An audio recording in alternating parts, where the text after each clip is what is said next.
What's up, everybody? Welcome back. Just getting going here.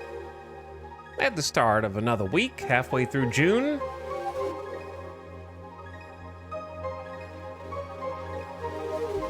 Hopping back into the driver's seat. Hope you guys all had a nice weekend. It is warm out here in Las Vegas.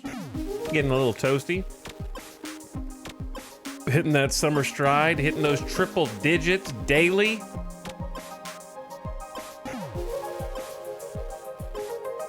Grateful I don't gotta get out there and work on any roofs out there.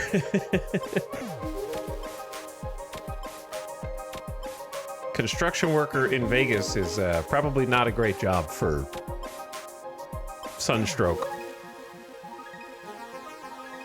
Or just doing anything that you got to do outside for all day.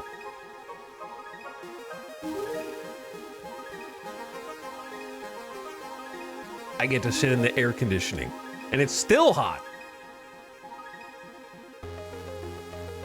Hello, beginning of stream subs. Thank you for Fathom Aerodane. Thank you for over 2 years. Pumping it in chat. Cream Master also in the house. Hello, Cream Master. Glad to have you back. What's up, gamers?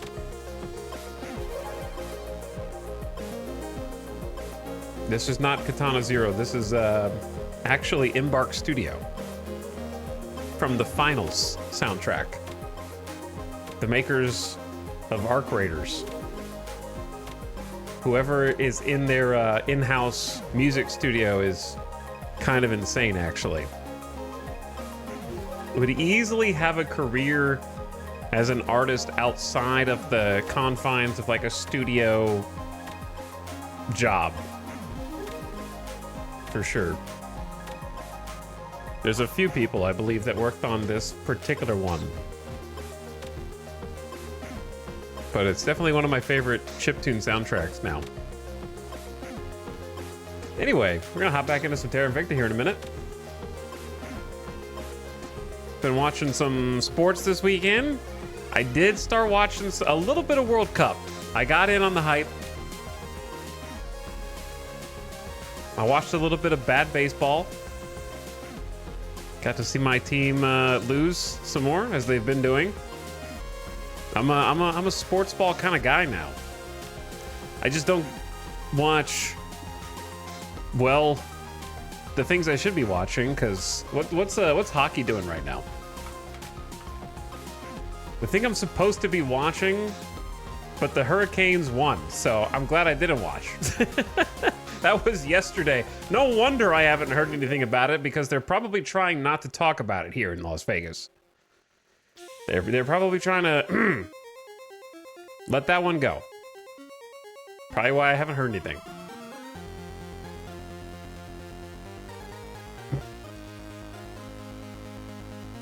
Literally, was it a good series at least? Game 1, Golden Knights win. Game 2, Hurricanes win. Game 3, Golden Knights win. Game 4, Hurricanes win. Game 5 and 6, Hurricanes win. Okay, so I mean, it could have been a worse series. It could have gone better. Could have made it 4-3 instead of 4-2. See, when I don't watch things, I save myself the pain of losing. It's easier that way.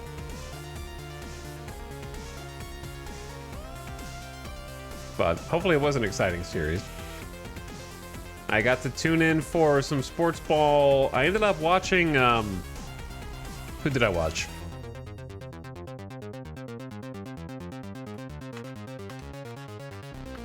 Let me see the schedule. I watched a few, actually.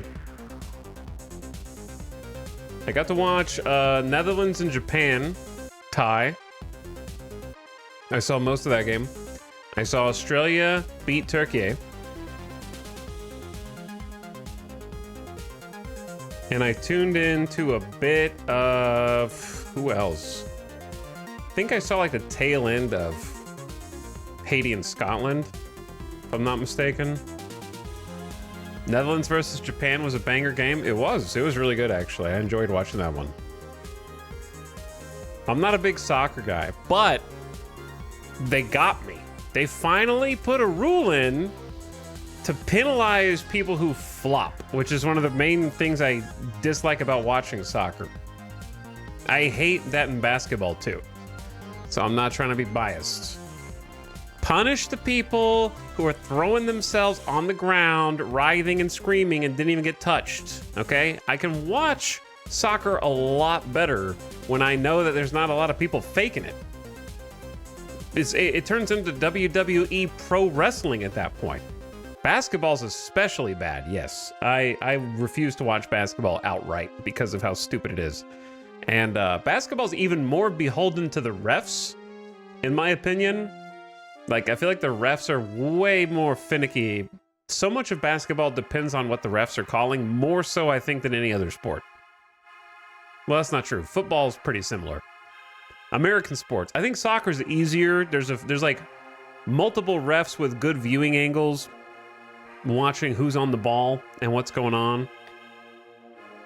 And it might set you up for a really good shot, but basketball is just like foul after foul after foul. You're getting like a large, substantial amount of points from taking foul shots. It just keeps adding up. And then football can be like the difference in, you know, 4th and 10 or pass interference that takes you down the field 30 yards, depending on what they call. It could be like, we called it and we weren't supposed to. Now you have 30 extra yards. Here you go, and first down again. Or they should have called it because it was blatant and they didn't, and now it's a turnover on downs. So it's just, I hate ref ball. Baseball's getting better about not being ref ball because of the ABS challenge system.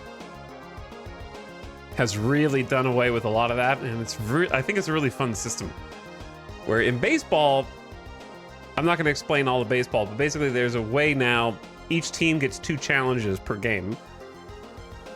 And if you challenge the umpire who calls the balls and strikes, where the pitcher throws the ball and they call it a strike, the umpire says it's a strike, and you go, no, that was a ball actually.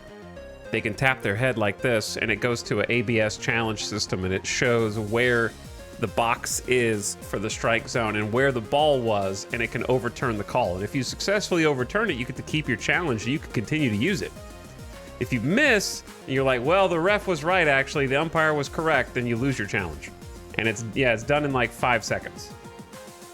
It doesn't take any time away from the game. So I think that's a really good system. Let's see, I'm curious. MLB game 2026 with most overturned ABS calls. What's the record so far?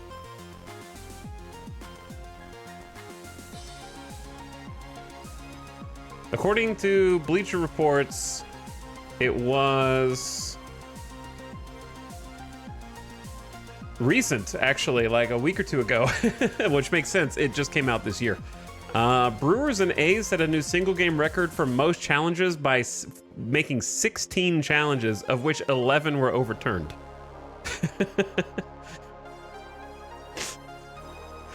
You need, like, if you're the umpire in that scenario, you need to take a good long look in the mirror and splash some water on your face and just grab the mirror and go like, you got this! You know, like, get back in there.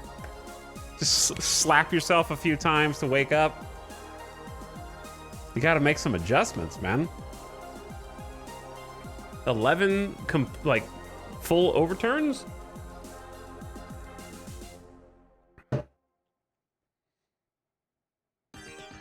Soccer also added a few time-saving rules as well. They took some notes from baseball's pitch clock, but then they added the commercial breaks. Yeah. I don't know what music this is, but you can't listen to it, so stop listening to it.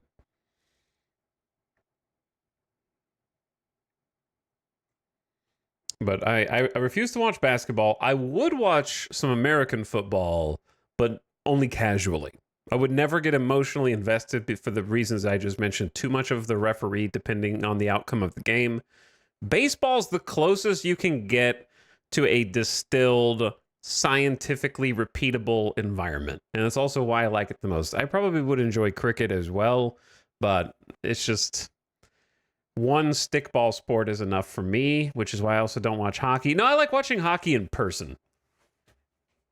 I like watching, I want to go see some more like in-person hockey games. I think watching hockey on TV is kind of boring. Going to the games is quite fun. Let's do... I've only been to a couple hockey games and I have good memories. And then I'm like, I need to go to more. But then I'm thinking, oh, Golden Knights tickets are crazy expensive. Maybe I don't need to go to more. Let's listen to something chill to start out.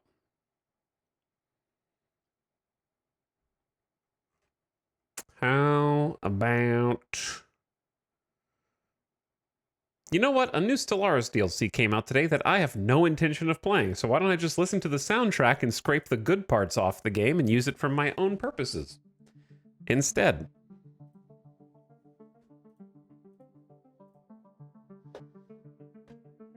I need to know Knicks or Spurs. I hope both of them lose.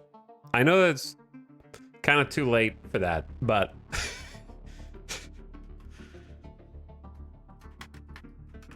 I don't care. Like, I just don't care. I know it's too late. We already have NBA champs. I wish they both lost.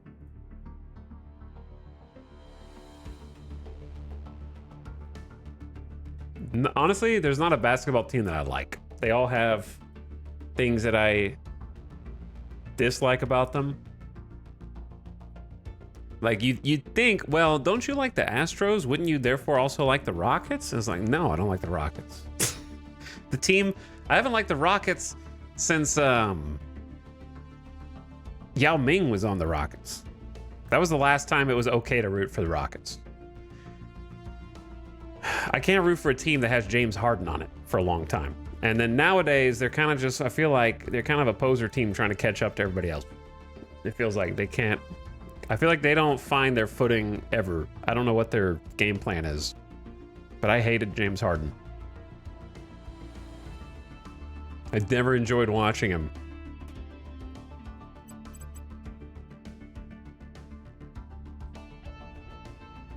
Okay, here we go. Hopping back in here. But yeah, I wouldn't normally consider myself someone who enjoys watching soccer/football, but I did buy into the World Cup hype, watched a couple games, and enjoyed myself. It was fun. I don't know all the rules, but I played enough FIFA in my lifetime to know enough. You know what I mean? I'm not like, I'm a step above the average American and below person who actually like follows the sport and can describe it. I can tell when someone is offsides by looking. I can be like, that guy's offsides. However, I couldn't tell you what the position names of each player on the pitch were. For example.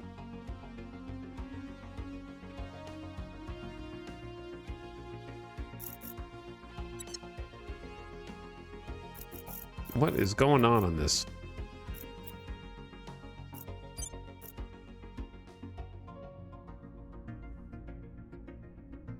I understand when the ball goes out, whether it's a throw-in or a corner kick. You know what I mean? I get it. Here's one thing I don't understand. I could just Google this, but I'm gonna ask, chat, you're my Google instead. In soccer, I don't understand, when is a foul a yellow card? Is a foul always a yellow card? Or is it like only at the ref's discretion? They go like, that one was a little too crazy. They just go, you went a little too hard, this is a yellow card. Ref's discretion? Okay. And 2 yellow cards is you're out, right? Like, get out of the game.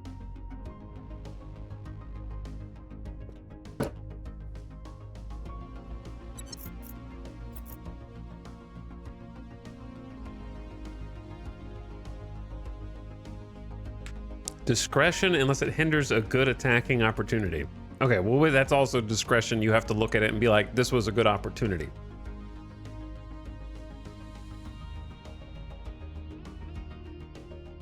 Vibes-based yellow cards. The only yellow card I really know anything about is the one on Ocean Avenue, you know? So that's kind of how American I am. Also how old I am. Jade Coral Station, why are you a notification up here? Oh, we're building a shipyard here.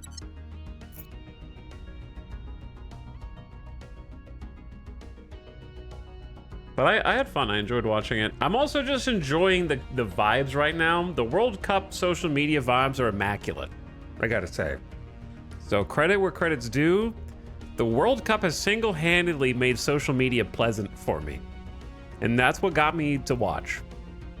I can look at Twitter now, I can scroll, and all I see in my feed is people having fun, people having a good time, people sharing their food and culture with each other, and just hanging out and chilling. Wholesome World Cup versus cursed NBA championship. Yeah. Well, I mean, the World Cup is the world, and the NBA championship is what happens when you've distilled it to only American by itself. You know what I mean? Like, we need each other.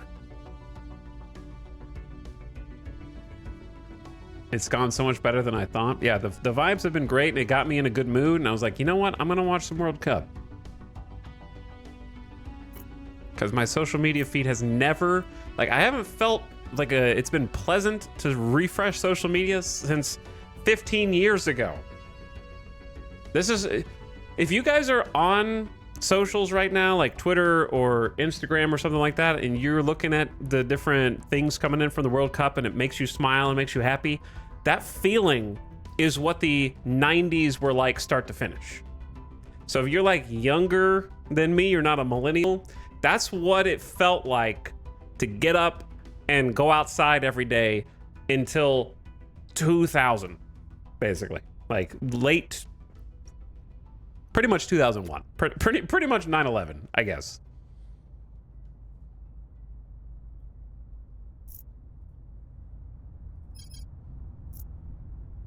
That is the exact vibe.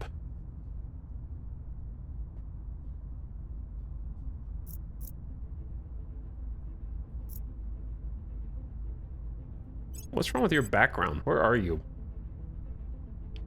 You're somewhere with like a Photoshop filter. Thanks to Frank, I don't know what you're doing. Restless DK, you already level up.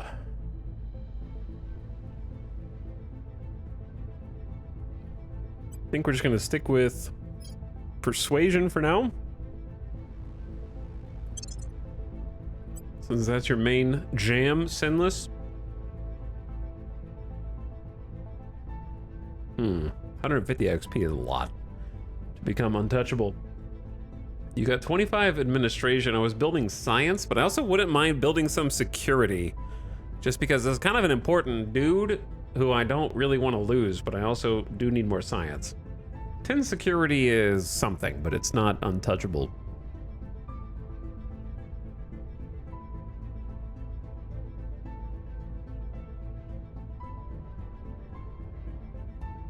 I don't know when the AI counselors start trying to like imprison my dudes or assassinate them or whatever, so it's kind of playing with fire. Let's just do security. Ace tag, wow, we got a bunch of level ups. You got 17 security, 20 command. Let's get you up to max command. That's kind of your whole gig.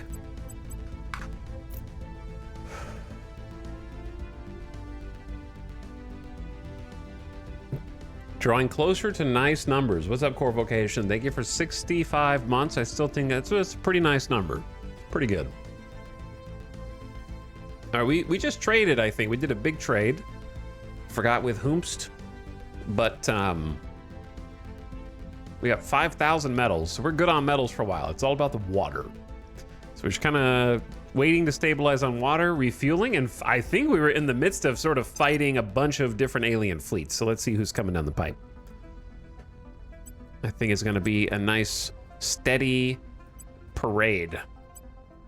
of alien fleets knocking on our door that need to be fought off.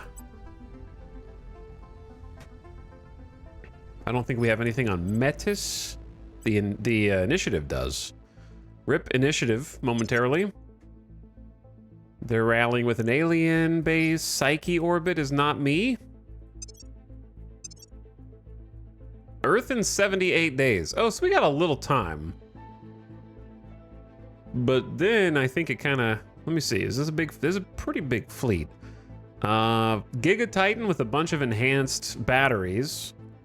And then a destroyer, a frigate, 3 escorts. I'm really not sure how the 3 escorts are going to go. Oh, 2 of them are torpedo boats. Okay. That makes it a little easier.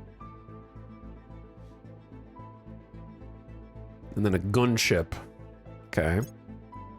Palma orbit. I don't think that's me. That's also the initiative. Silver Fortress. That's the aliens. And then low Earth in 186 days with another Titan. 199 days to Mercury with a battleship for some reason. Luna in 205 days with a pretty sizable fleet. Mars orbit 224 with a battleship. Okay, so they've got some stuff lined up. Some of it's a little further away. So how we doing? How are the shipyards?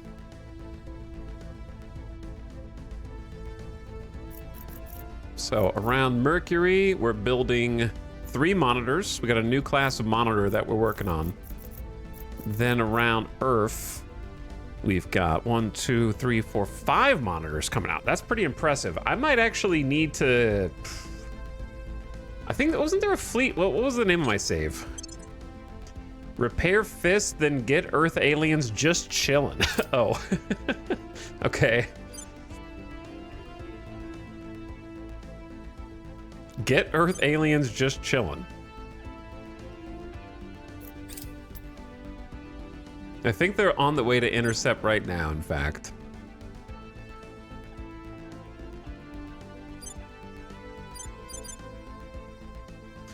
That's why we write some instructions. Just in case. Voodoo Strife, what's up? Thank you for subscribing. Get the aliens. I'm working on it. Working on it. Let's, do we have to land? Oh, I didn't think about this. So my ships are in orbit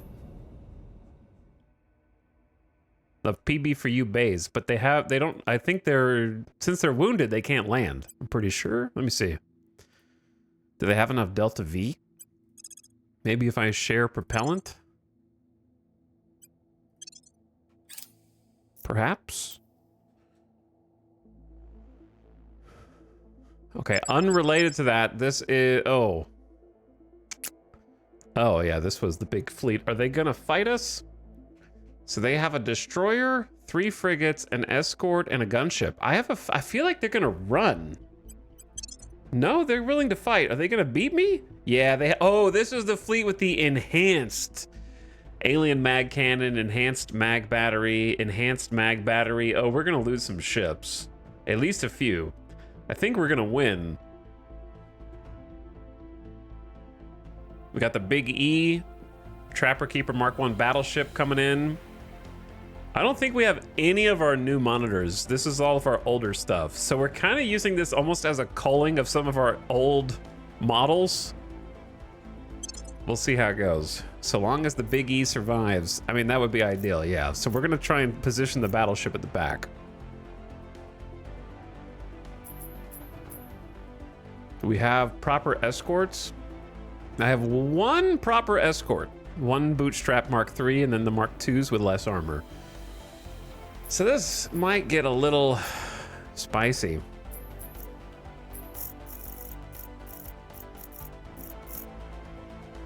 Definitely not that. Cloud is almost, it's just a little too eccentric. Definitely not block.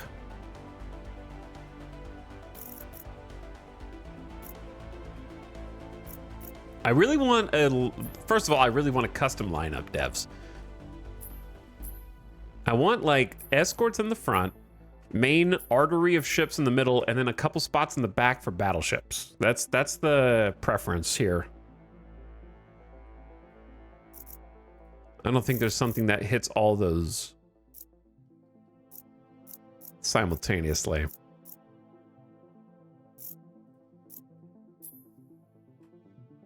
I don't feel like echelon is something that I'm interested in. Though it's similar, but it just, the asymmetry of it is distracting. Like, I guess you can do chevrons, but that's maybe like a triple chevron. And then bootstrap, that's good. And then the other bootstrap down here. Okay, and then we throw on the pocket squares to kind of flank.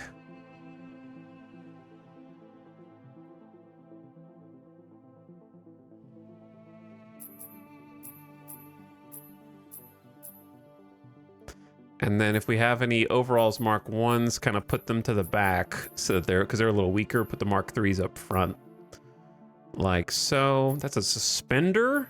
Oh boy. You're old, men. You're very old. Okay, and then we have I guess the overalls Mark 1 is going to have to deal with it. Yep. And then we want to go full speed with this.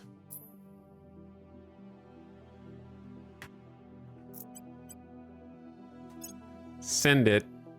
And now, instant combat. Wow, we get into a nice battle right at the beginning of this stream, huh? So the biggest threats are this destroyer right here with its weaponry, and then this frigate. So the real question is, what are they gonna do?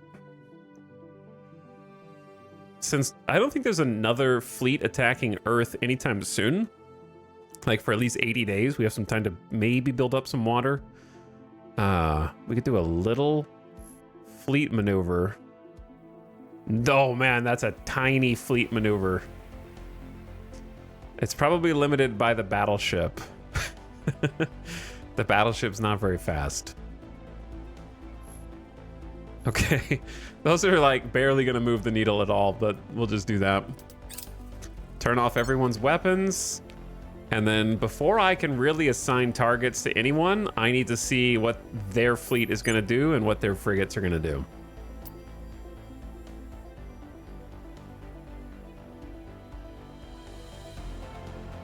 TBD.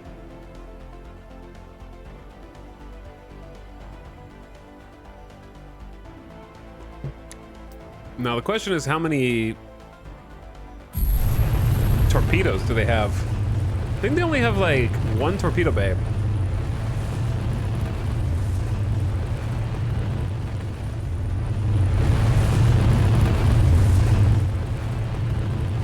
The tiniest push. Though I suppose every bit helps here. I can't wait until we get some more modern ships that can do some better, more aggressive thrusts.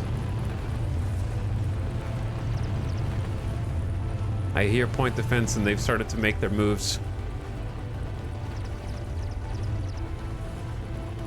Torpedoes on the way.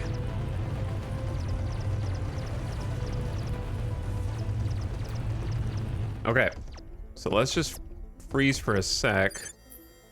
See who's going over. So we got the Dark Ocean frigate and the Cobalt Jewel escort. So they're going side by side here.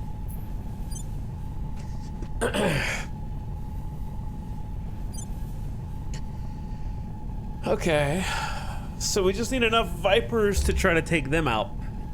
They're gonna go kind of to my right. My name's not Laszlo. Mars to Pants. Roman officer. I'm gonna say the three of you target the Dark Ocean. And then Hudro Trilson, target the escort.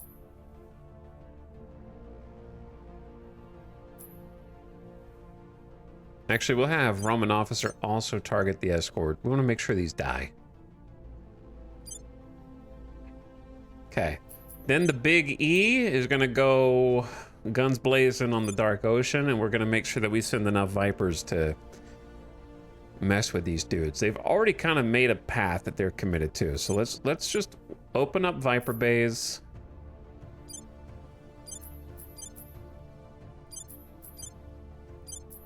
Our fast movers.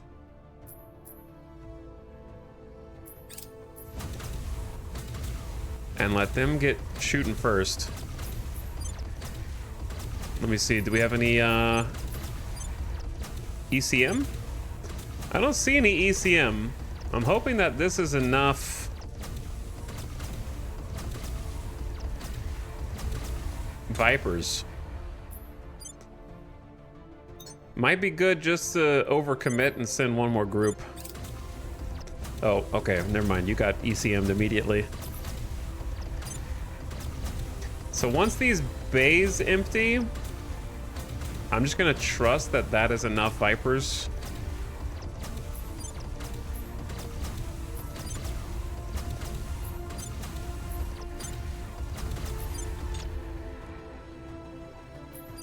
Okay. Now, go back to fortified. We are going to use the Venator on a intercept, Vipers on point defense, just to get some assistance. We do have 3 bootstraps, but it'd be nice to have some Vipers just kind of running interference here to make sure we don't get randomly torped. All right, then the big guns.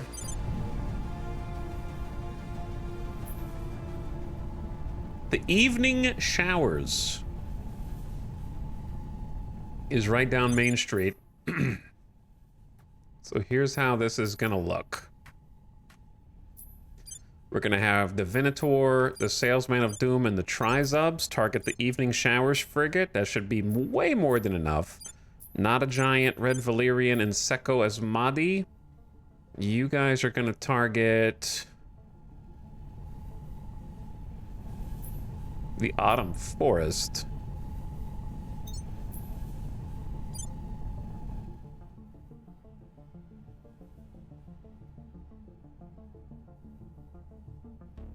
Okay.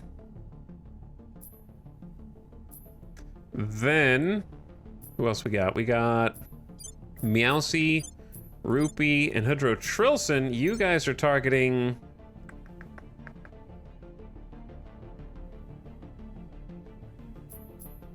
How do I do this? Meowsy and Trilson, you guys target the Evening Showers. Golden Rupee, you target the Autumn Frost. Who's gonna hit the gunship? Is the gunship gonna dodge? That's kind of the question I want to know. Or is it just gonna chill there?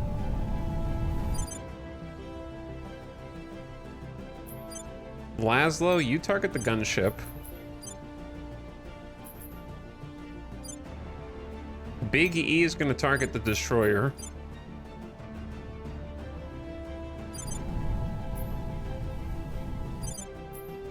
And then Roman officer will also target the gunship.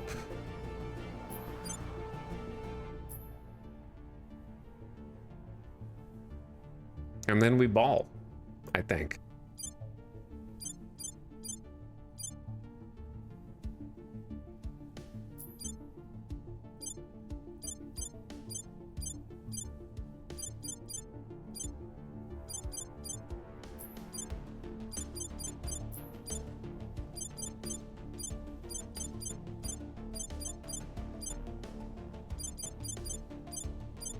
I know there's a faster way to do this. Just let me do it.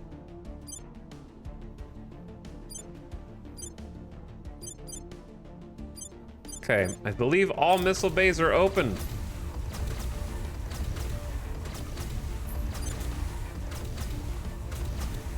Except for 2 on the big E that I'm kind of holding back just in case we have some unfinished business here. Shots coming in.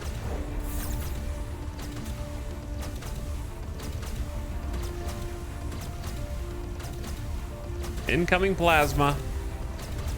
Oh, baby! I forgot that the big E has got the front-mounted ion cannon.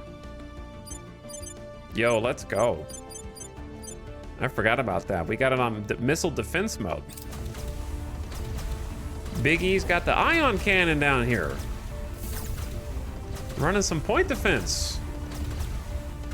Look at us. Oh, they started hitting the battleship already? That's not good. You might not make it, Biggie. All officers are going to die. They went for you first. That kind of positioned you in the back. And they don't care. They're still going for you.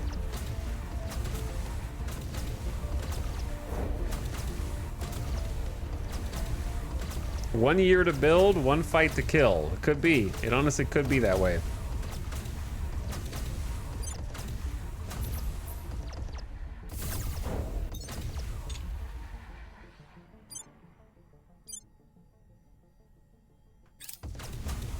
So I'm going to open up the other bay.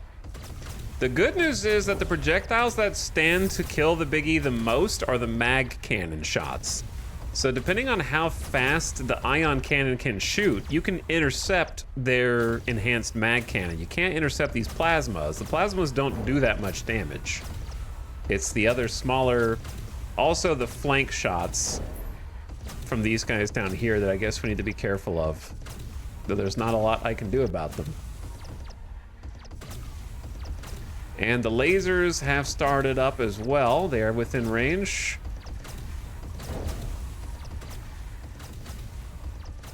And I have already dropped a boatload of Vipers out toward my friends in the flank over here. So we'll just have to hope that those find a home.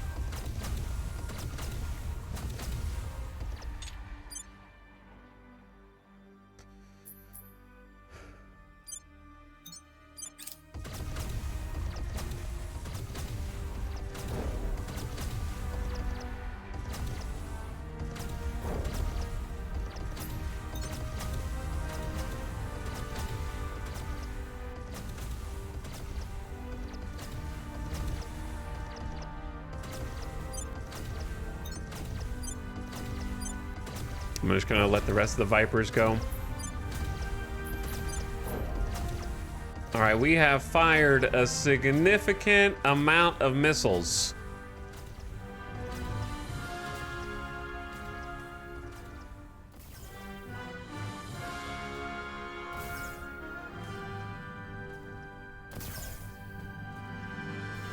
These are the ones trying to intercept the flankers, and the flankers are trying some creative burns to dodge. Whether they will be able to dodge with those creative burns remains to be seen.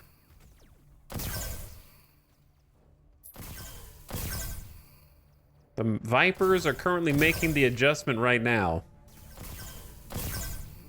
Oh.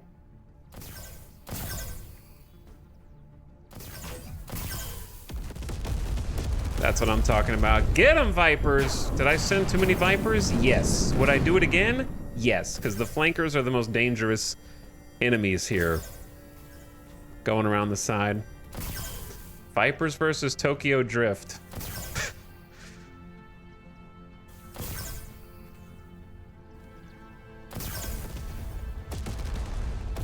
Vipers have been really good anti-flank tech, to be honest.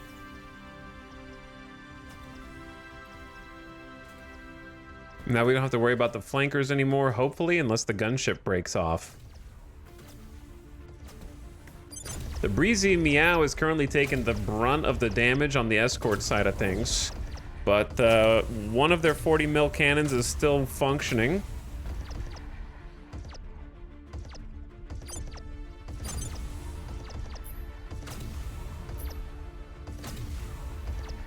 I believe the ion cannon is also functioning. Its range is limited to just 200 kilometers defensively.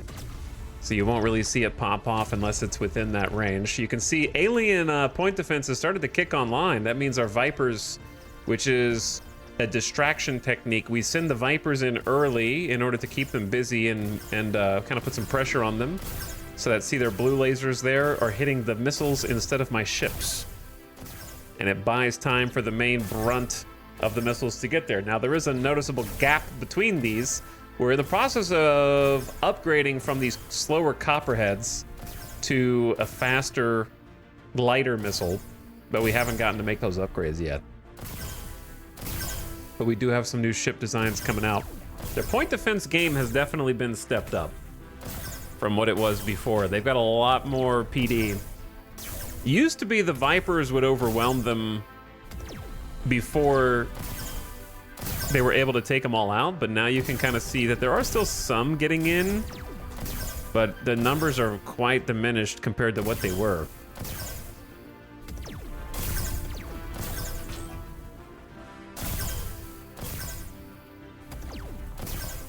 So anyway, once the Copperheads get in range, we should have more than enough Copperheads. Maybe like 2 to 3 times as many Copperheads. Well, more than 2. We have like 3 to 4 times as many Copperheads. It's a lot of freaking missiles.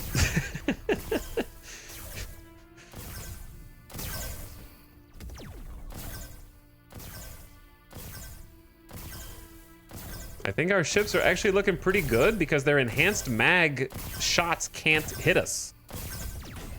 The ion cannon on the Trapper Keeper Mark I is keeping them at bay, as well as our point defense is still functioning.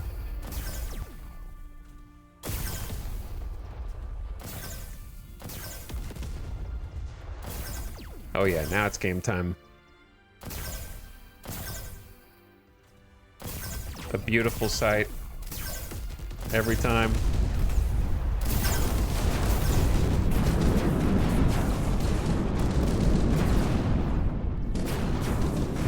We could take on an even larger force with all those missiles, man. I thought we were gonna lose some ships. Did we just not lose any ships? Or did someone die while I wasn't paying attention?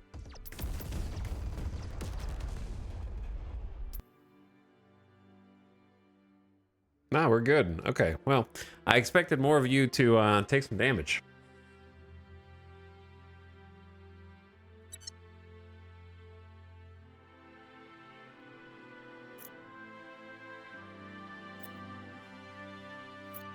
The thing with the missiles is, they're fairly cheap to replace and to restock.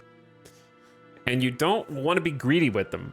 It's better to dump your entire magazine than to be like, maybe I hold on to 2 magazines. We just use 1 per ship or 2 per ship or something like that. And then you wait until the missiles get there and then their point defense clears them out, or like 3 of them hit. And you're like, oh, you get into a situation where you can't come back from it. You know, if you need more, it's too late. Because then if you fire your other half that you were saving, they'll just take those out too. So predicting how much their point defense is going to be able to take out is almost not worth it. It's better to just go for total annihilation and be like, here's all my missiles. If you blow up my ship, doesn't matter. I already sent my missiles. You know what I mean?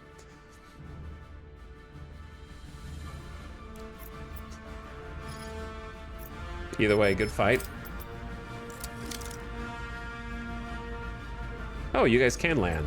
Okay, cool. PB for you. Fleet defended successfully. And then Earth Defense 3, you guys return to 2nd Protectorate Station.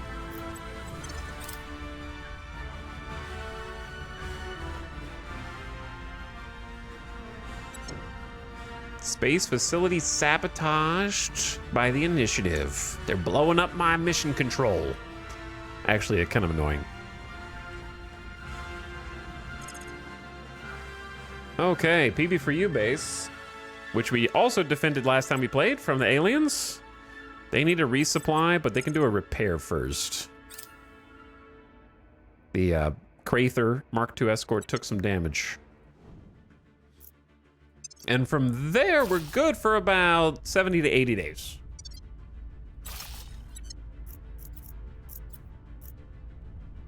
Which sounds like a lot of time, but it's not that much time.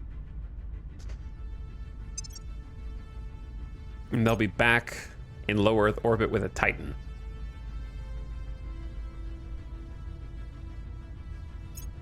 So we'll have to be ready to fight them then. I will have 1, 2, 3, 4, 5 of my new monitors ready to defend there, which is a little overkill to the point where I'm tempted to just go ahead and decommission a couple of the older ships in the Earth Defense Fleet.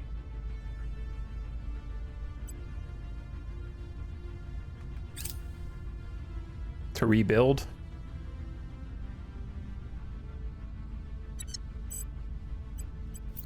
Let me see, like, my fleet list. Okay, so here's the Earth fleet. The oldest ships here are the Suspenders Mark I, which is just like, it's able, the Not a Giant can still throw copperheads down, and that's pretty much its only advantage. It still has a Mark I targeting computer. It has 6 nose armor, like the old nanotube. It's kind of just a tin bucket waiting to be exploded. It does throw missiles. And the Trizubs is much the same. So I'm tempted to just at least decommission both of those and kind of start replacing with the newer models. I wouldn't mind having some more Bootstrap Mark IIIs to run point defense. A rocket with missiles strapped on, exactly. So like, I'm gonna write these down so I can give you guys a different name. Trizubs. And Not a Giant, okay. Because I'm just gonna scuttle those, and if we're at a shipyard, then we get some resources back. 25% is not a lot, but it's still something.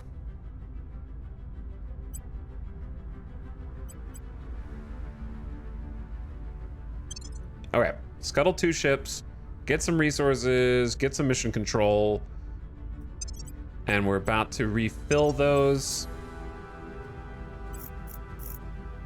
Anyway, and I've got 3, actually got 4 Bootstrap Mark IIIs going on the moon. Good. Past me, you did good. You did good.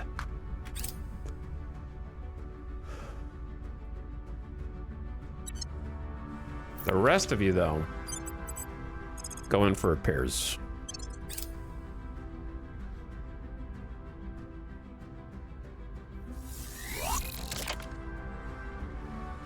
And probably we can get a resupply once we have enough water, so I don't take the boost. Yeah, I don't want to take the boost. It's dangerous. War! Australia's going to war. Alien fleet launches for Eric parking orbit. Yay. Leave my fissiles alone! Be there in 79 days.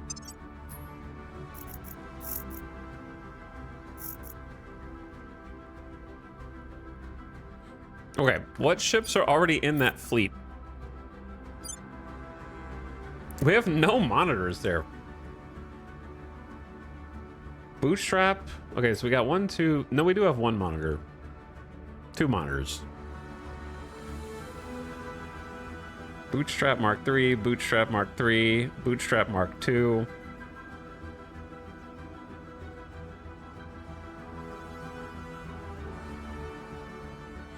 To be honest, if we just get enough Bootstrap Mark IIIs, we can use the 40 mil tactics against them.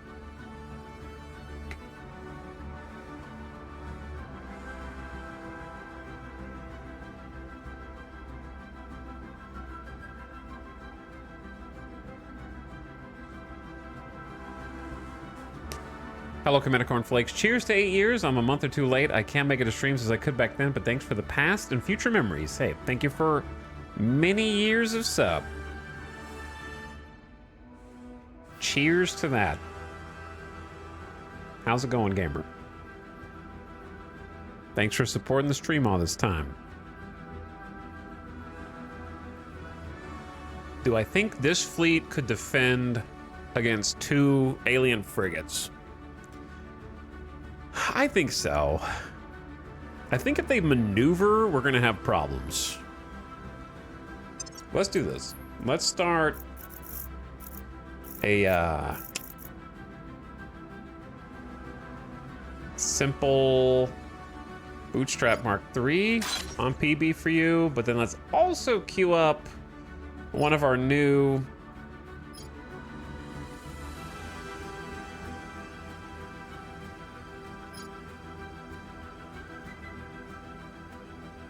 I need a couple things, huh?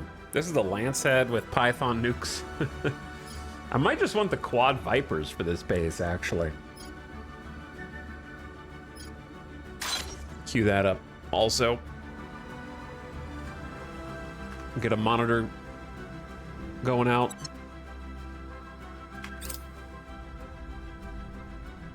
Old chatter. Hello, Circa. Welcome to stream.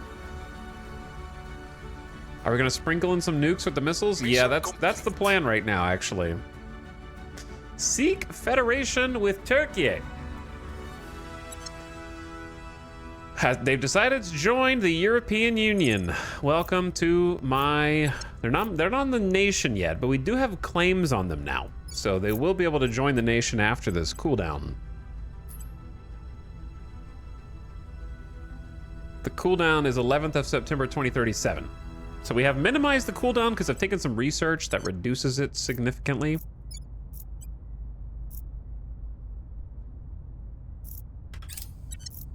So I think Bulgaria is kind of like the last place that we really need to take over. And then we're gonna have a really unified front here.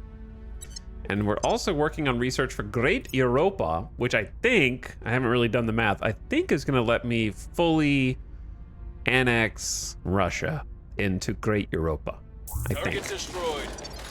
Hopefully. That would be great.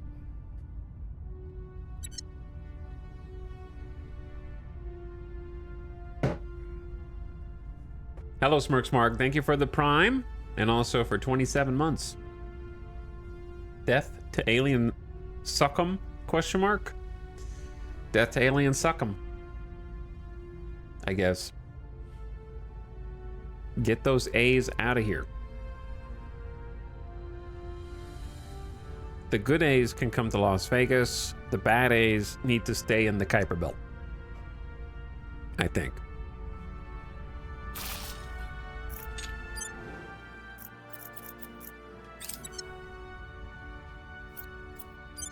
I'm building up Mercury. Problem with building up Mercury is we've got a significant amount of mines that are MC. Yeah, that one's being built, that one's being built. Okay, well, it's only 2. But 2 in progress mines is still gonna increase my mission control by like 10 to 12 each. Calling the Athletics the good A's is a bit of a stretch. I mean, they're second in the American League right now, 1 game back from the Mariners, so about as good as anybody else in the AL West, if not better. Fist F1 has completed repairs of PB for you, go to bed base, and ready for orders. All right, we'll have to remember to resupply you.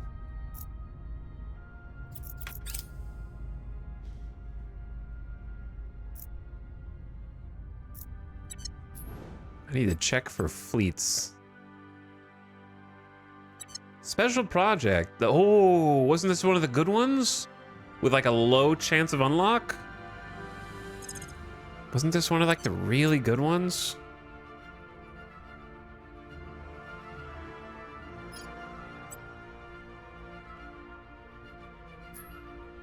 Pharaoh's Drive comes out of Gas Core Fission Reactor 3.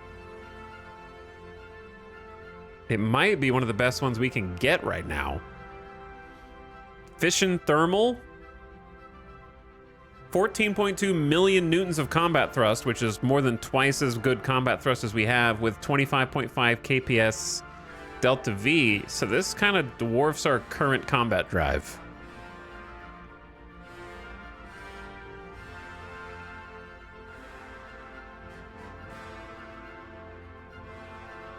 So I think this is, maybe not, it's not like the best in the game, but it's better than what we got, is what I'm trying to say. So I'll definitely research it. I guess I'm just giving up improved shipbuilding techniques to the Academy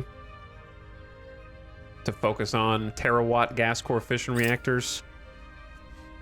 I think maybe this was the track that had a bunch of good stuff.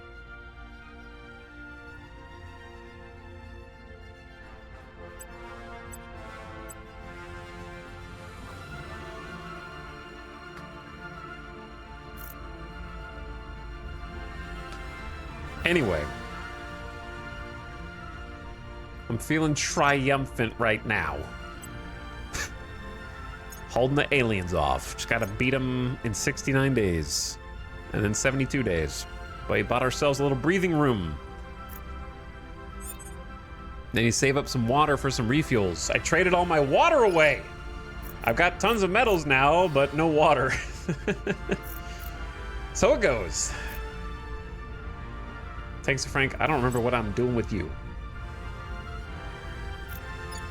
You were in Kosovo blocking stuff. Bulgaria's defenses are down. Bulgaria defenses are down. Do you think they'll defend?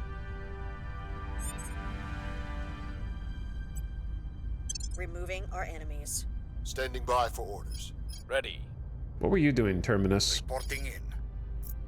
I don't know what you were doing. Here's what I'm gonna have you do. Just in case they defend, I'm gonna have you go in and try and like crack down here, just to give us a second chance of success. Going after their people. Ready to go. We have a couple unification targets. I feel like just go ahead and get them in there. Get them in. Time to make our move. Kosovo and Where do you Montenegro. need me? And then Ace Tech has been attacking the alien life forms in Heading to India. LZ. 16th of March. We haven't seen any good orgs in a while. Kind of, I think they've been yoinked by all the other counselors at this stage. Also, ad coming in like 5 to 10 seconds. Turn your volume down. It's already been an hour somehow. Where does the time go Offering assistance. when you're fighting the aliens? Where does it disappear to? Anybody play the new Stellaris DLC today? Want to weigh in on it? It looks like the Crusader Kings traveling band already mixed on Steam. Yeah, I don't doubt that. It's supposed to be nomads. The premise is that you like wander. The Wanderers. What was the Crusader Kings one called that I didn't like? That I should have liked, because it's a great idea, but, you know, execution.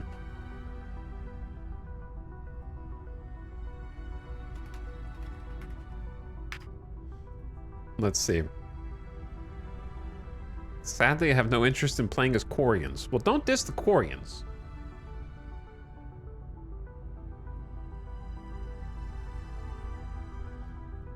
Really was looking forward to this DLC. Unfortunately, it's too buggy and broken in such obvious, unforgivable ways immediately. A couple things they advertised was be a pirate, yet the pirate stations do not actually funnel resources correctly, and plundering bombardment stance not only doesn't collect resources, but it kills all pops on a planet until they decolonize. Hard to pirate dead people. Why wouldn't you put a minimum pops kill to like 10k like the other bombardment stances? But hey, I'm not tripping. One thing's buggy, no problem. Screw it. I'll play Terravores. Always thought it was stupid you were planet eaters who lived on planets. So I set that game up too. Nomad planet eater sounds perfect. Wrong. There is no function to actually consume planets that I can find. There's no buttons, no decisions, no options. I captured a primitive world and it immediately became a vassal and purged all pops and destroyed itself. Still couldn't crack the planet. The tooltip for nomad ships can consume planets is just that. It just says that. WTF does that mean? How TF do you do it? What are we doing? $25 to be a QA tester is just not it anymore. These aren't even obscure bugs. They're core functions of distinct, obvious playstyles. I'll give that a thumbs up. It's funny.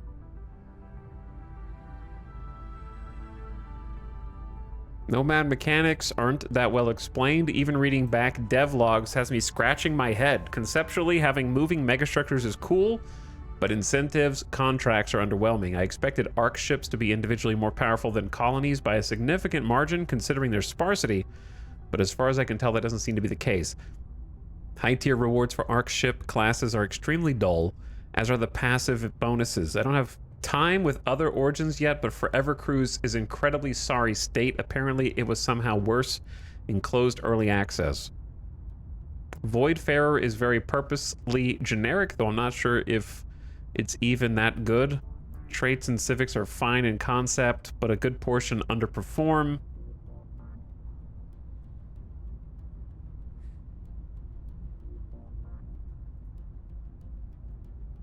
This seems half-baked.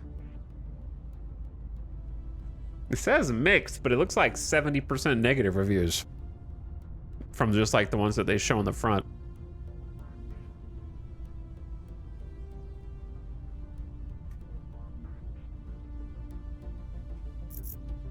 Anyway, welcome back from the ad.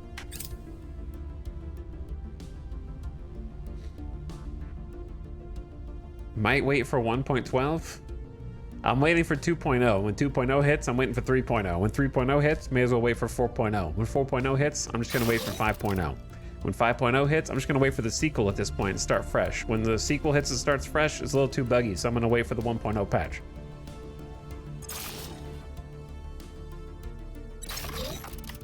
We've completed construction of a new shipyard for Jade Coral Station in low lunar orbit.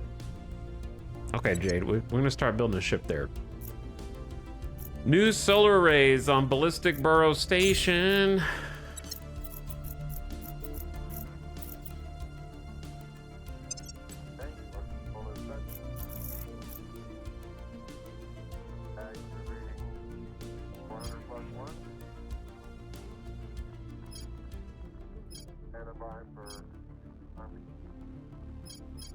How many?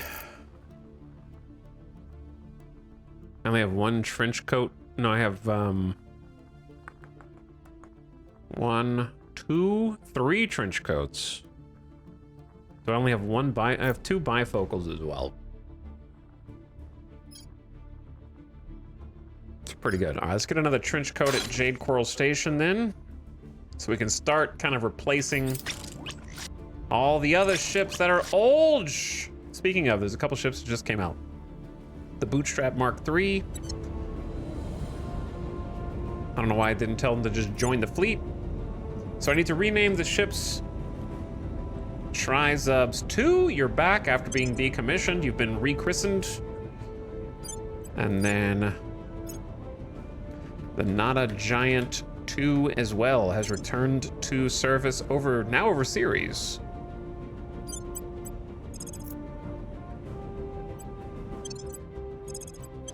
There we go. Series Defense Force looking a bit stronger. Honestly, Series Defense Force is pretty decent.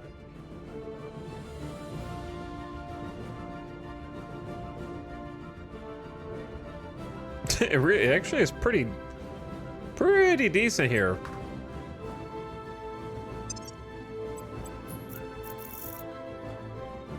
We got 2 more Bootstrap Mark IIIs. How many do I have over series? Pocket Square, Bootstrap. So I have 2.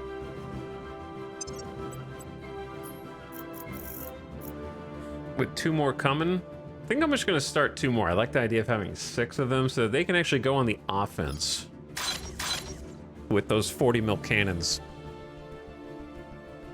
Just need more water. We need a lot more water.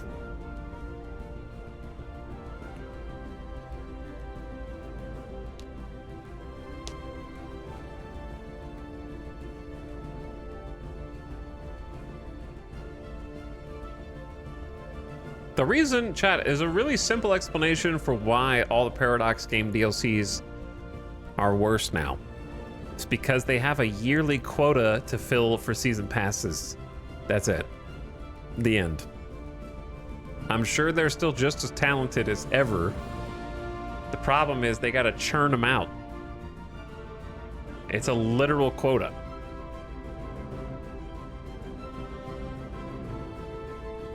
Like you pump one out and you start working on the next one because you got to get it out for the damn season pass.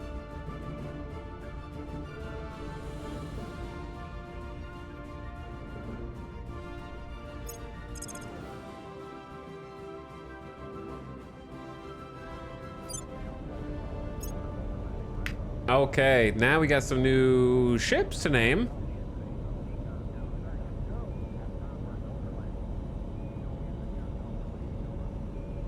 Now, in some cases, I think that there are problems from leadership positions in terms of actually directing how a game should be developed. Europa Universalis comes to mind.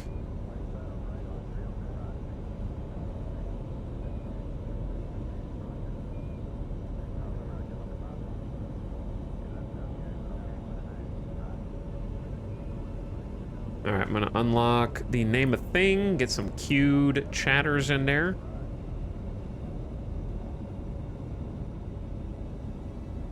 Chaos Dragon, you have to not be in the game though. Are you not in the game? Don't make me look. Chaos Dragon, I swear we just named a ship after you.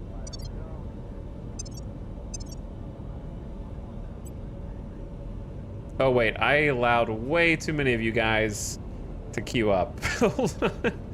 It's set to like 10. Oh, whatever. It's probably gonna get opened up anyway.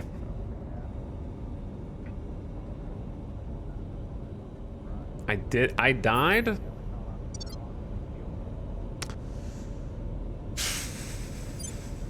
Okay.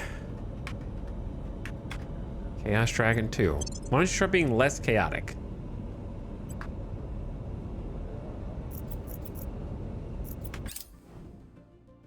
Maybe you'll land a hit next time.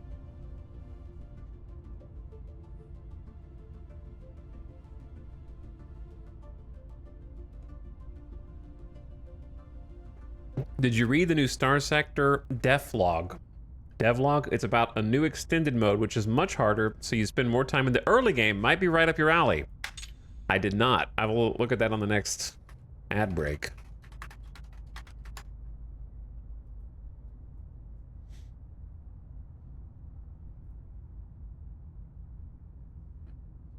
Extended mode?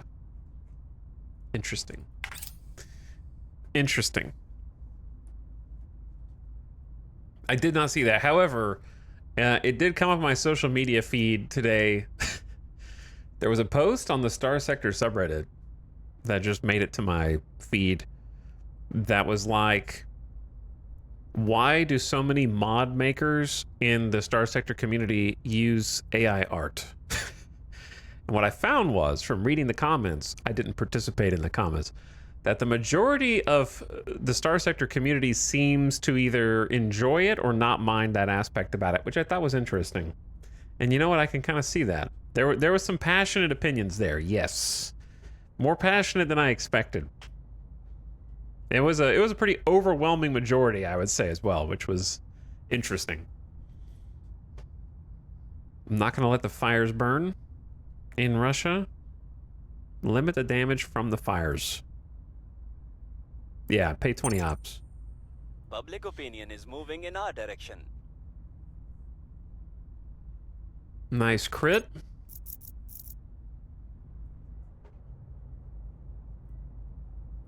What happened? We've neutralized their key people. To the music.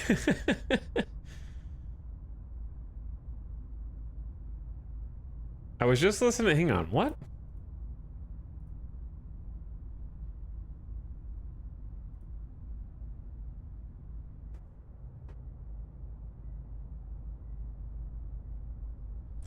Spotify, are you drunk, brother?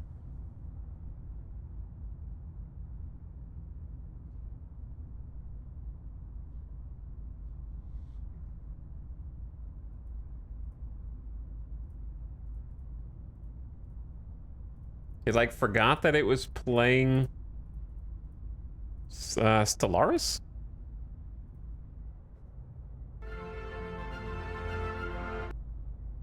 I don't remember which song we've already listened to or not, so I'm not sure if we've heard this one already. Crackdown success! They did not defend this point, so I did not need to do a crackdown.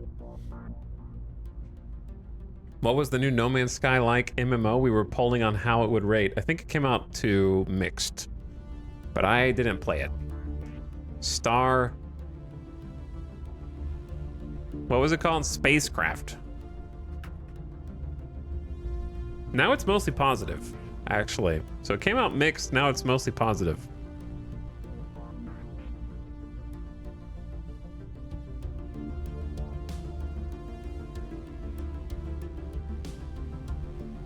I think it's not something that would interest me as much as it should, because it's a game about space mining, which on its face, I really like.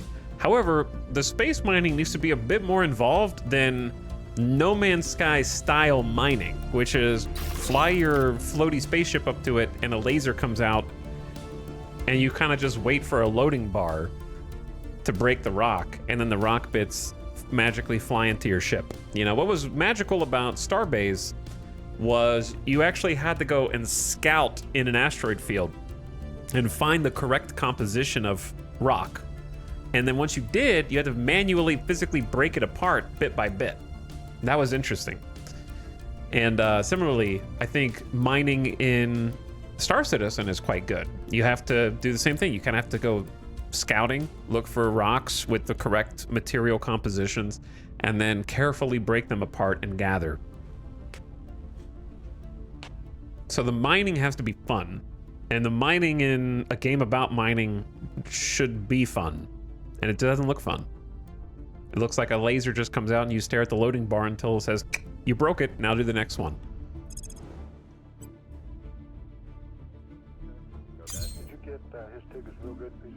What was I doing at Colt Diggity Station, pray tell?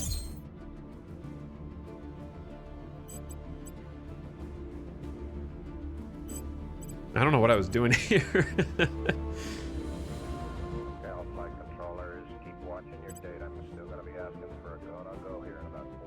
I think it was listening post or reconnaissance arrays. Probably recon arrays. A large surveillance module for gathering intelligence from Earth. I don't need bonus investments in the oppression priority, but it gives me +2 per module to detecting enemy counselors, up to a +9. May only be built in low Earth orbit, and a 10% research bonus, I think, to social sciences, up to 50% before diminishing. Okay, see, that seems good. So we got an op center in, because we need an op center everywhere, which necessitates a farm, which necessitates, we need power. Solar's only 61 power here, so unfortunately we have to use fission. I need the better fission reactors. We need at least one defense array.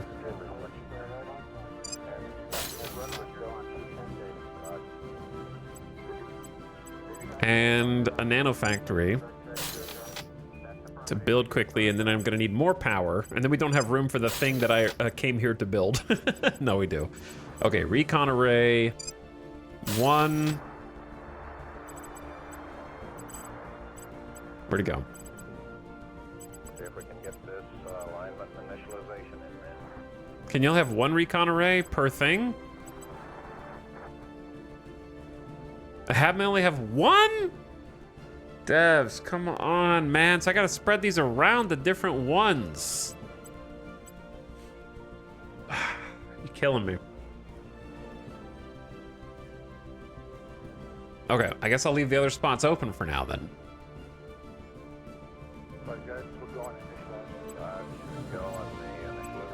That's harsh. Okay,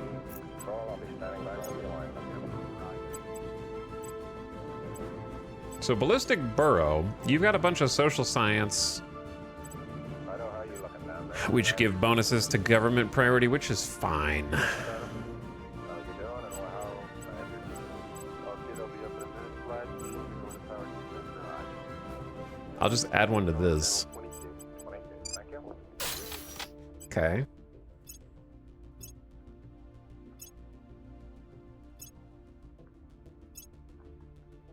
I need stuff in low Earth orbit. They want me to spread my modules around. Docent play. We'll just put one here instead of the info science. Lights up. And then we'll put info science on cult diggity to kind of make up for it. Roger, copy. Fido copies. Hey, flight suggestion along with y'all help this. Okay. Dr. Skelly, you've got space science research. Sure would, Flight. How much? Which direction? Stand by. So we'll do the same thing here, recon array, and replace the space science on cult diggity. The program went to descent 1, proceeded on it, and we're back at auto again. Over. Roger, we saw that, Buzz. Thank you much, Al. 10 degrees right, Flight. Okay. Roger. Okay, that wasn't an alarm. That was a code. Okay. Roger, we saw And then we got an energy research center. So we'll do the same thing again and just kind of move these around, I guess. Recon array, flight controllers, about 40 seconds. energy research. 10 right will help us on the high gain signal strength. Over.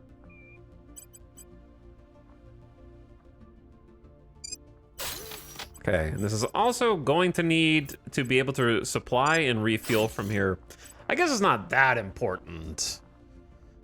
We have so many stations already around Earth that I think we can get a little greedy for once and get like one more. So how many recon arrays is that? 4? Powered descent. Retro? No. Fido. Go. Guide. Go. Control. Go. And then I just need like a tier 1. What's the other way to detect on Earth? Go, go, go. What is recon considered?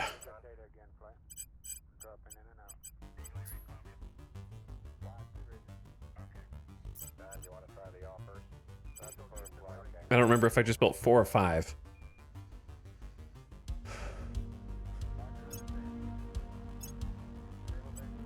Okay, there's 1, 2, 3, 4, 5. All right, so we have enough recon now.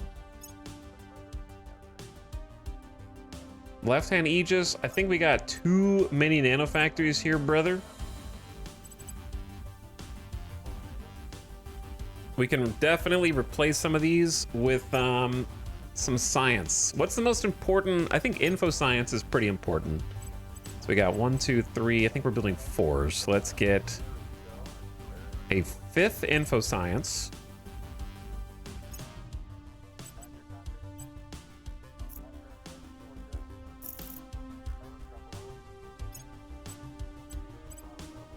This is going to be social science.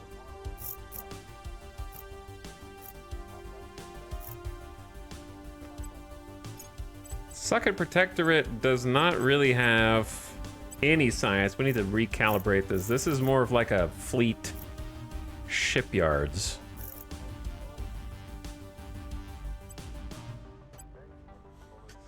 Okay.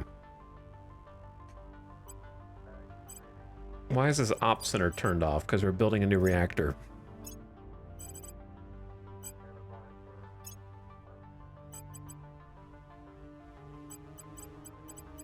I think we have 5. We have 5 xenoscience. That's good.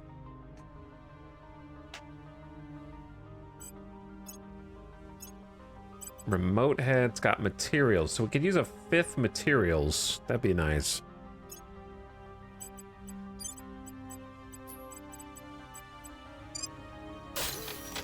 Okay, replace some nanofactories here.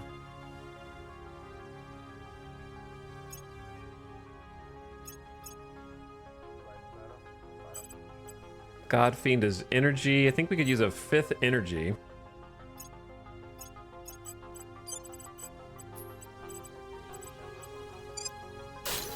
The nanofactory that is turned on is going to help these get built faster, but we may as well use this station for something. I think we're really good on social science.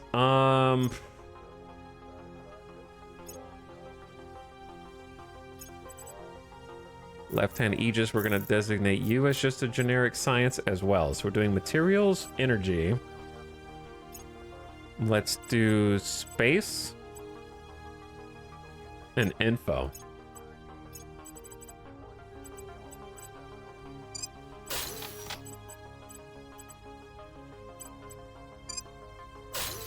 There we go. Looks good, looks clean. I like it. Get some research bonuses. Little micromanage. What did Giso say? Is there a way to see your total population that lives in space?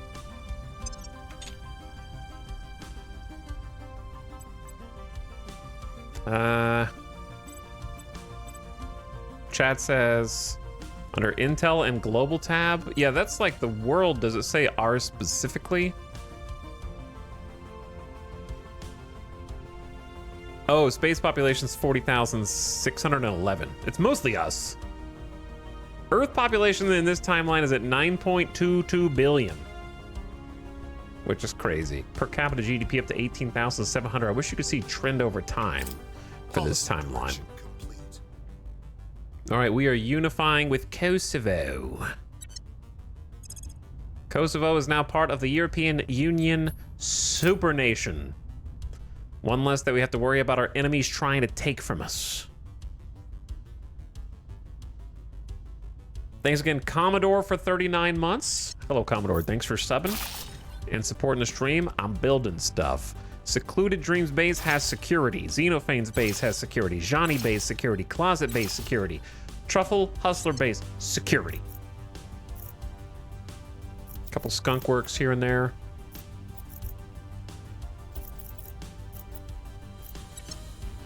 Let me see. How is Mercury? Where is this fleet going? Psyche orbit. There's a battleship going to Mercury from Uranus. Oh yeah, and the aliens fleet is still chilling at Venus orbit. I don't know what they're doing, but I am building a new station here. I don't know if you'll survive, but Ripley, good luck rebuilding over Venus. I wish you the best. Good luck. Yeah, I think they're just hanging out post-battle. Janitor of Venus is promoted to the station.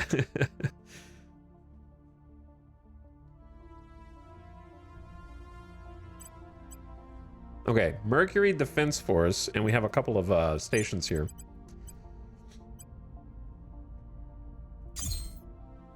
G-Nugget is our shipyards. I remember that. Mercury Defense is looking okay. Hamsfree Station is building up a bunch of skunk works, I believe, to get some research bonuses. And then Explosive Rune Station is building up also some skunk works. And I think we were gonna build more, but then I ran out of materials or something. Maybe I just didn't want to overdo it too much. Okay, another bootstrap coming out, and that one's gonna be named KM Sparkly, who says, I died. Have you tried not dying? KM Sparkly 2 needs to launch and join Series Defense 2. Not again.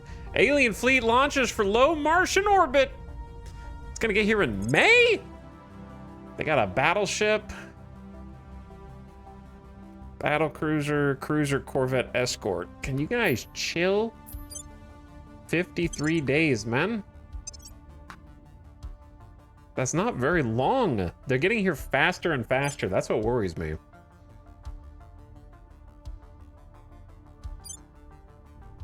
So the good news is that I believe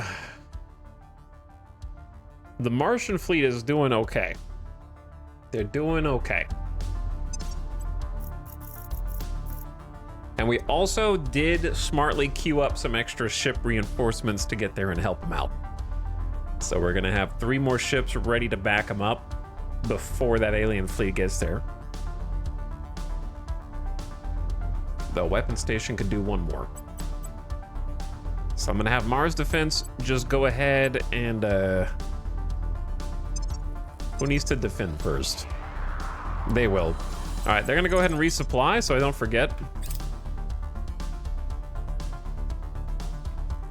I think the aliens will be a little surprised, if only because we actually have like a lot more ground defenses. Made sure to shore those up. So if you look at Mars, each of my bases has some layered defense arrays here, which won't completely stop them, but it'll buy some time. What's wrong with this one? Is it because this module got destroyed? I bet they'll go blow this up first. They must have blown this up.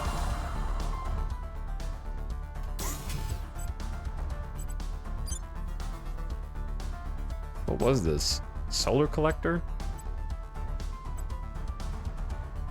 Wait, now they're turned on, but the op center's turned off. Is that worse?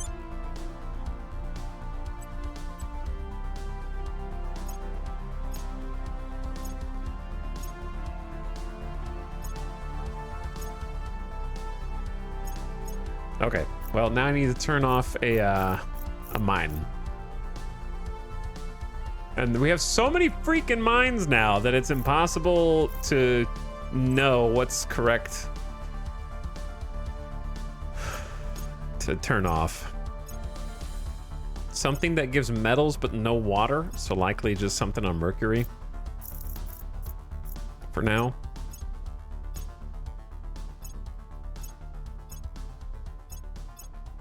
Let me see.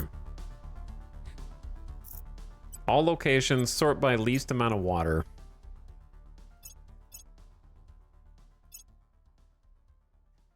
I guess I'm blocking all the numbers. This one, Aeronor base, we can toggle you off. You're giving us volatiles, which we have a nice little stockpile of for now. Volatiles is one of those things you don't need it until you need it. You know, suddenly you need it and you're like, where did they go? There we go. Fixed.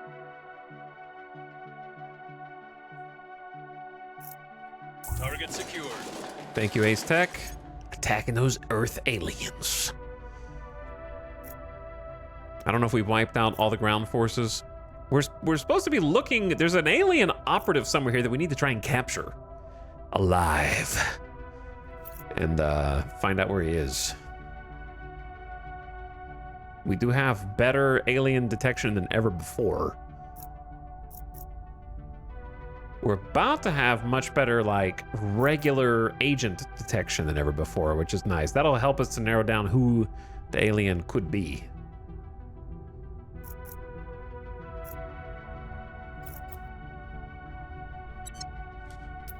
But yeah, I want to keep cranking out ships, but I also need to restock our fleets with fuel. Got the Bulgarian point.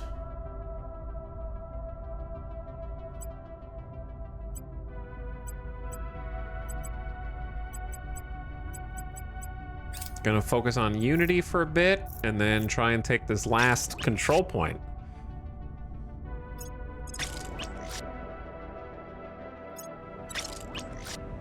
Here they come. Ships coming out.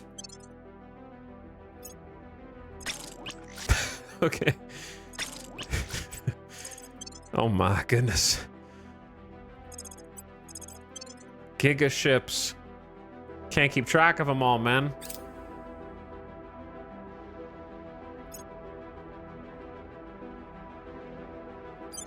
Okay. Merapi Defense welcomes the Bayishtar, who I don't know if they're in the game, if they died or not. You are defending this backwater hub on Archie Base. Good luck.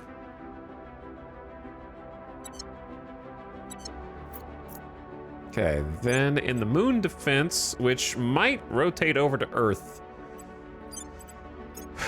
we got the CC Chow, or the CCC if you please. A Bootstrap Mark III Escort, and then we got, I don't think Nandao is one of you guys. The Volpsune, another 40 mil autocannon escort. I don't think Engon is one of you.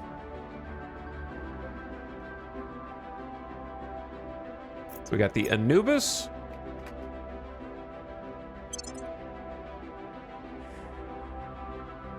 And then, did I miss anybody? I only count 7. Are there still 3 slots open?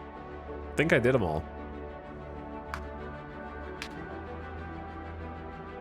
But I've got more names.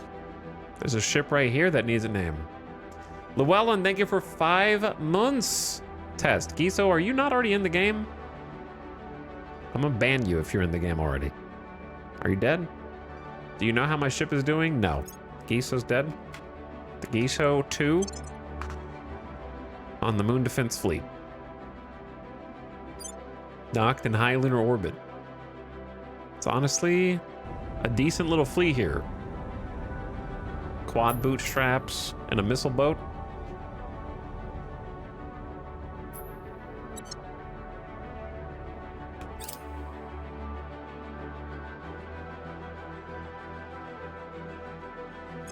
Who's this? Oh, this is the first of its kind, I believe. This is actually, I'm not joking, gonna be the Undine defense. Because this is Undine, Undina? 92 Undina. Undie Def. Led by the Yilkarps. Okay, Tech. Kind of a backwater assignment. Leader of the Undine defense. The reason why they're there is because Zephyr Base is home to a whopping 62 noble metals, which I want to protect the nobles. Though I've realized that by building ships here, I might just be drawing attention to our locations that otherwise would go unnoticed. I need to decommission a couple more ships. At least one more. I think the Bootstrap Mark IIs need to be decommissioned to make way for the Mark IIIs that have twice as much armor. They're kind of just gonna die under the wrong circumstances. The pocket squares also need to be almost completely phased out. I'll do the pocket squares first. All right, Golden Rupee, you're getting decommissioned. I don't think the pocket squares have a place in this military doctrine anymore. We'll remake you. Your name goes on the list automatically. It's an older model. Salesman of Doom is kind of in the same situation. They just have 2 Copperhead bays. It's just not doing much for us. This gives me some resources back and makes way for mission control simultaneously.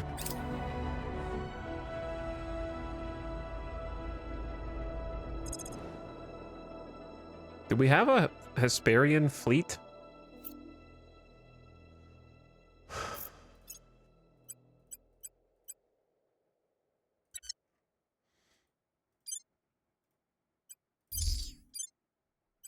I don't think so.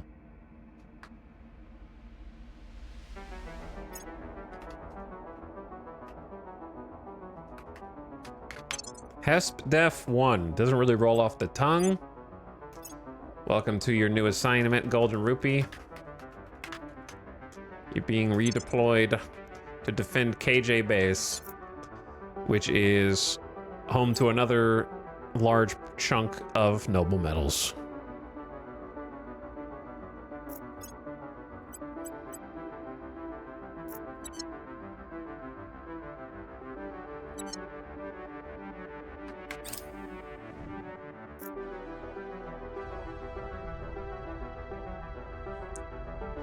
I know the second we stay over 1 mission control, everything explodes. That is kind of how it goes, yeah.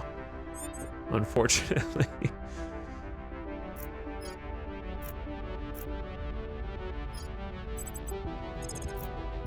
Odds that they try and defend Bulgaria, I'm gonna say very limited. Terminating the opposition. I'm here. If they do, it'll be a bit annoying. Okay, set national policy, we'll absorb another. Way to the capital. Haystack, keep fighting the aliens. Your orders? Terminus, start looking for the alien. If we investigate and capture a servant, will they possibly give me intel on where the alien is? Is that a thing? Let's just see who's in Paris. Up to no good. You're not here for any good reason. Initiating surveillance.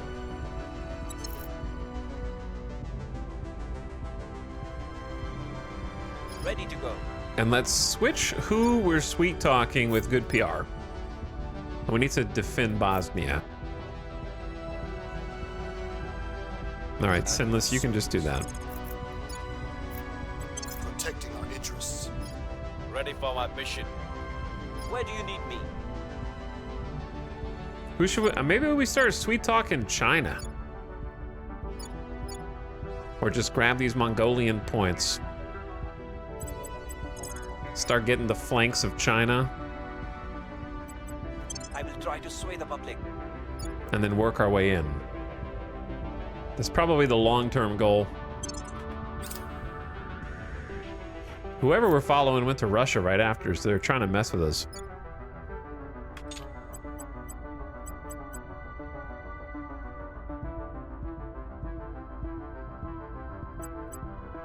I noticed that our Miltech is going down instead of up, which is not what you want, really. Welfare looks good.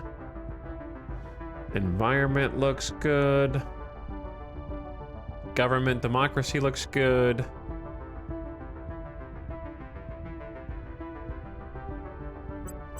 A little bit more in funding. Securing our control. Offering support. Okay. When is the next battle? 43 days. Then we gotta duke it out on Mars, and then 51 days we gotta duke it out on Earth. And the big problem right now is I don't have any water. Wrapping up here. It's actually Project Exodus is doing propaganda. Is it time to just chat? At what point do you just declare war on the other humans and be like, you're meddling in my affairs?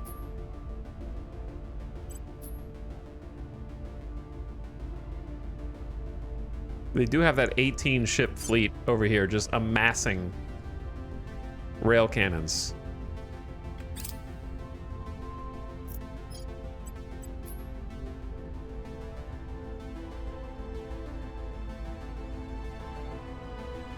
The people will come to our side. If I just did a little assassination attempt there, would if we go to ground with Terminus first so that they don't know? I'm just gonna do permanent assignment here.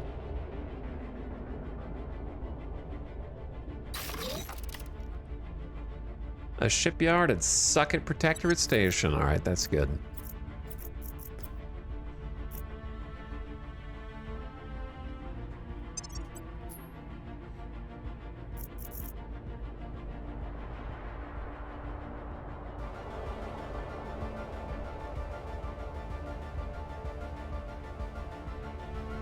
I don't know what fleet comp we need. I think we're just always gonna need more of our brand new trench coat Mark 1s.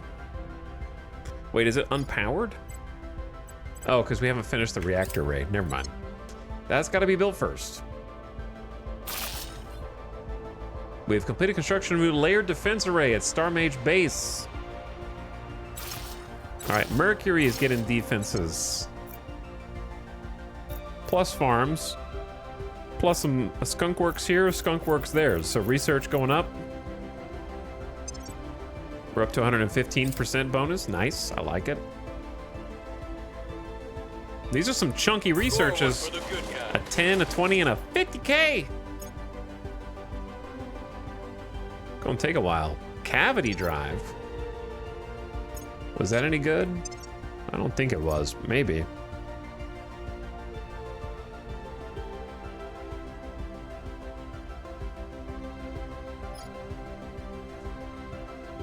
Nah, it's not that good. Okay, unfavorite that. We already have the Pharaohs, which is definitely better. I could honestly probably swap to it. Threats. Maybe I should have already done that. We have purged supporters of the resistance and taken a control point for humanity first in Bulgaria. Wrapping up here. Oh yeah, I forgot to defend. Whoops.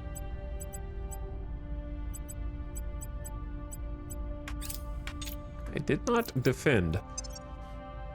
I'm just gonna let the research carry on as it's going.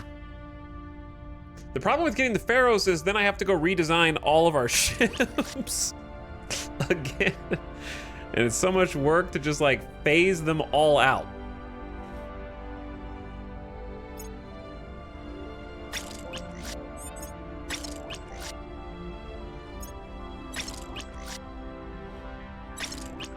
Holy.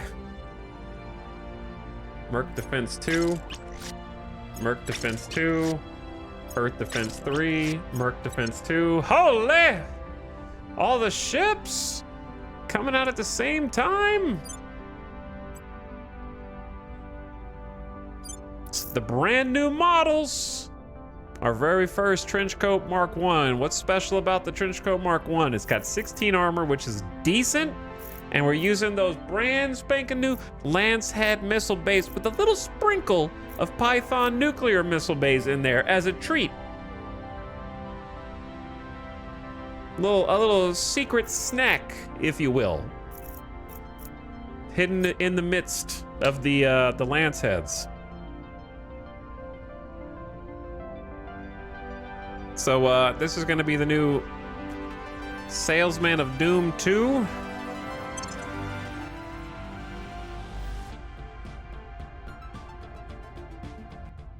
Let's do this. There we go.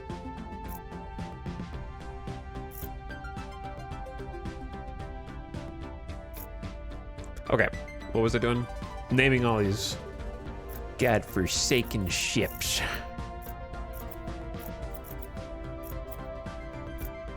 The Janissary is also new. So we got Salesman of Doom, we got the Giso, we got the Yokarps, we got the Golden Rupee. I need more.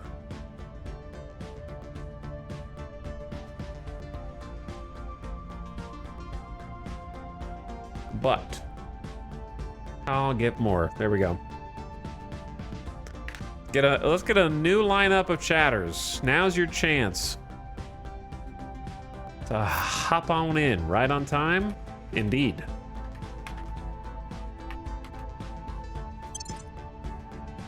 Welcome to the Mercury Defense Force. And then our first Viper This feels weird that Viper is our new model, but Quad Vipers is the new model.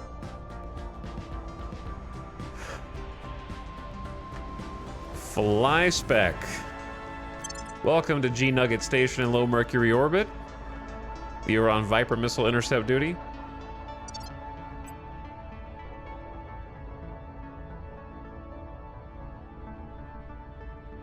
Mechlin, Xylox, those are you guys in chat, right? I'm pretty sure.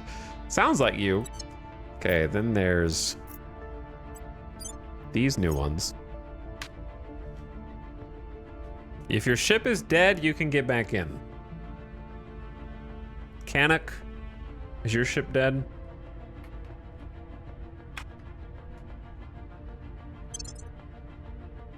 It's getting hard to keep track of. More Landsats, this time around Earth.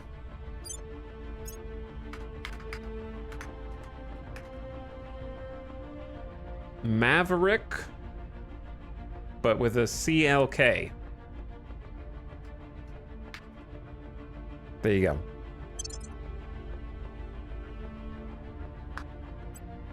And then we got the Guardian needs to be renamed to the Endurian, who may or may not have been in the game already. I can't remember.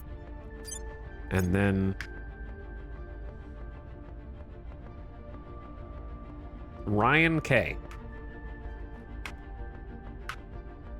037. That I can't. 037. There you go. To distinguish it from the ones that are like the second of its kind. Not that it matters much, but mine should also be the second. How dare you die in my Defense Force fleets? You guys need to do your jobs better.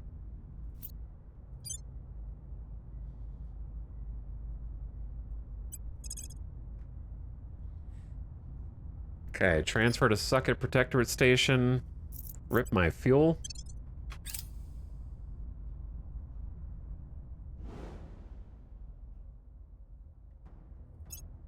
Join Earth Defense Force 3.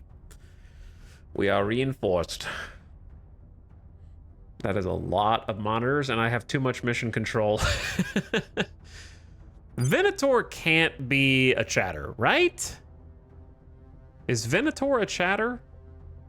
Are you guys a chatter?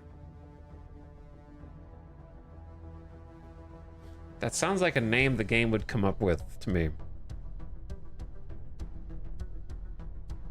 Need to start prefixing us? That's true. But then now it's way too late to do that. Then I will know if I did it or not. That's a good point. If I was gonna scuttle some more ships, which I am gonna have to, because Earth has some of the oldest ones.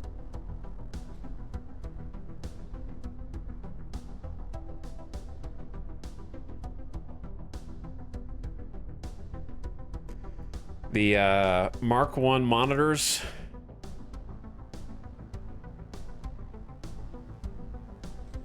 are pretty old.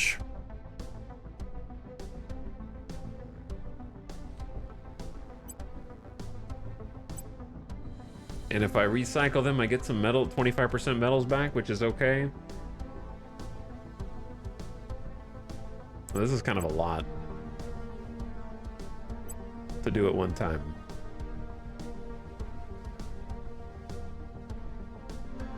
The overalls Mark 1s are pretty old and weak. But if I take out 5 monitors in one swoop, am I weakening myself too much against the aliens?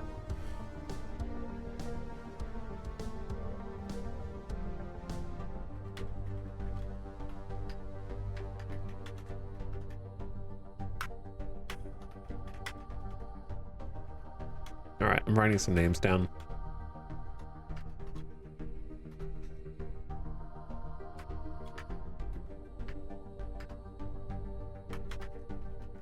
I mean, 5 monitors is a lot.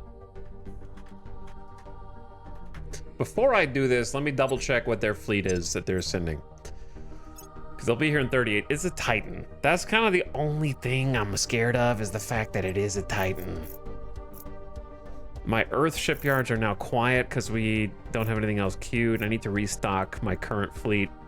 Maybe we'll wait until we fight this Titan fleet off and the survivors can get decommissioned and rebuilt. How about that?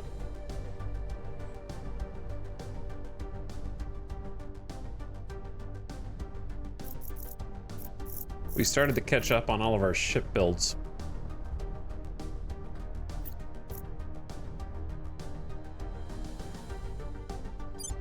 And then there is a fleet heading to Luna, but they're not going to be there for like 166 days. So we're gonna transfer the moon fleet over to Earth. But I need to leave a couple of ships on the moon just to be a deterrent. So I'm gonna leave an Overalls Mark III and then a Bootstrap Mark III and then send the other 3 ships over.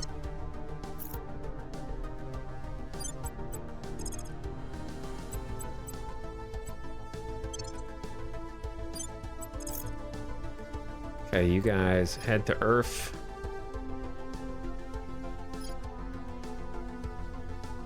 Be there in a week and a half.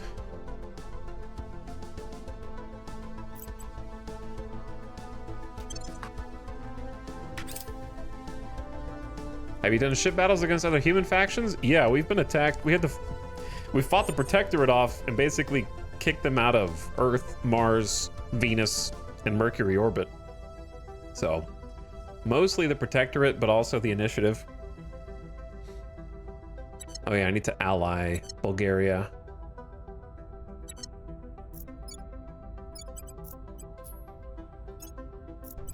As well as North Macedonia, in fact. Get that cooldown started. Okay, Tanks of Frank, go ahead and defend our interests here. Sinless, you do some national policy in the EU so we can merge. Ace Tech is just fighting the aliens. Ready for my mission. At your service.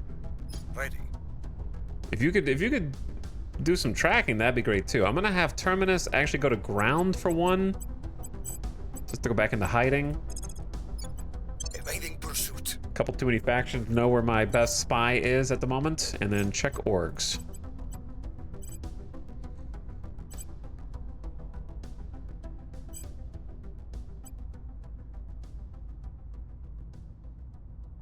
DARPA's okay. It's not my favorite. Meh.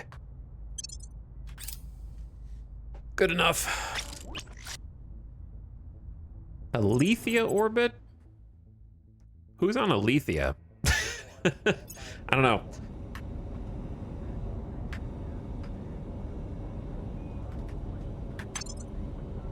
Def 1? That doesn't really sound like Alethea, but that's what it is. Def 1. And it's Aku. With two U's. This is a pretty backwater place.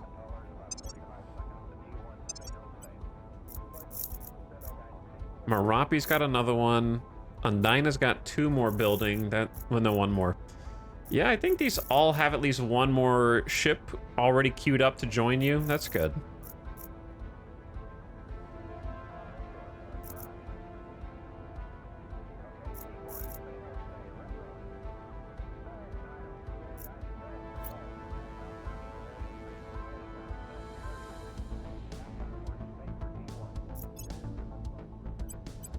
This fleet list is getting kind of stupid long, to be honest.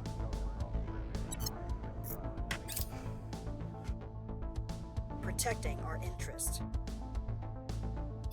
Hunkering down. Lending my expertise. Oh god. We have completed construction of layered defense arrays at Hamsfree in low Mercury. Social science research centers at Ballistic Burrow Station and a farm. Oh yeah, I've got too much mission control. Ugh.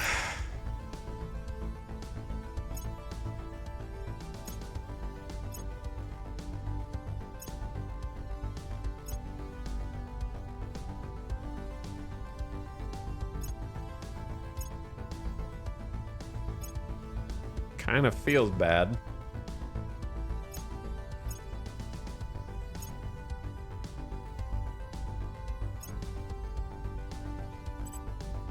Kinda does feel bad. Got too many dang mines scattered around. All right, I'm gonna toggle off super uber goober base for a minute. Just to get under mission control cap. The good news is that I'm currently forcing the world to learn how to do a mission to Saturn. And when mission Saturn comes out, we're gonna be able to support 6 more mines. So it's gonna dramatically reduce the mission control drain that we're experiencing, but they're not really helping. We are winning It's their just hearts me. and minds. I'm the only one researching it at the moment. Staff have identified Ensign Andres Vervoort as a candidate on the Syrian Defense Force. Oh yeah, I need to like move some of you officers around before the aliens get here in a minute. Mission complete. It's a good idea. Okay, unify with Bosnia. Bosnia, welcome into the European Union. Our borders grow. LZ is secure. Aztec has wiped out the invasive flora and fauna. Basically a personal research? Yeah, it's basically what it is. Medium Mars orbit at the weapons station. Welcome the Stan Brule.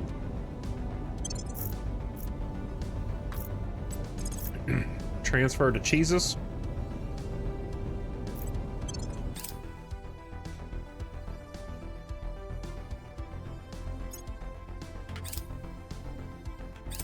We lost a control point in Bulgaria despite defending it?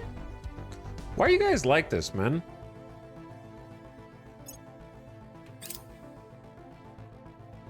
Why do you make me do this?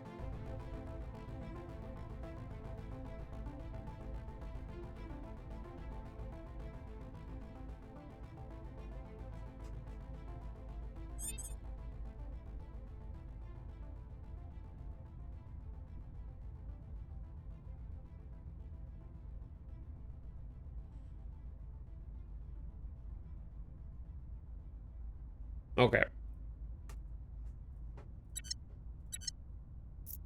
So, how much time I got? 2 weeks, so 1 more turn before we actually have to do this. But we got a bunch of water.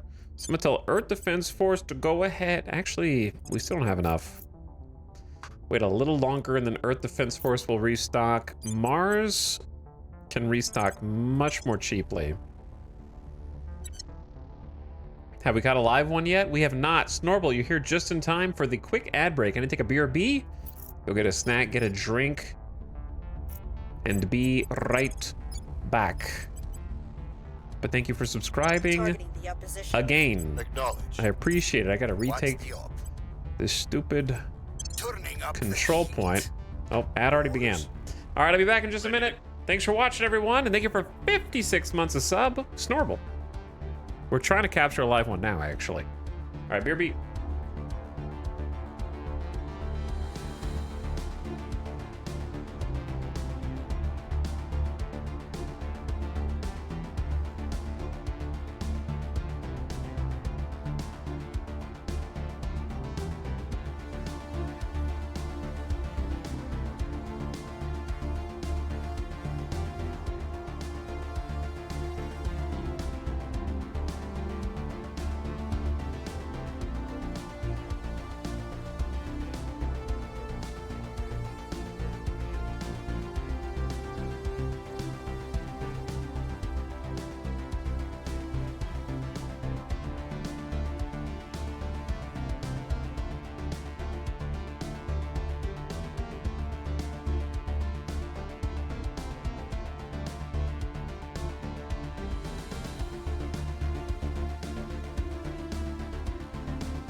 All right. What up? Where to? We are back. I don't know what we're doing, but we're back to do it. I think we're just kind of trying to group all the nations under European Union right now. Why not? Get them all in one place. It takes a little Standing while. by. Ace Tech is free and clear. Go do some more inspiring. I'll make sure they're on our side.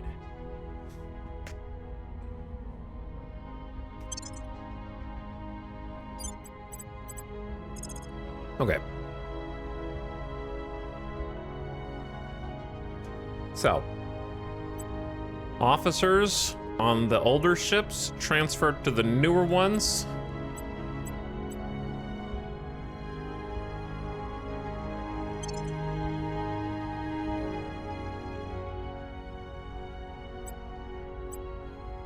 Why is this ship just called the Hunter? I don't think that's right. Chat, you guys aren't just the... Which one of you is the Hunter? Calipigian, did your ship die? Version 2, okay.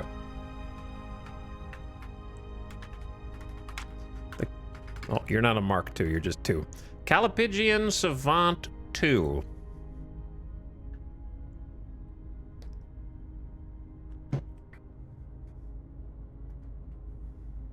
We need to have like a designator for these.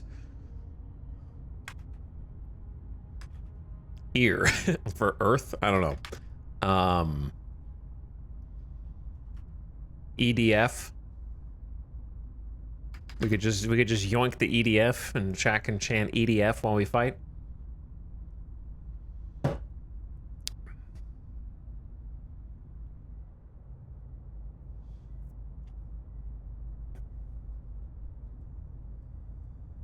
And then we could have, well, that gets tricky because Moon Defense and Mars Defense start with the same letter.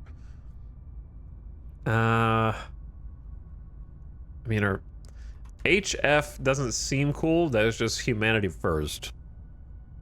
United Earth Response Force, U-Earth.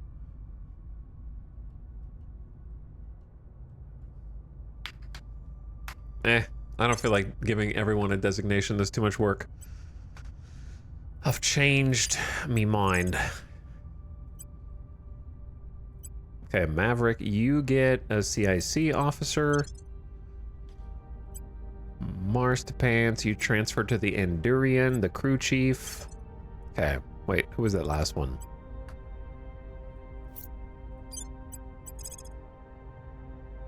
Why is there... There's a propulsion officer on the station? You could, I guess you could transfer them for safekeeping onto a station to get a different fleet, maybe?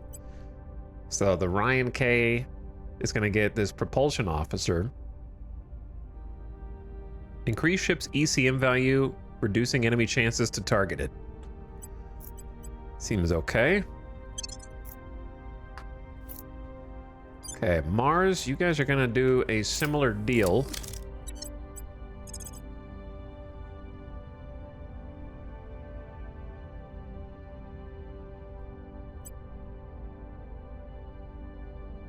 That being said, there's not really that many here.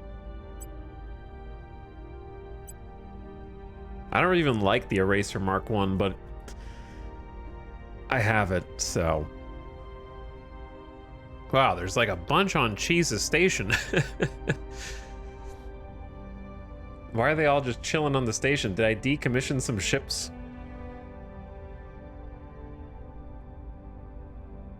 Modifies repair speed at a shipyards.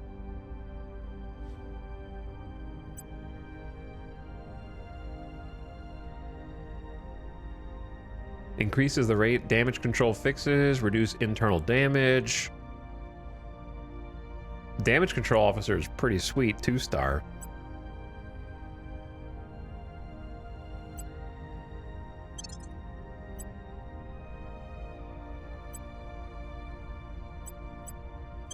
Okay, there you go.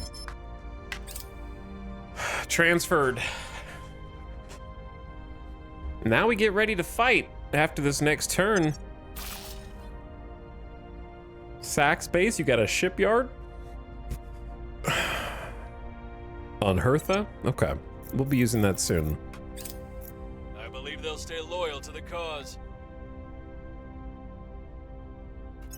Offering counsel. So, I need to refuel the Earth Force. Construction of the Bootstrap Mark III in medium Mars orbit. Designation has not been determined yet. I think I got all the people from the last list. There are a lot of potential chatters going in here. I'm gonna go ahead and rename the ones that I'm planning on decommissioning from the other fleet. And get ahead of it. My name's not Laszlo 2.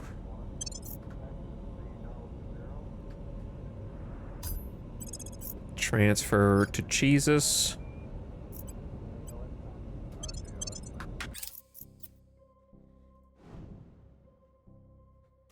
Join Martian Defense 3. So you guys, you waited too long to redeem name a thing, and then the name already came and went. Peru has completed a nuclear weapons test to the horror of the world. Peru gets an atrocity for this. A new shipyard in Ceres for Taco Tyler Station. Okay, let's get a full resupply of the Earth Defense Force. Crackdown complete.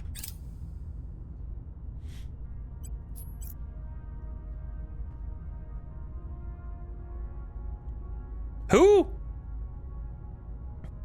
Excuse me. Resistance Fleet Romeo 3 has launched on a trajectory targeting Colt Diggity. It is expected to arrive at 1923-28. I'm sorry?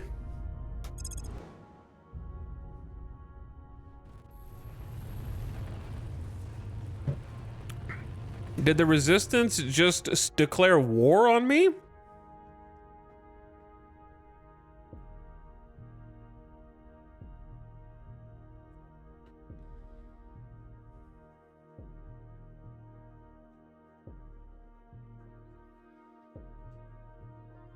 I mean, that's the only reason you would be intercepting one of my stations.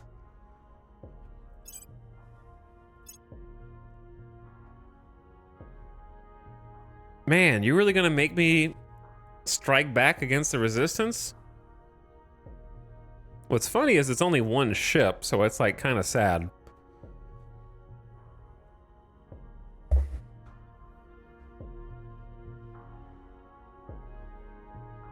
Okay, Terminus. I'm gonna give you one more security.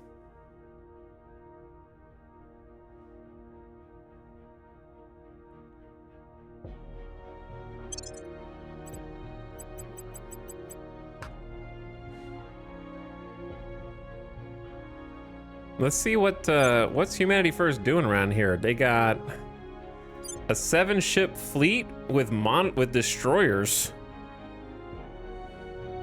and monitors. That monitor with the quad autocannons is gonna be a pain in the ass, and all the torpedoes.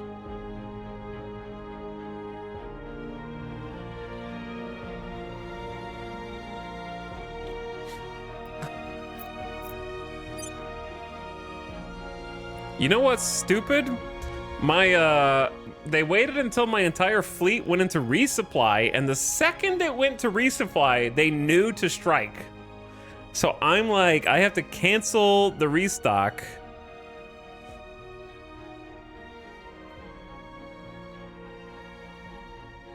And dispatch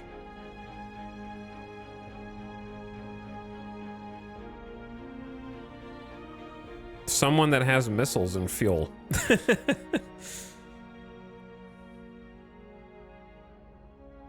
Or it's just one ship. Can the station defend itself or nah? Do we have defense there? I think they specifically picked a station that has low defense. Yeah, it's under construction. Okay, well, I'm gonna have to cancel the reef stock. I didn't know this was a thing, so I can't resupply as one big fleet. I need to have like 2 fleets to prevent these exact situations from unfolding.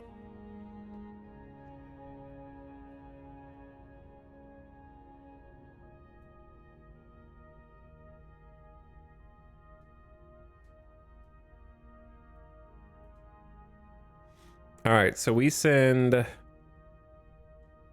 overalls that have fuel. I mean, I need to overkill them.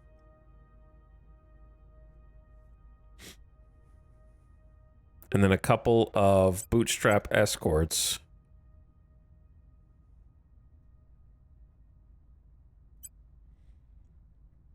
Just for defense. Okay, then you guys continue your resupply.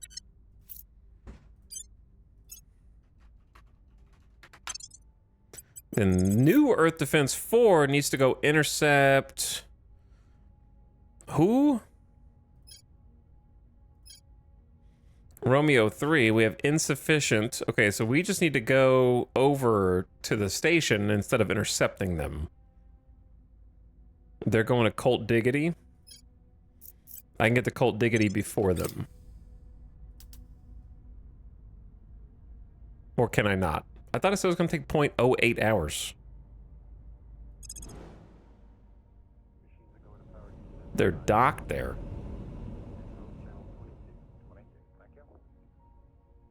Wait, we're not transferring until the 8th of May?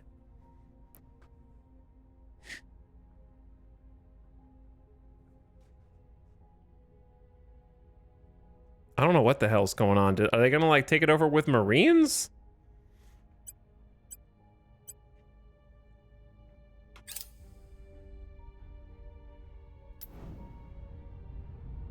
They're trying to destroy the Hab, 8th of May. Okay, so it might work, but I don't know why my fleet is taking so long to make the transfer. I guess it's suboptimal timing. Burner drive, mark something. You are only serving the interests of the aliens by fighting us. Fiona! Do you understand the hypocrisy of your words, Commander? Okay? I'm not fighting you, you're fighting me. They destroyed Colt Diggity Station. I'm about to rain hellfire down upon you guys. I'm sorry. All right, we gotta do a few things. Why do they do this like 10 days before the damn Martians, not Martians, the aliens get here? I'm Martians now. Okay, let's see where are you guys? Because I'm about to destroy all your stuff that I can reach.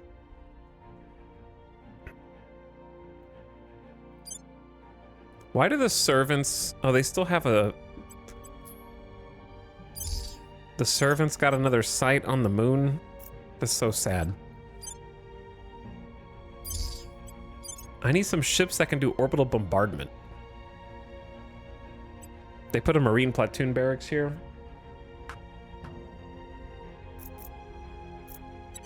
What about on Mars?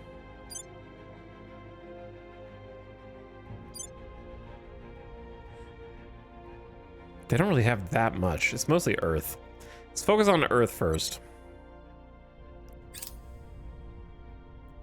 Why is my slow-ass fleet taking so long to redeploy?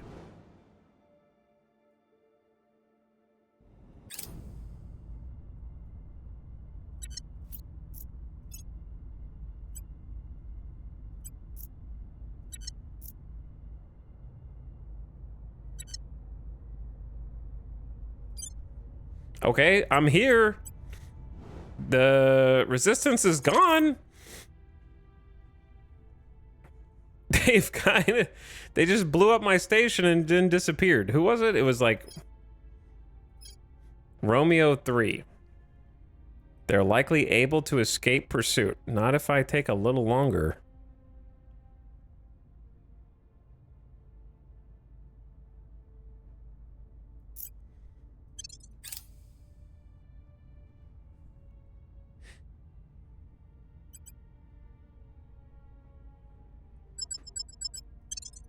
They're running. I'm doing a max bid on KPS.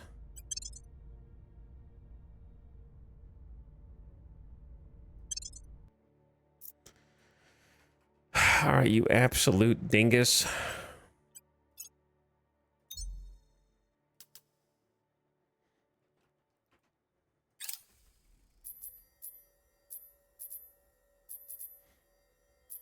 Six torpedoes. We don't even need to do anything except float toward them.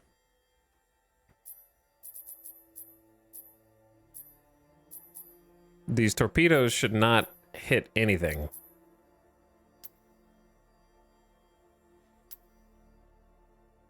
Well, now I got another little bumblebee. Sorry, I shouldn't call them a bee. That would be too generous. I got a little wasp flying around, trying to cause problems for me.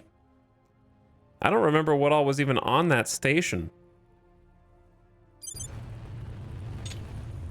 Oh, you're gonna burn away from me. That's what it is? All right, bootstrap Mark III. Go catch his ass, man.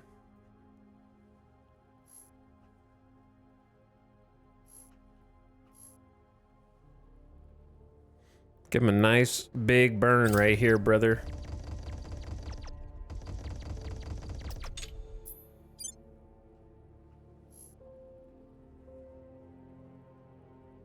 Where's the music? Megacorp DLC is just a bit quiet.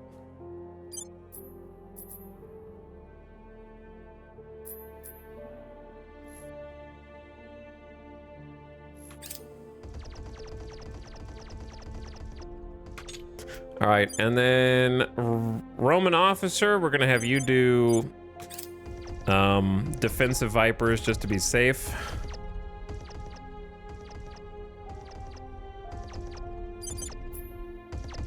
Why are you choosing... Why are the Vipers not going out? Surely Vipers can intercept Artemis torpedoes, right?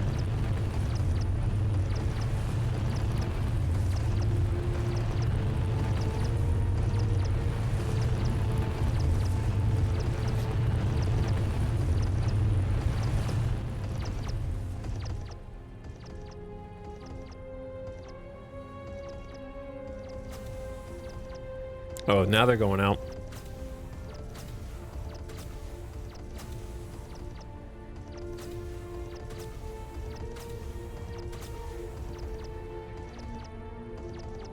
Huh. Why can't we shoot down some baby Artemis torpedoes? What? That should not be getting that close, brother. It's punching through. Actually insane. How are 3 PD boats letting 1 tube of Artemis torpedoes get through?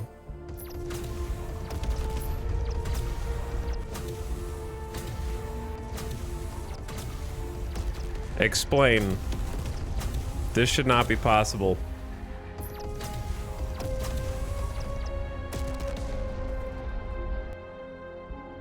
I mean, I stopped them, but I shouldn't have had to empty 2 Viper missile bay tubes to stop them.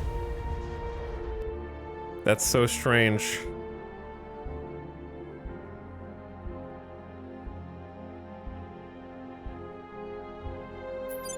Okay, so anyway, we're going almost 2 KPS. I can't really tell how fast they're going. But we should really have more juice in the tank to catch up with this, bro. So then we just want to set the autocannons to be able to attack offensively. And then just kind of ride along.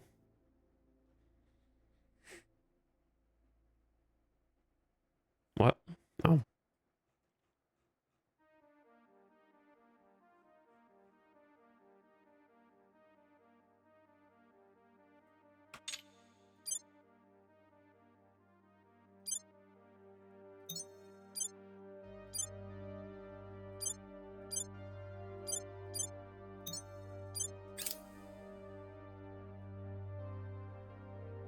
So they turned around and are trying to run away.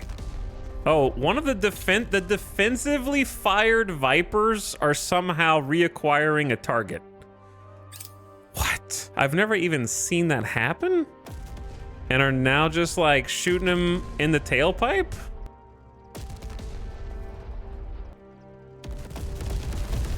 What? That seems like cheating. All right, well, we got him. Okay. Never seen that one.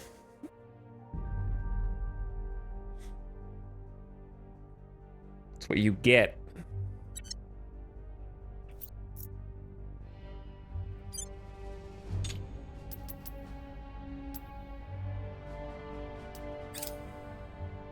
Okay, I need Earth Defense 4 to transfer.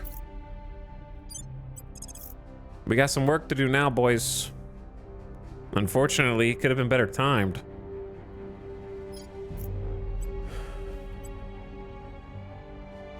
They got a loiter for 22 hours.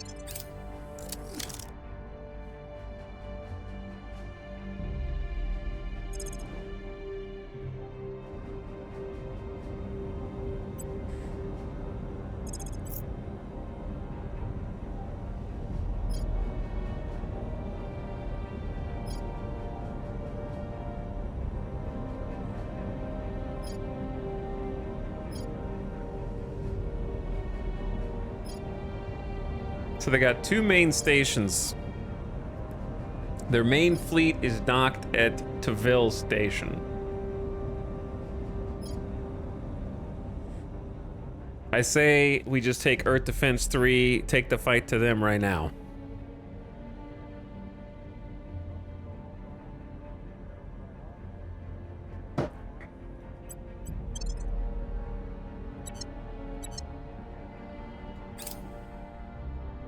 And send it on over.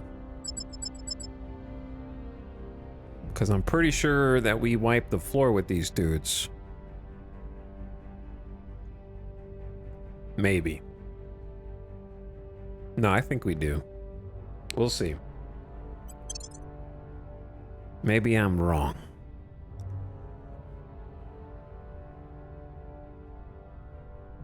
They do have a lot of Artemis torpedo bays.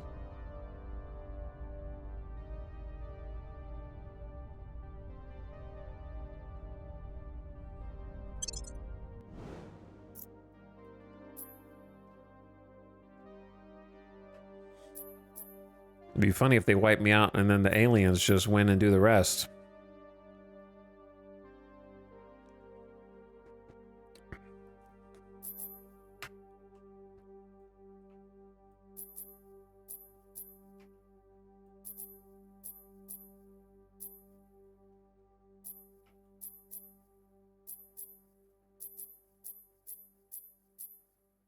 Three bootstrap Mark IIIs in the front.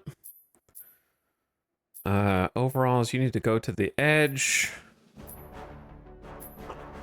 Let the trench coat sit up front.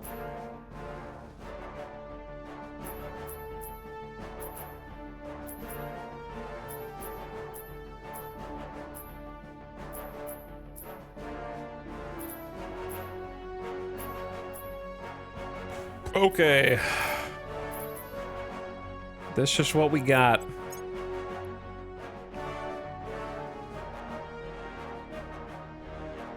So, they've got railgun, battery, destroyers.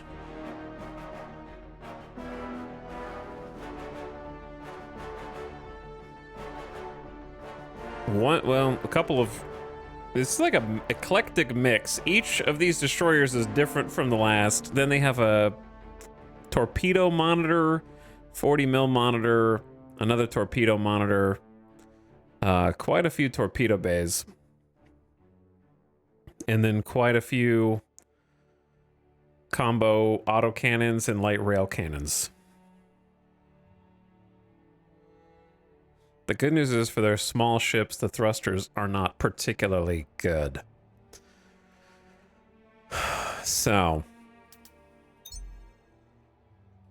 they have a lot of torpedoes, so I'm going to take that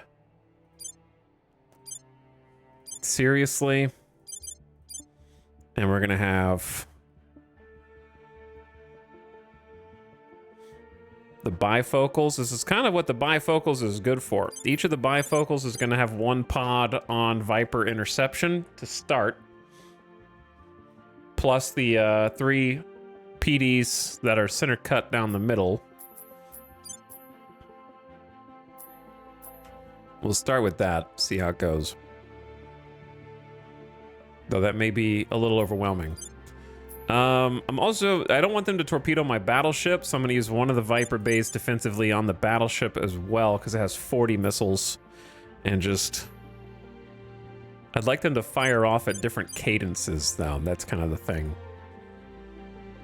And then from here, we're just gonna be picking different targets. So like, battleship versus destroyer, trench coat versus destroyer, trench coat versus destroyer, so we got 3 trench coats here versus monitor with the auto cannons, bifocals on defense.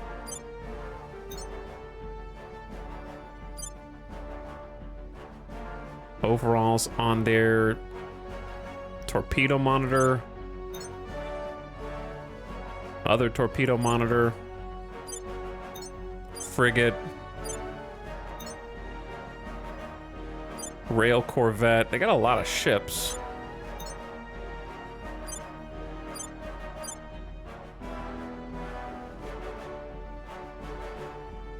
So they got a few more ships down here that we might target with the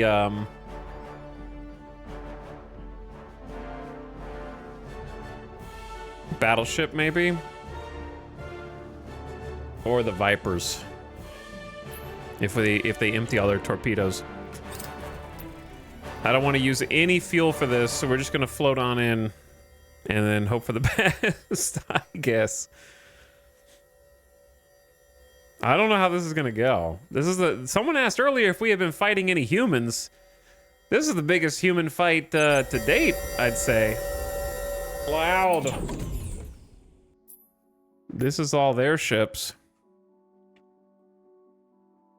Starting like 1,200 kilometers away.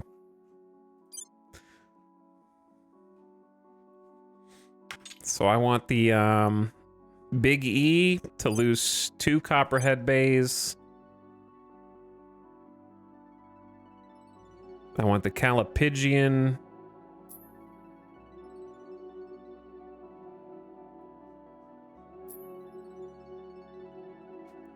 to launch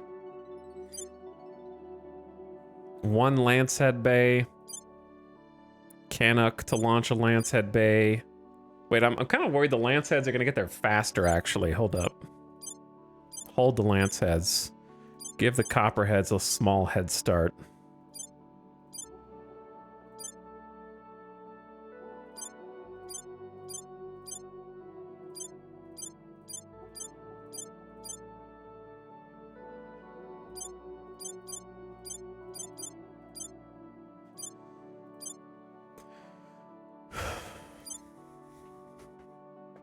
Honestly, just mag dump all the Copperheads. I don't want to be greedy there.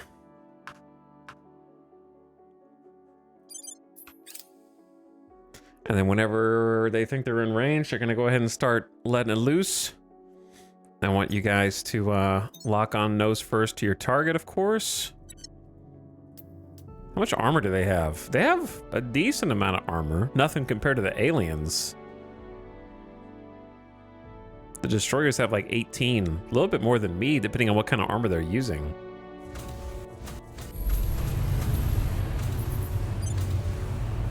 Those are the defensive Vipers.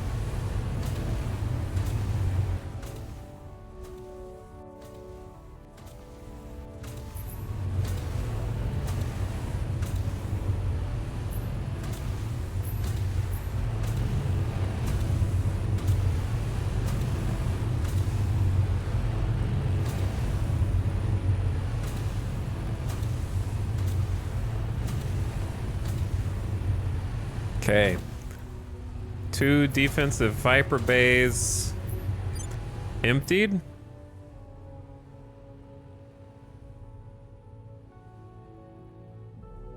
What are these little speckles I see?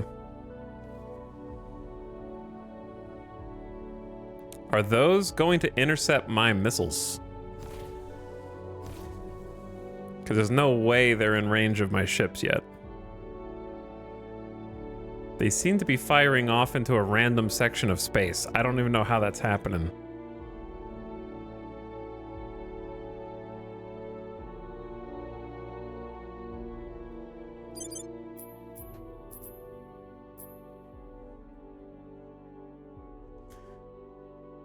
So I'm gonna hold my other, that's a lot of torps actually.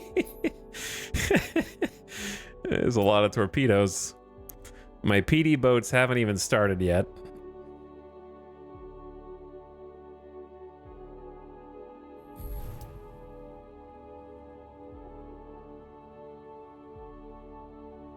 Look at this cluster of torpedoes. It's a lot of torpedoes, bro. Okay, PD boats just... I wish I had the other 3 PD boats for this instead of just 3. It's not very much.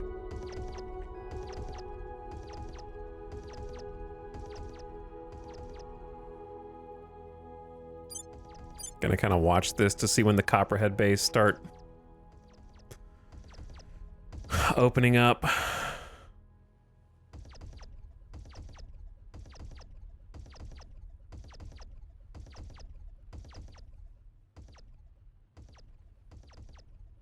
Doing a little interception.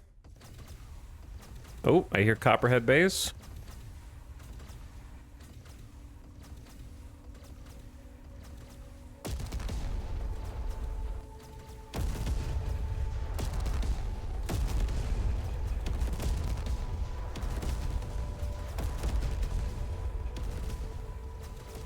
They got quite a few waves. All right. Big E, you were gonna do 1 Viper missile bay on defense because you're important. And then on the left side, Laszlo, you're gonna hit some defensive Vipers as well because I think they have a lot of torps.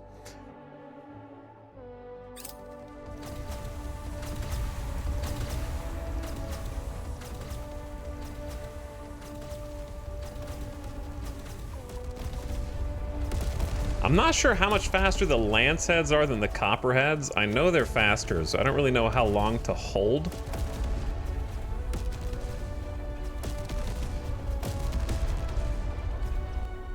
God, I love this, like, torpedo interception.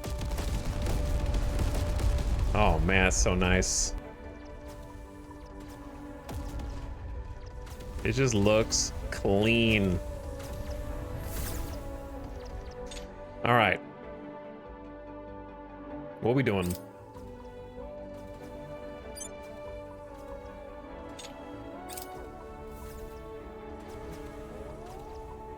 I feel like torpedoes are getting in, but it seems like they have... Like, when am I going to launch the other missiles?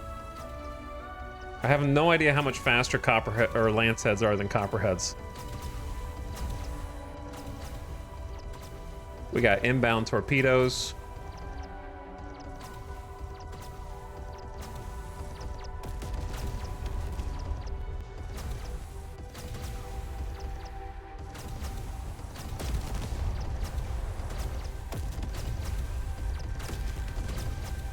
Point blank interceptions going on right here. Uh-oh. Oof, we took a hit. Giso, you're okay, man. Giso, you're okay? You're Mark III. I'm gonna go ahead and let... Again, this is gonna be kind of a test.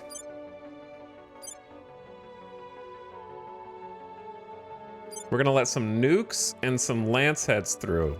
How fast are the nukes? They have 4 Delta V versus 4.4. The lance head should get there first.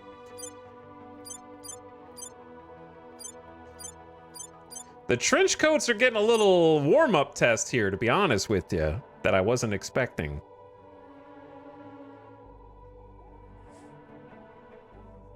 I'm gonna have Endurian go to Viper Missile Bay point defense mode. That's kind of what you guys are here for. And then we're gonna have any other Viper Bay boys reacquire targets from the bottom up.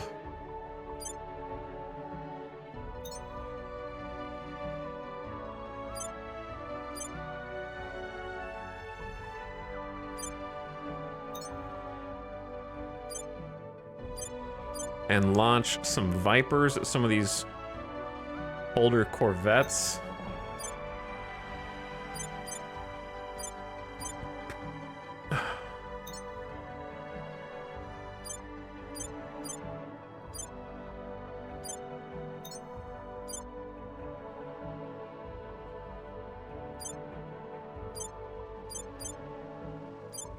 Is anyone attacking this frigate?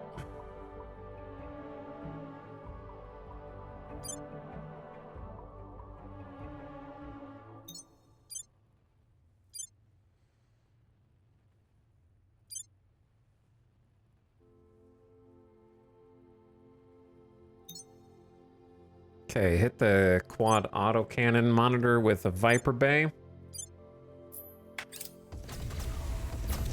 Get the second volley going in. And we're gonna see how this stacks up. So it's a combination of Python nukes, Lancehead missiles, and Vipers. So it's gonna be kind of hard to track who's what. Just from how they launch off, you can see the Vipers in the foreground going a bit faster. Quite a bit faster. Whereas Calipigian's launching the combo of Lanceheads and nukes right now. Mostly Lanceheads at the moment. So what I expect to see if we zoom out is you'll notice that the Copperhead batch should be easier if I go against instead of the Earth, we go from the space side. Okay, so we go from the space side. If you look at the red concentration of missiles, I know it's small, but look how grouped up the missiles are versus these Lanceheads right here, right? And everything else is much more spaced out. So I'm curious how that's gonna look when it goes down the line. Also, I'm a little worried that my Viper missiles are gonna try and intercept their little, like, barrage of batteries? I don't know, we'll see. They might be using their batteries as PD. So the real question then becomes, will any of my missiles get through? And did I shoot the second barrage of missiles too early? I usually do.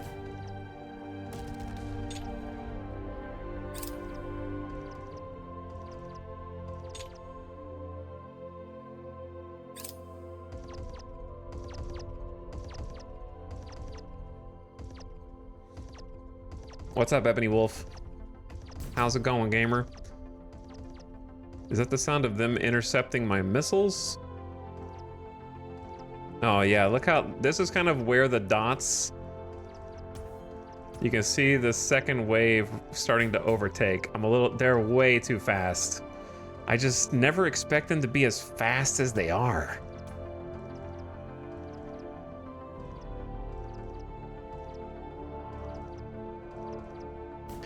They have a decent amount of point defense autocannons. So I'm curious how my missile barrage is gonna hold up.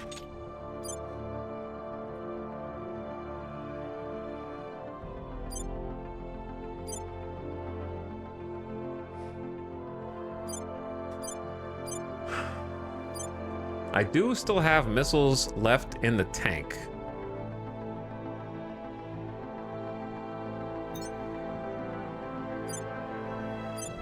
So I might just fire like a second volley.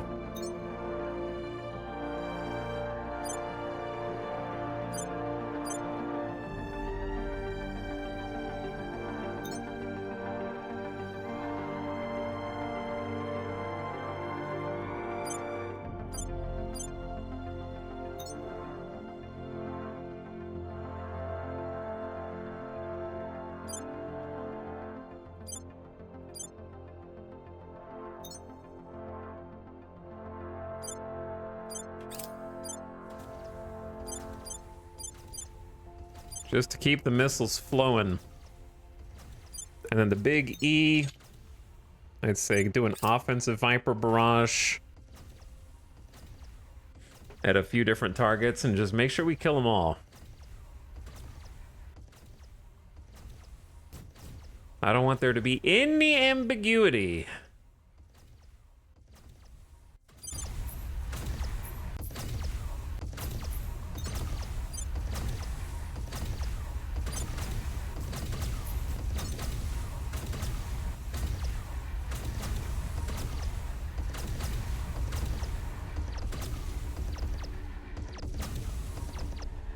I'm gonna shoot like 10 Vipers at each of these different ships, kind of move them on down the line a little bit.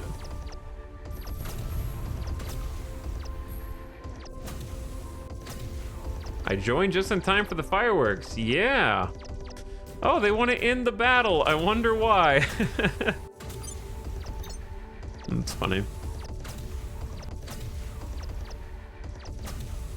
Make sure I get these escorts at the bottom behind my camera.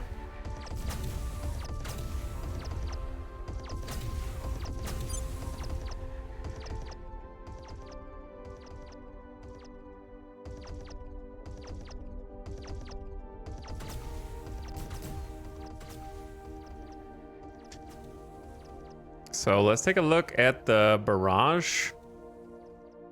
You can see that the Lanceheads and the Vipers are just now overtaking the main Copperhead group. So the main Copperhead group is this like super dense red line right here, and then pushing out in front are the Vipers with the Lanceheads behind. The Lanceheads are a bit faster than this cluster as well. So they're actually like getting there pretty close-ish to the same time. They're starting up their point defense now. So let's see. I think we have more than enough missiles, but you know, you never be too safe. No idea if any of the nukes will get through. And then we've got a little extra volley back here. And I'm gonna turn all the bootstraps on to kind of like offensive mode. Just they can shoot at enemy ships or they can shoot at their projectiles, whichever they want.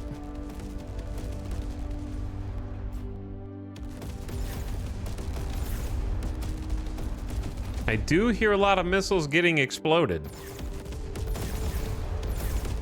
But as long as the missiles keep creeping closer, they'll find their targets. This is a giga battle over Earth between humans, man.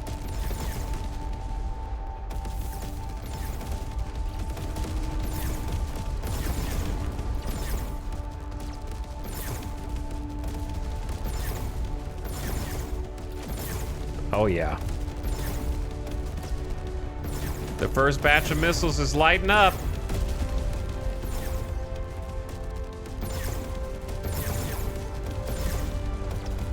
Oh yeah. Getting in there.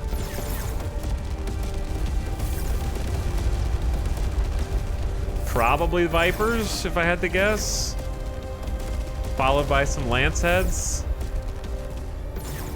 It's hard to tell. They don't visually have any kind of different identity. No, I think Lanceheads would be doing more against this Corvette. The slower ones are the Lanceheads.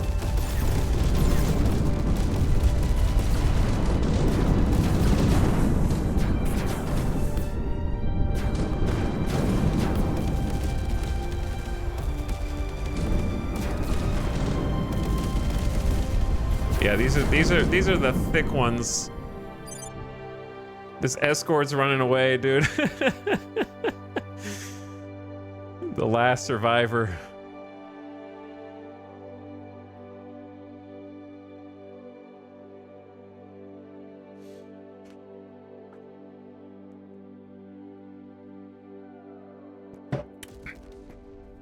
Now, I'm pretty sure that I did send some missiles at Bro, so...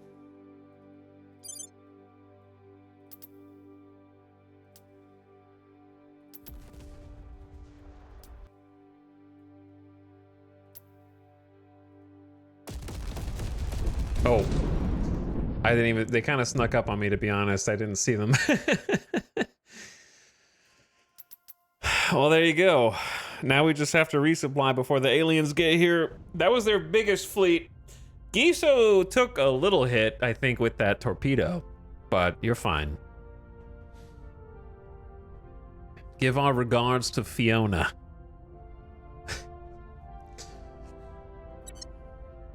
Well, there's a little bit of revenge for blowing up my station in progress. I'm gonna start my platform again, if you don't mind.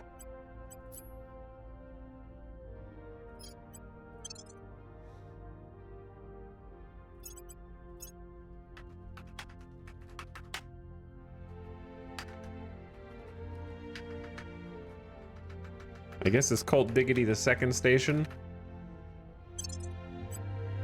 Pain in my backside, man. Wait, did I misspell it?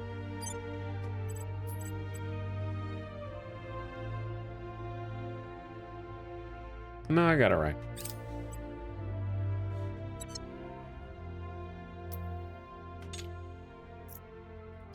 Okay. Earth Defense 3 returns to ops. Do you guys have missiles and stuff? No, you guys need to resupply.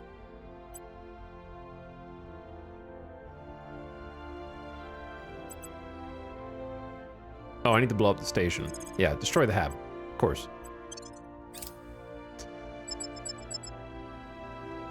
This is what you did, Fiona. This is what you did. This is what you made me do.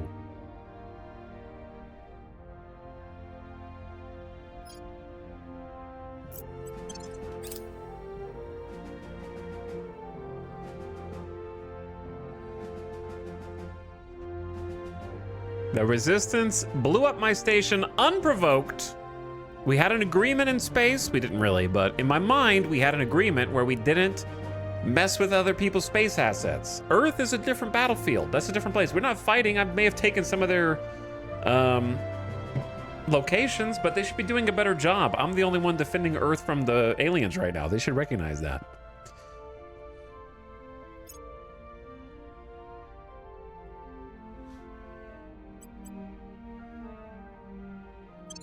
Okay, Earth Defense 4, you guys go ahead and get it queued up. How long until the aliens get here?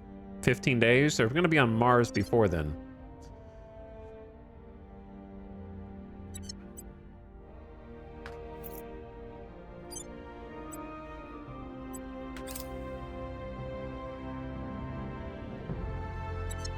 Policy direction. Okay, Earth Defense 3, repair will take 0.4 hours. Get that going. We're gonna unify Albania!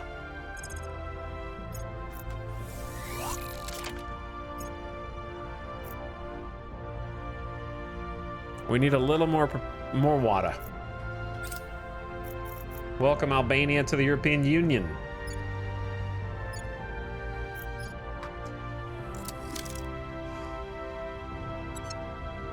Okay.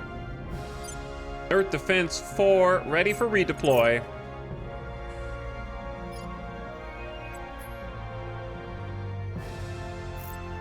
Head to one of their other stations in low Earth orbit.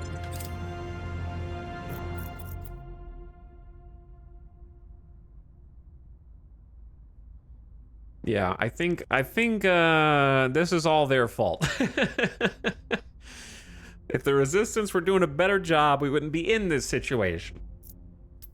Now I gotta assert dominance. How do we fare against 8 light ion batteries? This I don't actually know.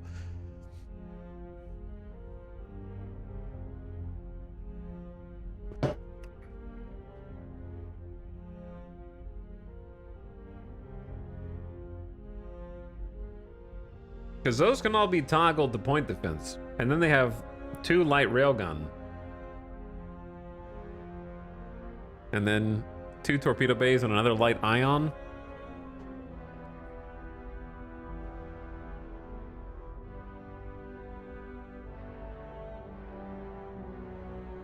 Huh. Well, good luck, boys.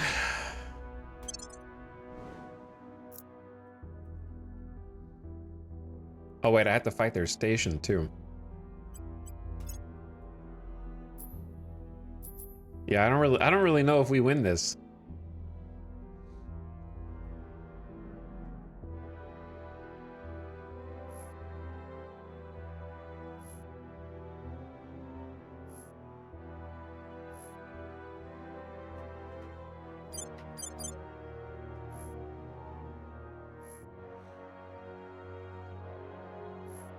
I think we burned fast with the bootstraps. I think I should have spent more time organizing this. This is the same lineup that it spit out last time when my autocannons didn't do anything.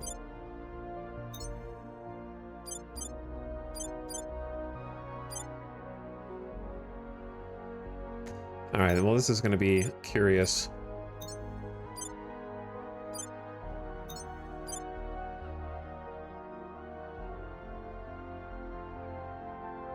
This will be curious.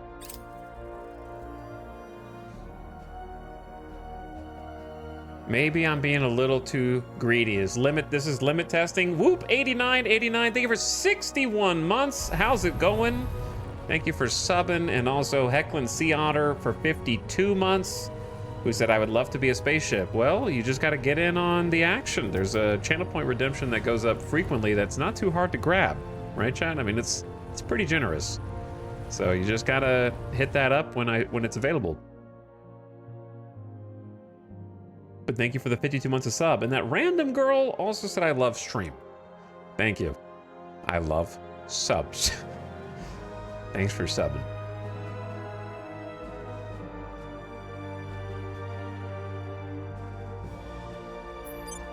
All right, you guys are cruising in pretty fast. We're gonna start. I'm definitely gonna drop at least one defensive Viper Bay.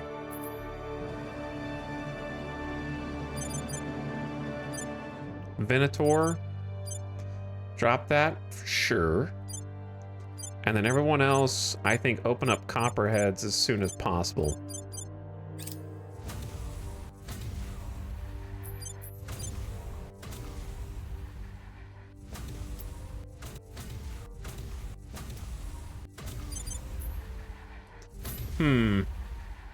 You guys wanna... You wanna... No? Okay.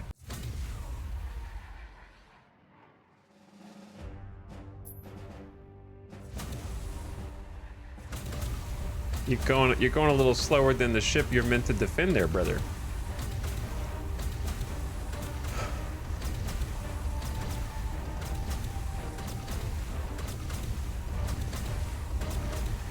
You need to go that way, like these guys.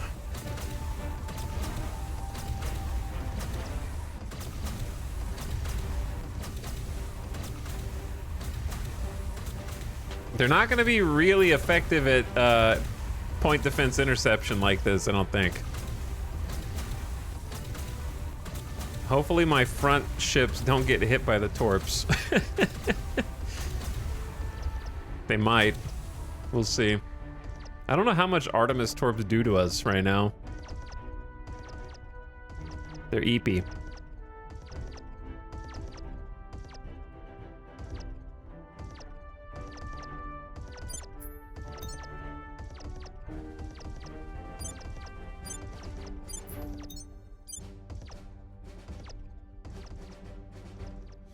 I'm worried that their ion cannons are just going to intercept all my missiles. They have another advantage, which is that they're kind of not moving. Because they're not moving toward me, my missiles, they're going to have more time for point defense, basically. So this is going to be interesting. I might lose. Especially if we struggle this bad at intercepting their torpedoes.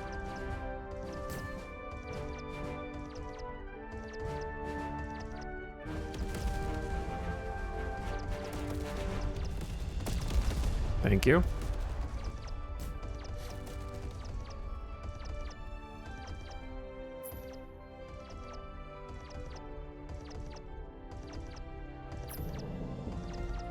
I may have sent my PD 40 mils in a little fast. The good news is they're gonna have some copperhead cover because the copperheads are just slightly faster than them.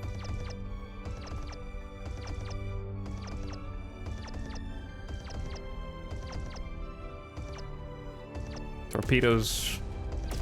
Good job, guys. Good job.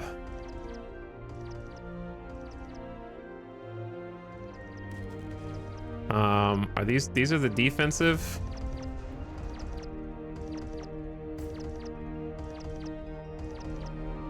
I have no idea where these missiles are going. Not a clue, to be honest.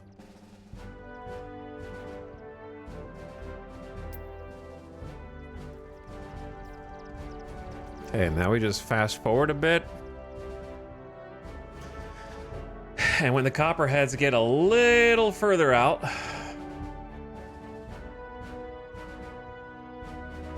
it's kind of just eyeball it at this point. It's hard to tell. There's no official count here. Maybe like the halfway point. Kind of like this. Then we go Viper, Vipers. Hopefully the Vipers catch up. We'll see.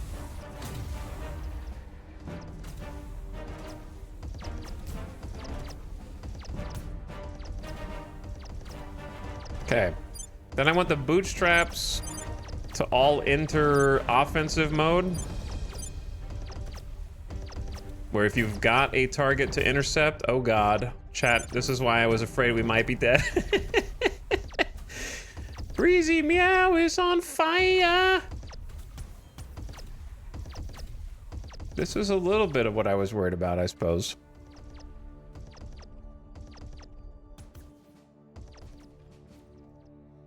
Those ions are not anything to sneeze at. Did I wait too long on the Vipers? Do we think this is going to catch up to this before they get to this? I believe.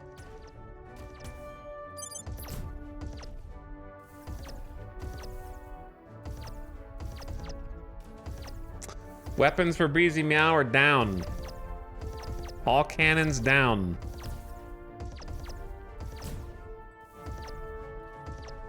Okay, we want Andromeda Snow to go focus fire mode, and oh, you don't have a target. That's true. Shoot the dudes with the quad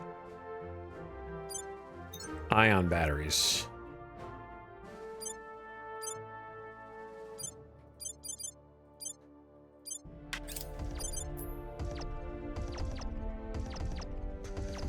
No more regular PD. You should be in targeting range.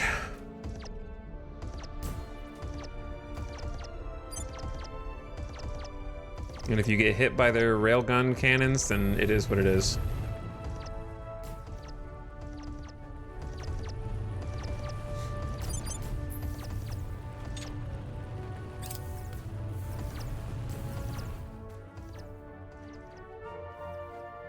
Okay, maybe I was a bit too slow on the Vipers.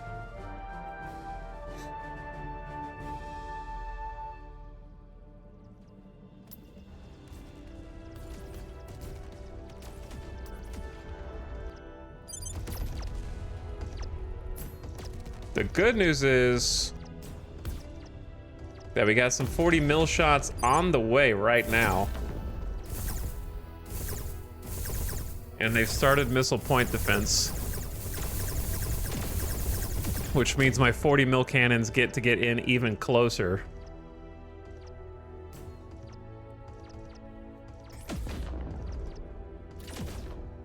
Go time. Donk, donk, donk. I hope you guys got armor. No! Breezy Meow is dead!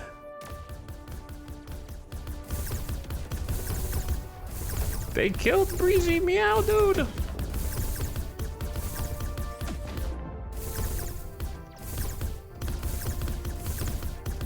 It's missile time! The most wonderful time of the year. Ions are cool, but they have a lengthy cooldown, don't they?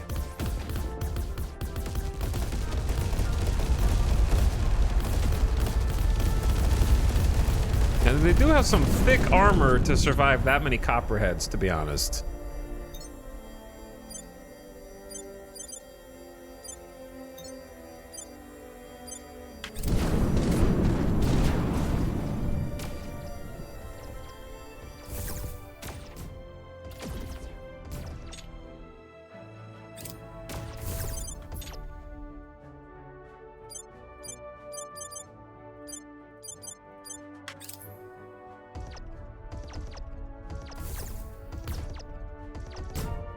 I'm gonna let them PD themselves so they don't just get hit by these blasts for no reason.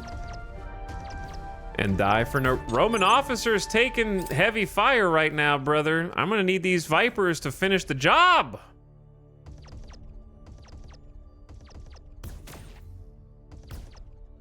And finish the job, I believe they will.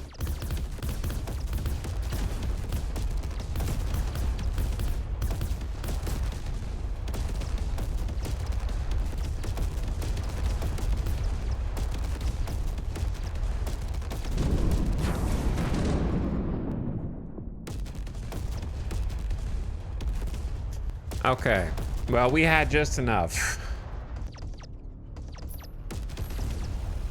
We had just enough to keep the show rolling, man. And then my 40 mil PDC boys roll up right underneath. Just to get a little spray and pray.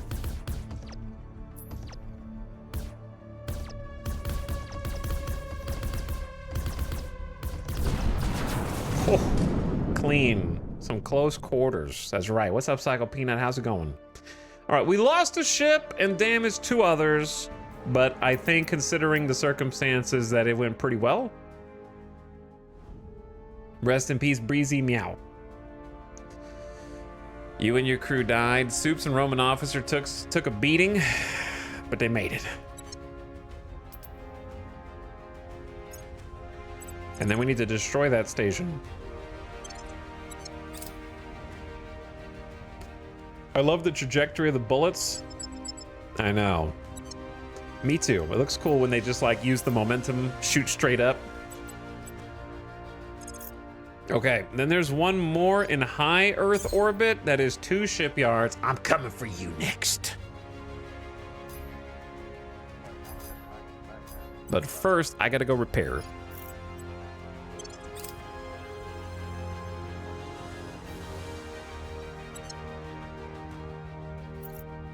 Then we need to resupply the Martian fleet.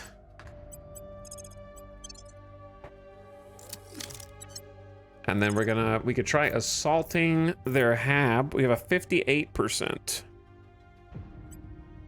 with Marines. We are in control now. Ad is about to start in 10 seconds. Turn your volume down, ad watchers. Okay, retaking the Bulgaria.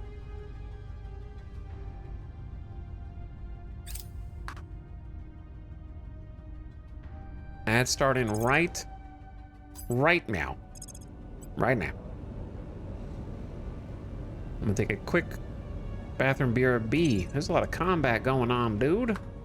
Yeah, we gotta get fixed up before the aliens show up. He's fighting the resistance. Yeah, we're fighting the resistance. They kicked the hornet's nest and started something that they couldn't possibly hope to finish. All right, beer back real quick.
All right. Secret Slubs? What's up, Modified? Thank you for the sub. Welcome to the stream. Happy Monday.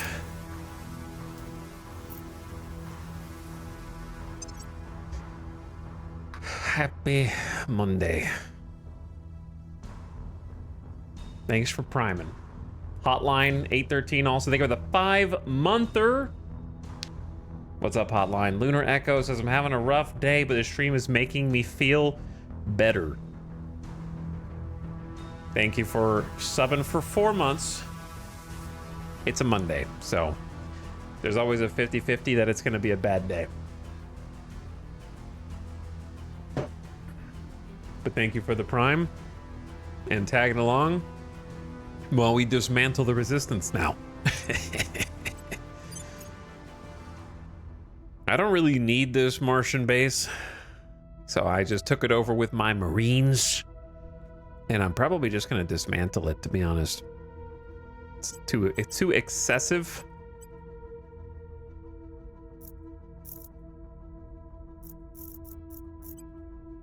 Why can't I manage it?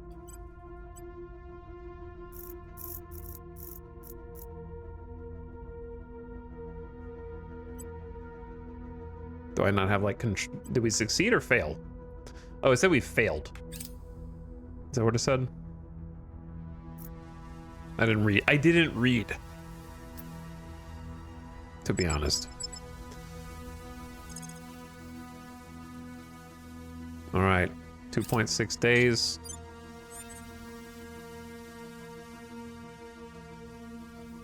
It's close. Martian Defense Fleet, I believe, is just ready to go. They are good to go. They're refueled. They're regrouped. It's time to drop some missiles on them.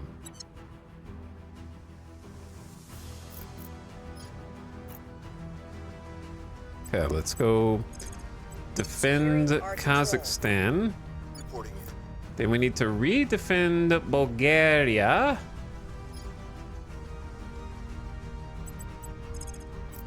Securing our interests. Terminus. There's an alien somewhere on Earth. Let's go. I always go to like the lowest success rate investigation. Can kind of spoil it, but that may not be the case. But let's go find out who this is. Surveilling target.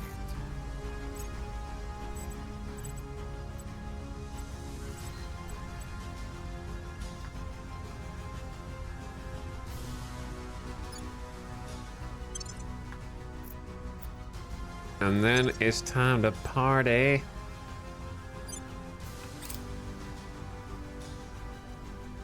Game time. Things safe. Hello, Crims. What is up? What's up is Safe for our people. the aliens are coming. Get rid of them. Inspire critical failure. I'll help them. That made them less loyal, in fact.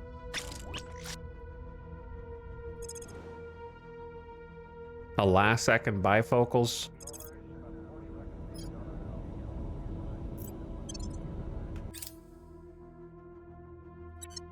Okay. So. What is this alien fleet up to? Eh?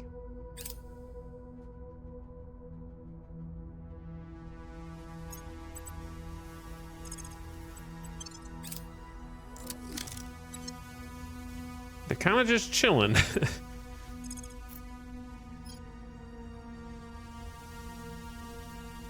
I'm scared to go to them because if I go to them and abandon my post at the station, then they could just go around me and go to the station and blow up my station. I kind of need them to decide to orbital bombard something. Preferably.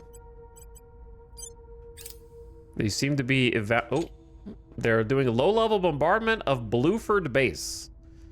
That is Project Exodus. And it's gone. Okay, I'm gonna sortie now.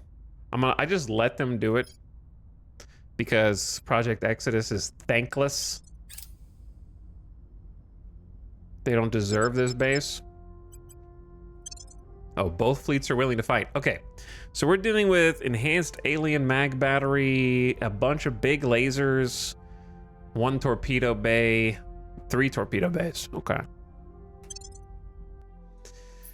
We ride.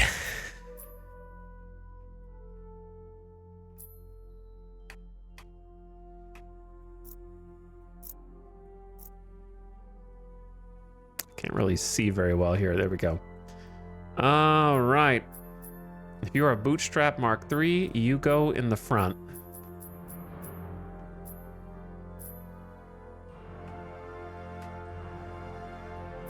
Or the middle, that's fine too.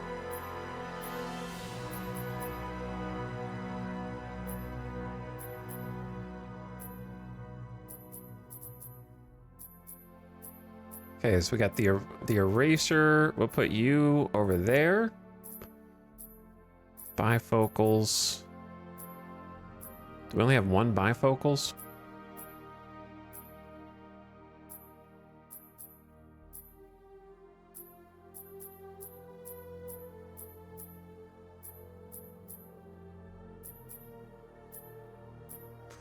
All right, this is gonna have to do.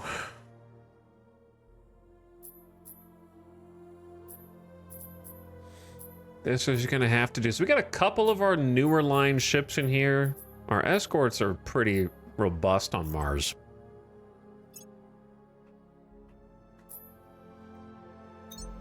I think this is gonna be easy. We might lose a couple ships, but I still think it's gonna be easy.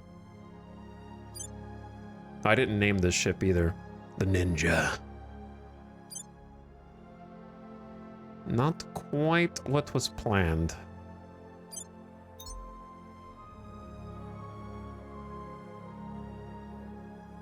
So what I want is 2 overalls on their battleship.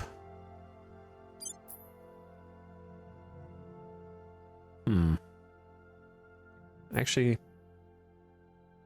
yeah. 1 overalls on the battle cruiser. 1 overalls on the cruiser. 1 overalls on the Corvette. The bifocals on the escort and the Corvette, because they might flank. And then Dr. MacDaddy is an eraser. We'll actually do Toasted Bread. You hit the battleship.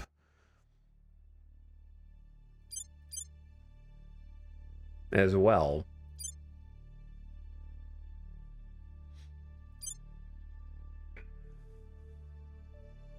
And then we got a couple of pocket squares who are just kind of chilling with the gang.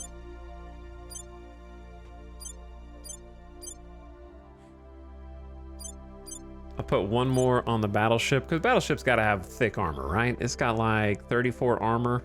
Doesn't sound that thick, but it might be thicker by extension of just being a battleship. I don't know. 1 on the battleship, 1 on the battle cruiser. Do I want to use any boost? Boost equals fuel, fuel equals water. I think we win without water.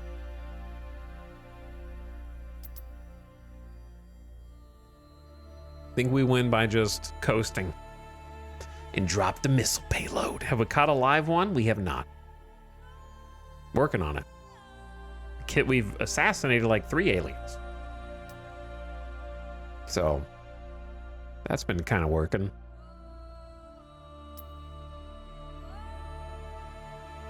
So what I want to see is if they change direction or nah. Okay. We got 1 changing direction. And it is the Shimmering Dawn class Corvette. In that case, I actually want the bifocals to shoot down that.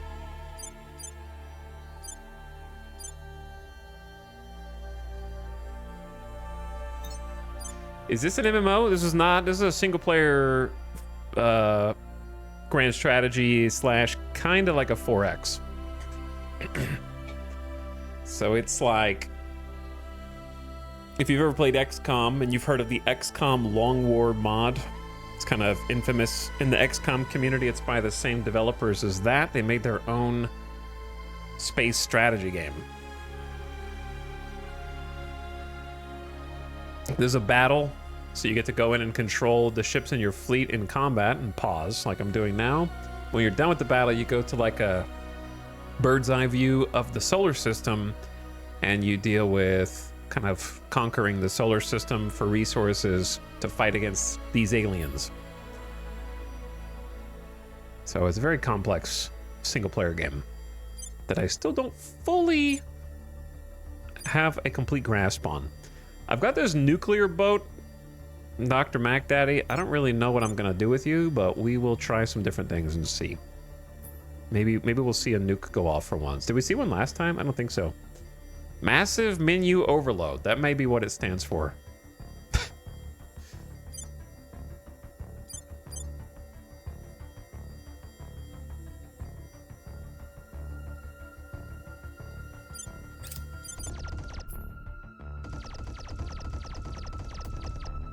Okay, so the little pew-pews from the bootstraps are my point defense boats trying to intercept the incoming torpedoes, which I think they have a pretty good shot of doing.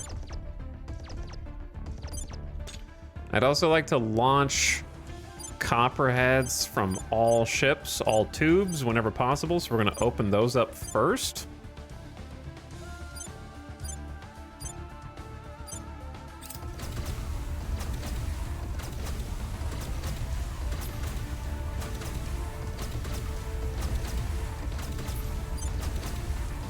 And save the lance heads and the nukes for now. So these ones that are blue have been ECM'd. They're being jammed by the enemy.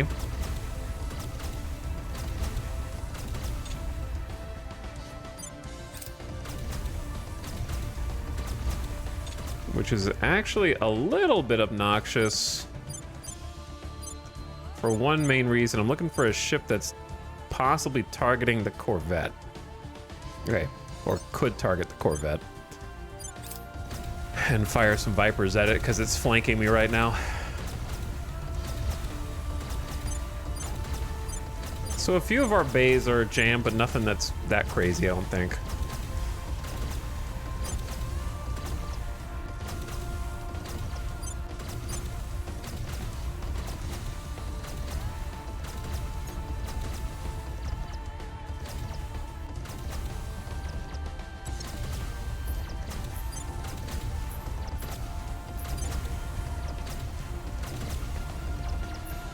Okay, so missile volley is away. They have started to get into laser range, and they have chosen bassoon as their first target.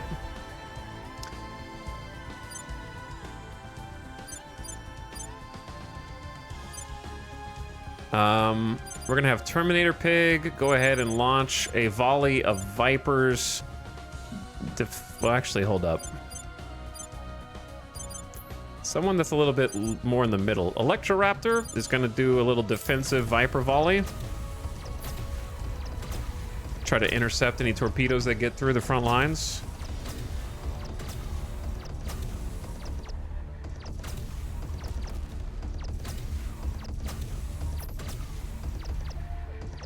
Put them on the track. But we have a pretty dense overlap of PD boats, which sometimes work and sometimes doesn't work.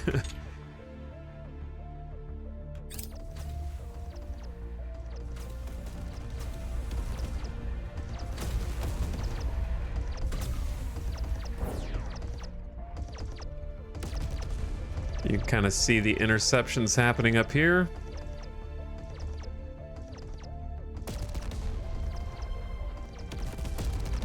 Okay, let's keep it rolling with some more PD. By Ishtar, go ahead and launch some PD Vipers next.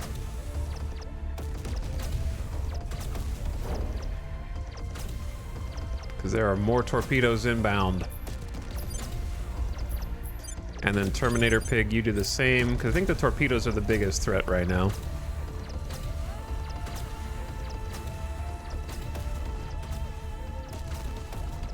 Okay, it's hard to tell when a good time is to launch the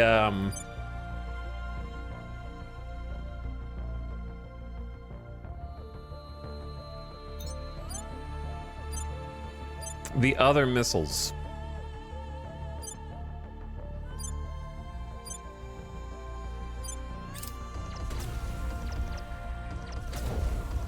What are these point defense?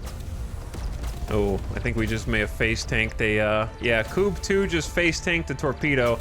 These point defense missiles are going a little crazy. You guys need to pick a direction, man.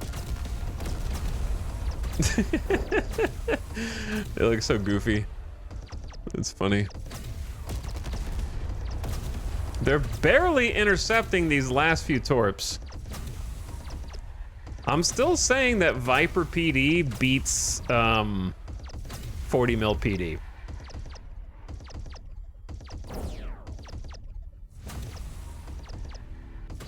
Okay, I think we've broken through their torpedoes. It might be too soon, but I'm gonna go ahead. I don't know, I might save the lance heads. I'm scared the lance heads are gonna get there sooner.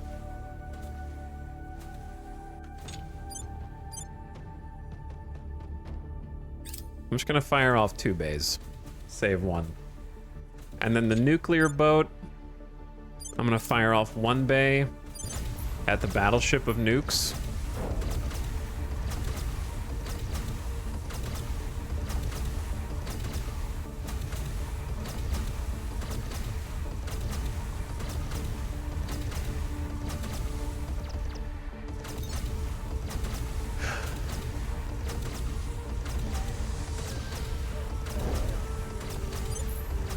Then 1 at the battle cruiser.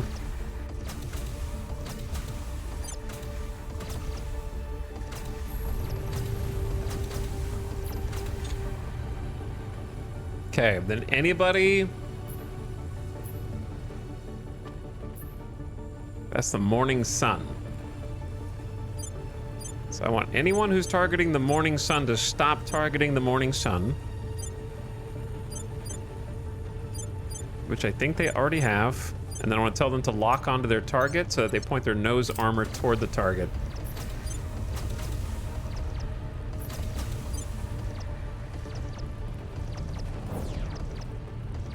Coob and Bassoon are tanking some hits right now, dudes. They're doing their best.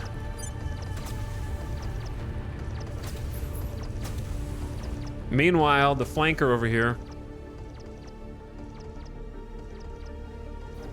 Those little red dots are my missiles. They just hit my name's not Laszlo, but I am about to hit them. They are trying to dodge. But can they dodge the Viper? It's not that easy to dodge the Vipers, bros. I think we just lost the Coob 2. Coob 2 down.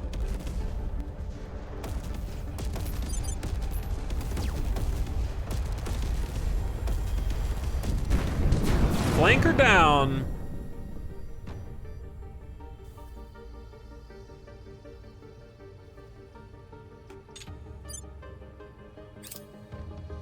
Now the rest of you just have to survive.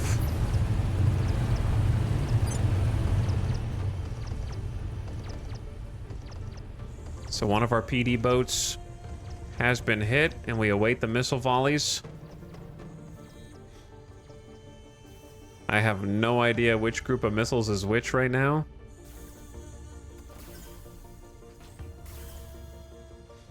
I may have just simply waited too long to dump the rest of the missiles.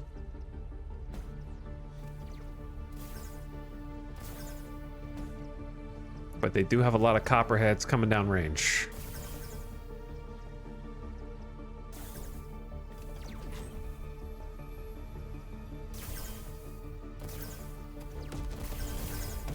So I got 1 more nuke bay, and then a couple other. I got this defensive Viper bay. which I'm just gonna fire off if you've still got Vipers.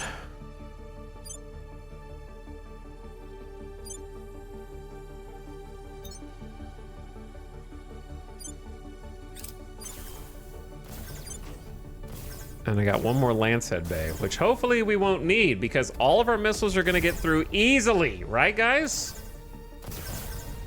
Uh-oh. That's a lot of PD.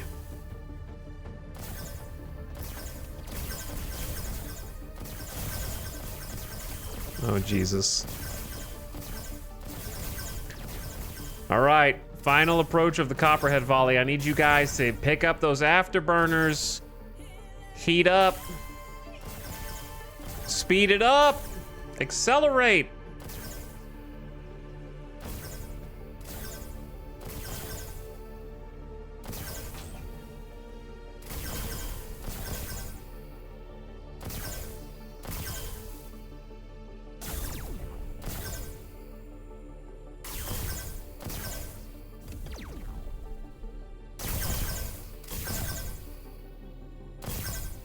Game time.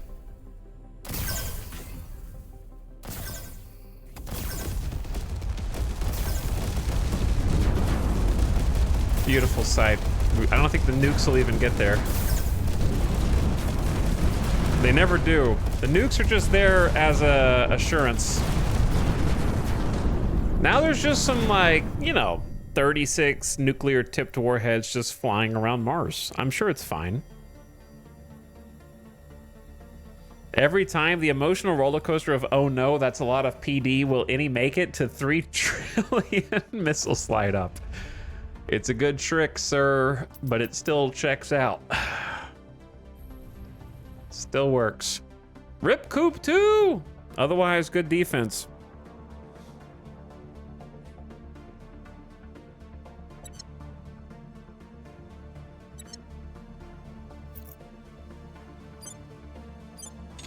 Now we got an Earth defense coming in here in a minute.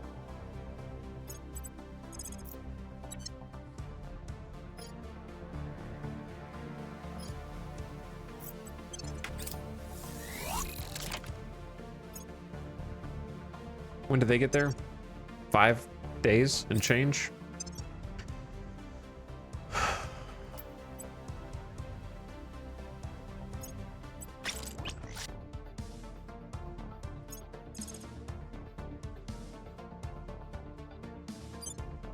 Do we have a name in waiting?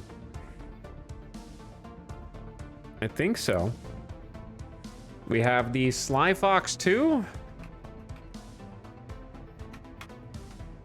Welcome to PB for you, go to bed base. And then we have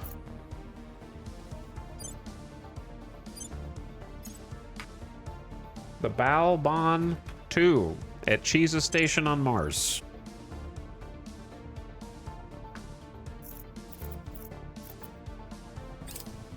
Person of interest surveyed.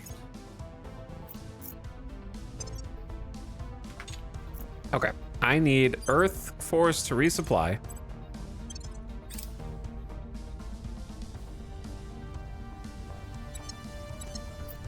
And I need Earth Defense 4 to be merged into 3.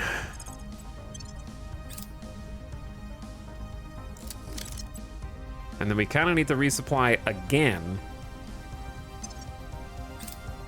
Public sentiment is increasingly with us. But I really don't want to use up all of my boost.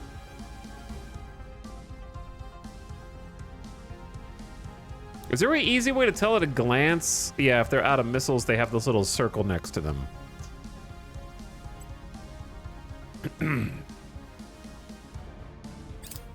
I could leave them if I really needed to.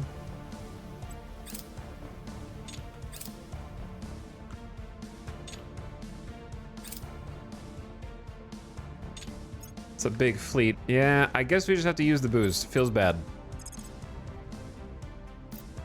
It only used 138.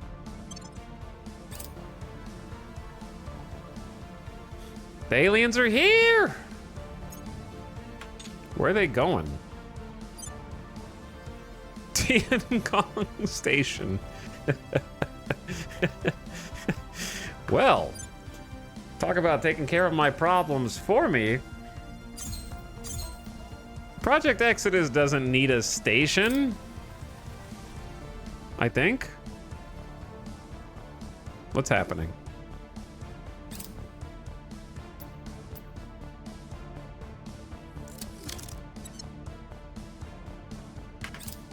Where are those aliens? They're in Tiangong orbit right now. No operation assigned.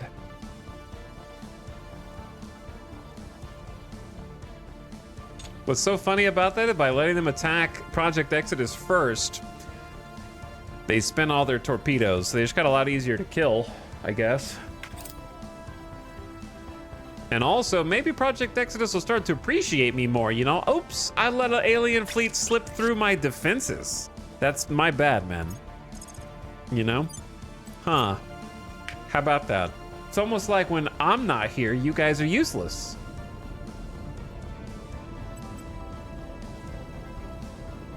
All right, Heckling Sea Otter, I'll let you get in here.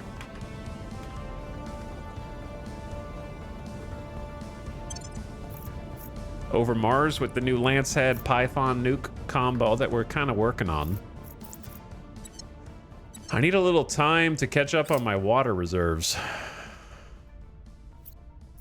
All right, where'd the aliens go? No orbit. I mean, they have an orbit. No operation at the moment.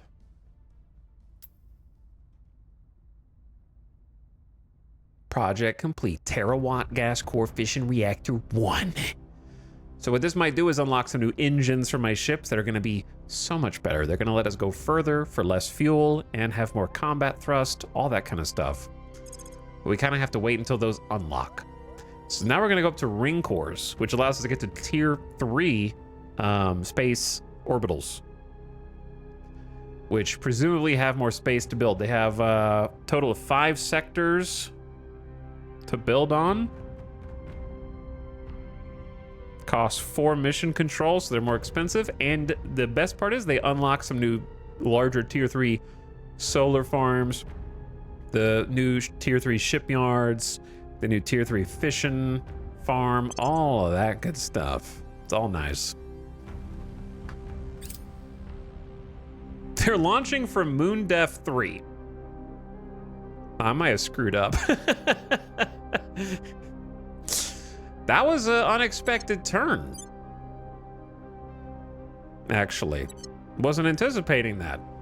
MoonDef 3 is like 2 ships at quite a depth station. That is, you know, fair play. I don't think I can get there, bro. I can get there in 5 days. They can get there in a few hours. I screwed up, chat. I should have intercepted them before they went to the Project Exodus. Who's laughing now?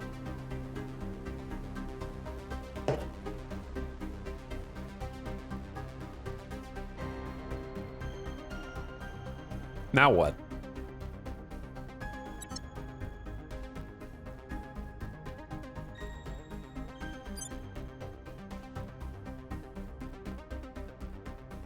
Surely they can hold out for a few days. You think my two ships I have here can hold out for a few days against a Titan?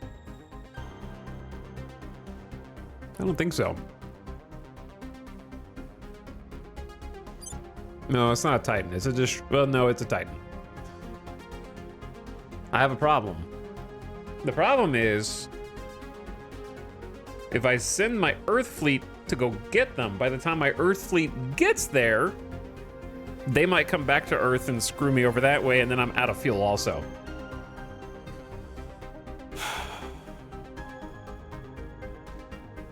This is a tactical error.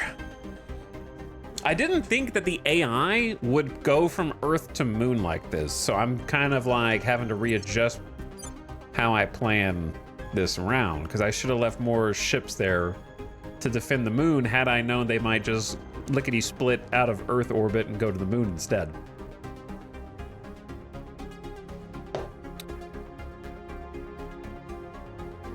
Quite a depth station represents half of the Earth area shipyards.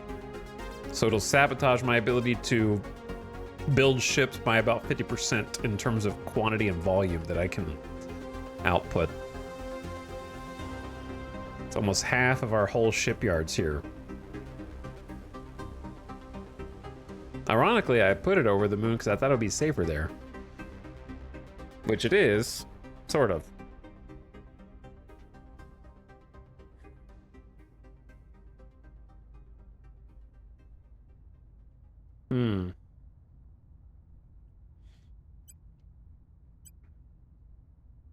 The truth is that we need to split this fleet in half. And send half of it there and half of it here, and just win.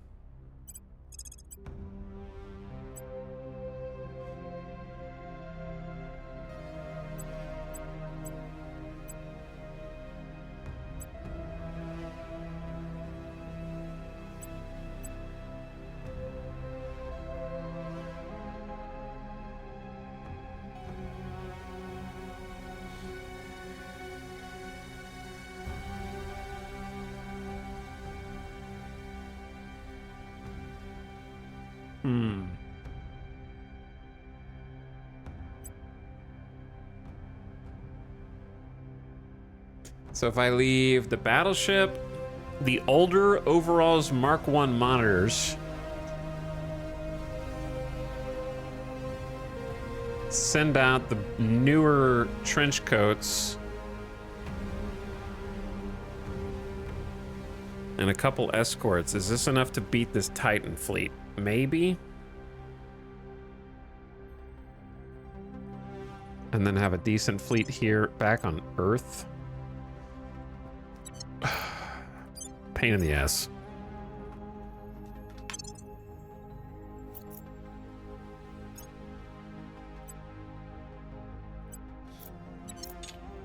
I kind of need a more permanent force just stationed on Luna.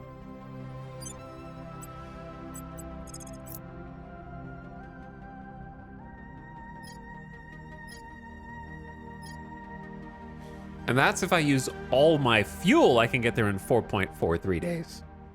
So that's the other part. That is stupid.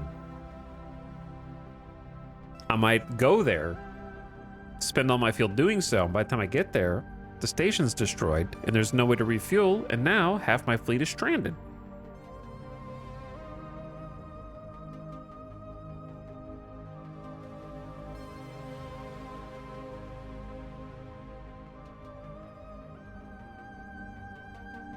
They kind of caught me sleeping.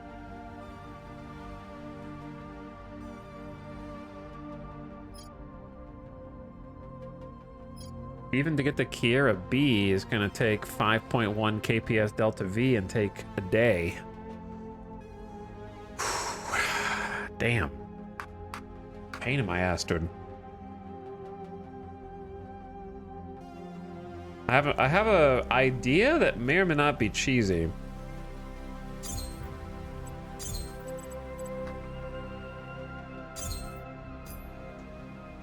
They're heading toward the fleet.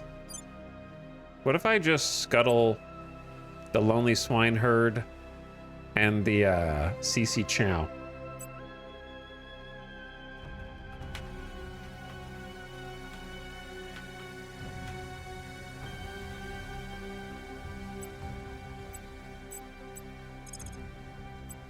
Because they're dead otherwise. Scuttle those, and then what do they do?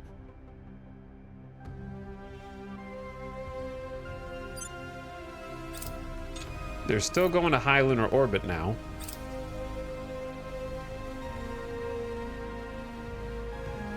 Oh, this is a different fleet. Oh, shit. I got problems, chat. I got problems. Oh, no, I didn't set an alarm for this stupid fleet. So we have no missiles.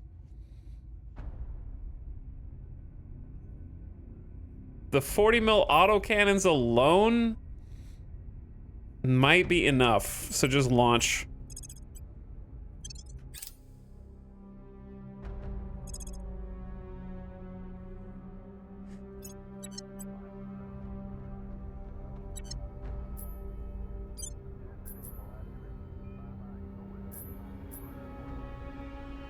I'm assuming they're just going to destroy Quite Adept Station. And all my shipyards that go with it.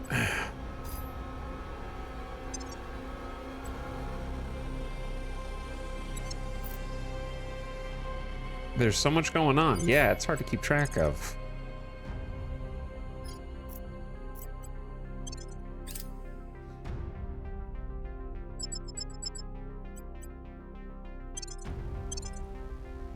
So Fist F1, this is not on the moon. This is the fissile defense fleet that I never restocked with missiles. So this is gonna be interesting.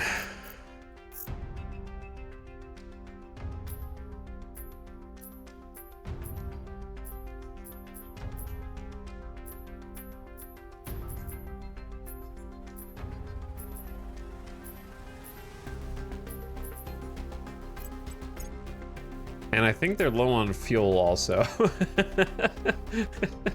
So there's like a non-zero that they just fly away from me and I can't kill them.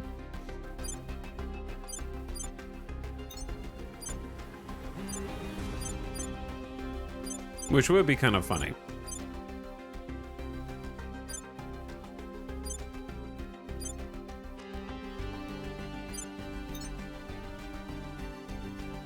These are basically identical ships.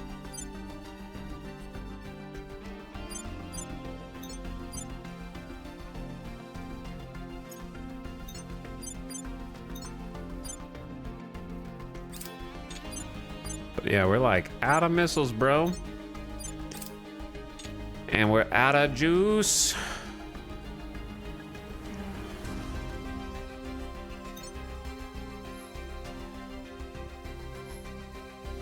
I got a little juice, but not much.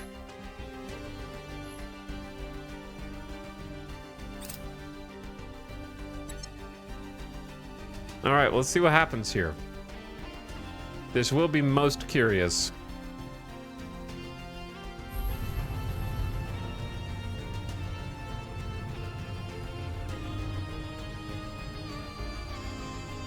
So trying to get the bootstraps with the at least we have some 40 mil autocannons. And in a even fight, if we just fly close enough to them, we win this.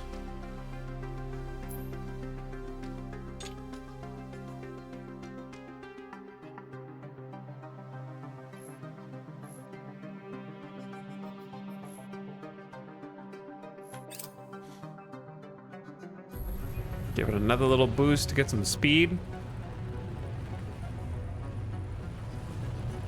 Man, imagine having a fuel. Donk. Time to face tank.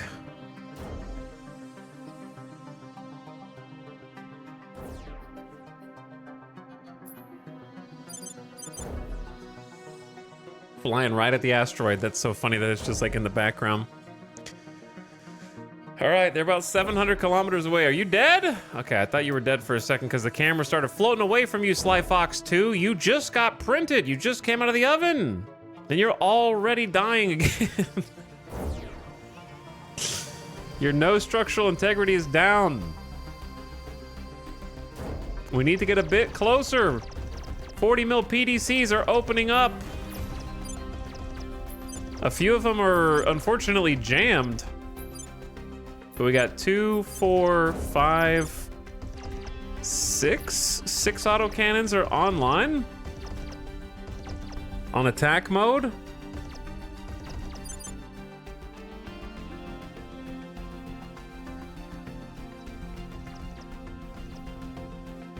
Doing their best to overcome ECM with... Do we have targeting computers on these? I don't even think we do. So what you get is what you get. All right, I think they're overcoming ECM now.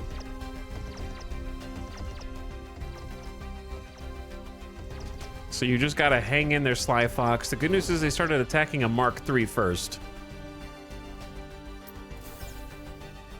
Got a little more armor on that.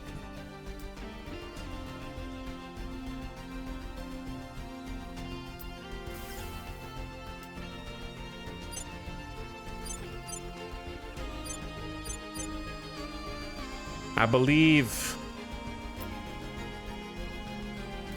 Uh-oh, we got some engine damage to the Sly Fox 2. They're almost in for it now. You're about to find out why a lot of players run a ton of 40 mil PDC autocannons against the aliens.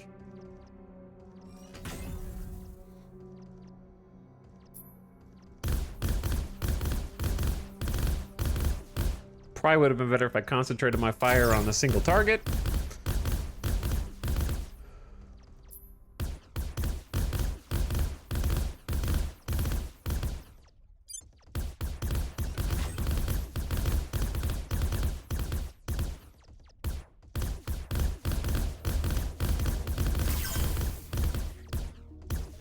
Man, Sly Fox, can they disable the lasers before you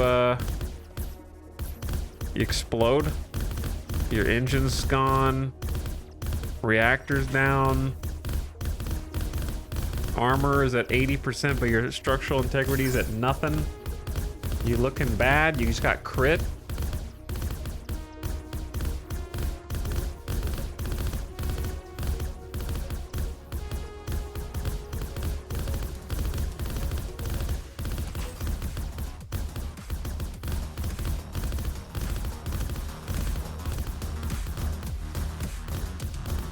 Got a red nose on the auspicious wind already? This is why I packed in some extra 40 mil gamers for PB for you base.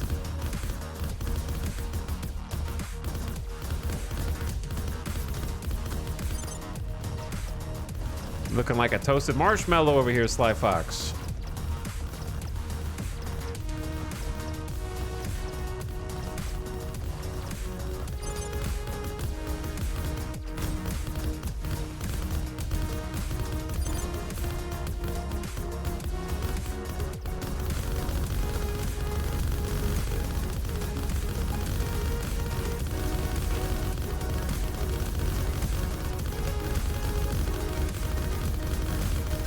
Ole.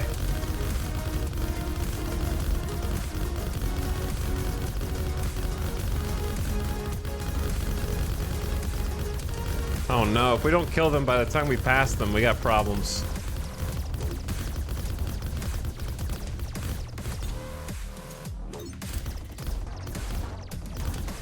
I forgot to turn my ships.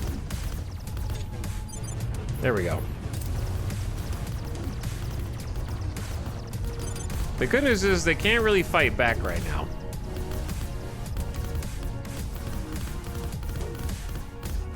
But now that we've passed, the projectile velocity is very low, which means we're not doing nearly as much damage. So now we just gotta fast forward and see what happens, kinda.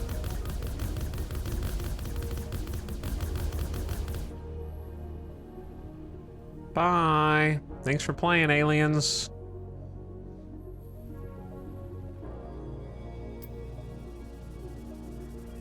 The Sly Fox blow up? I guess we can just volunteer to end the battle. Victory for humanity first. Get out of here!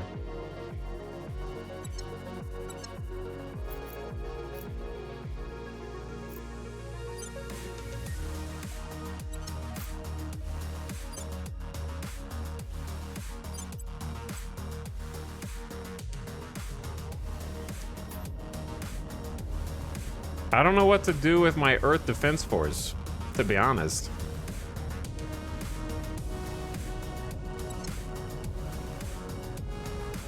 As far as the moon situation, I think it depends on what they do from... I gotta wait and see what they do from Quite Adept Station, I think.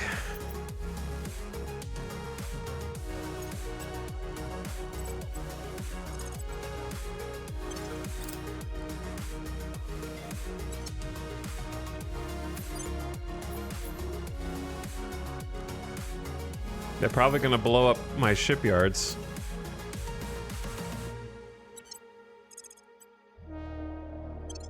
Okay, we're gonna repair the PB4U force.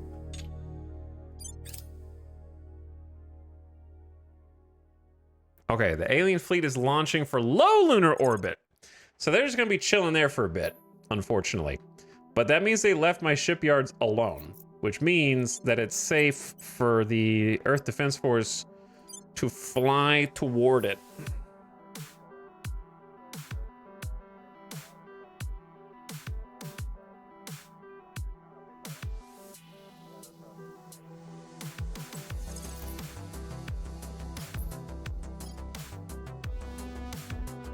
The problem is, if I want to get there as fast as possible, it's going to take like a lot of time. And I'm going to be out of fuel, and I have no water to refuel.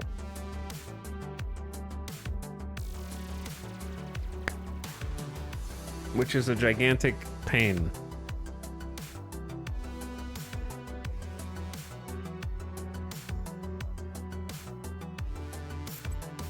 Send it. Earth Defense 3 redeploying to Martian orbit.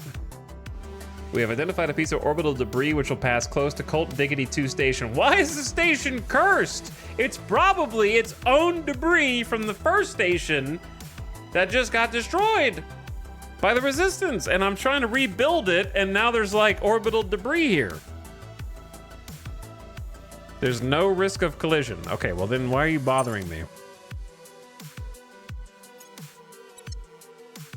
The aliens are just doing a low-level bombardment of a Resistance base, which is pretty funny. They just destroyed it.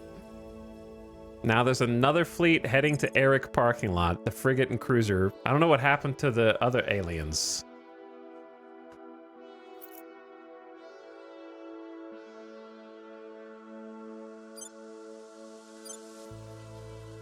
They may be disabled in space here. Yeah, they're just hanging out in orbit. I'll come back up for them after we repair.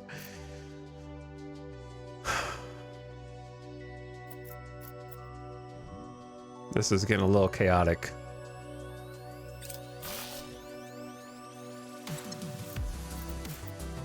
It's hard to keep up with everything, man.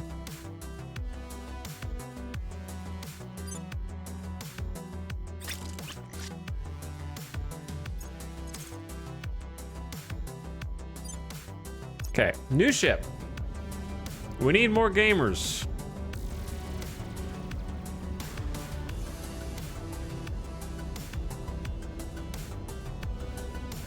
I think I got everybody's name so far.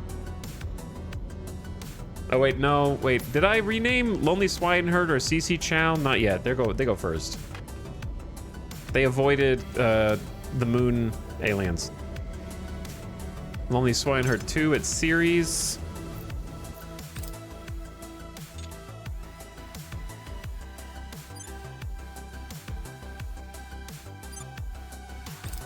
Gotta watch this operation here to see what they're doing. They're bombarding, they're kind of doing me a favor and bombarding all the other humans off of the moon. They didn't pick me yet, which is funny. Oh, there they go. They're doing War of the Worlds base now. So they just started. War of the Worlds base never got upgraded past point defense arrays.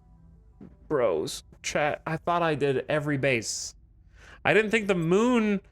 I need to do every base.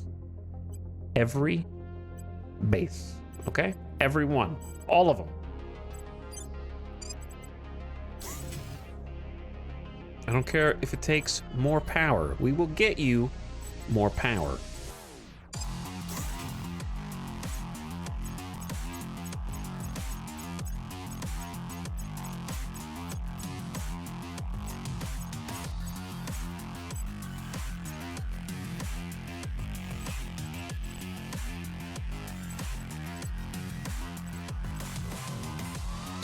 I don't have till 26 November.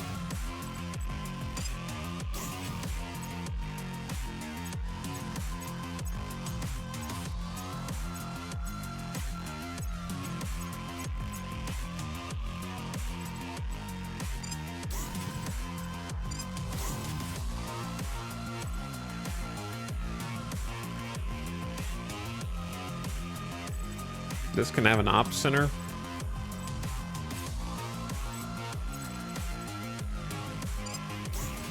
And a farm.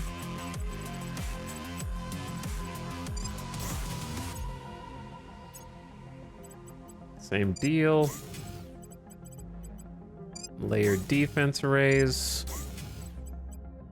Plus ops center.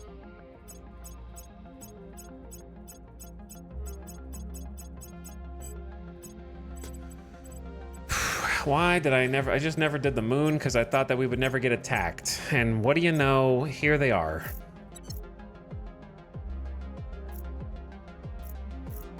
Some new research stations for left-hand Aegis.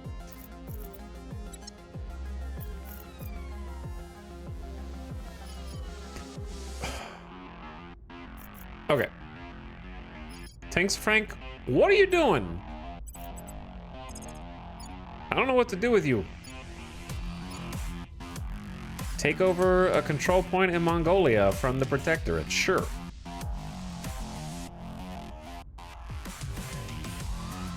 We're taking power. What's the odds? Sinless Moon, set some national policy. Time to make our move. Ready for your orders. Terminus, did you not find... Oh, it was a resistance person?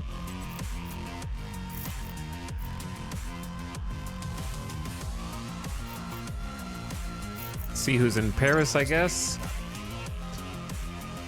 And we have one too many mission control.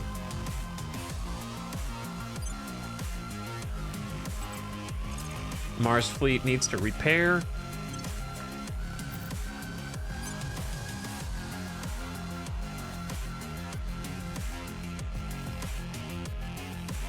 I think Mercury fleet, we're gonna decommission a ship and then rebuild you. The pocket squares are kind of not that great right now. They just don't do anything except throw 2 missile volleys. So Babonsky, you're getting scuttled. Babonsky 2 will be set up.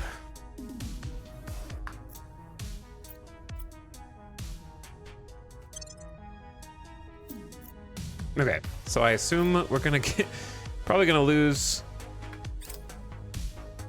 point defense arrays at War of the Worlds base destroyed.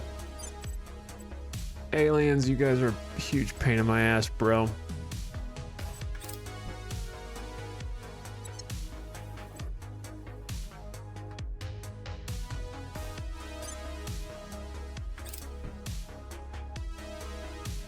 War of the Worlds base. They keep attacking you first. Settlement destroyed. We need to clear the wreckage and rebuild. Alien forces have burned War of the Worlds base to the ground, and we've lost contact with the crew there.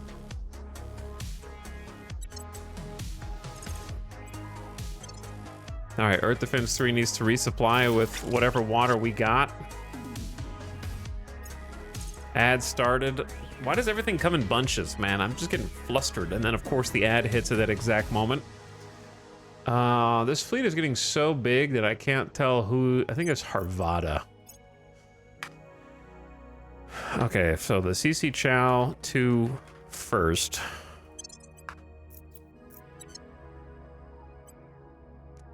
And since that station got destroyed, of course, we lost an op center. Because why wouldn't I?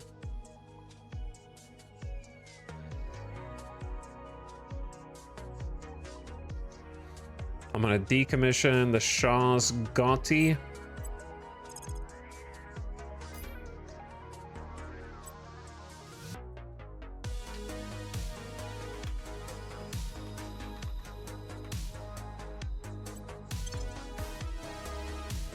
And I need to just toggle off a mine, I guess.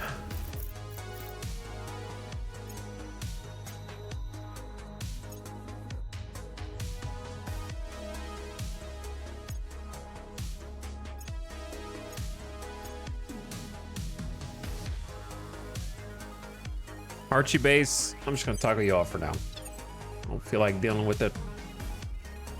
07 my base, yeah.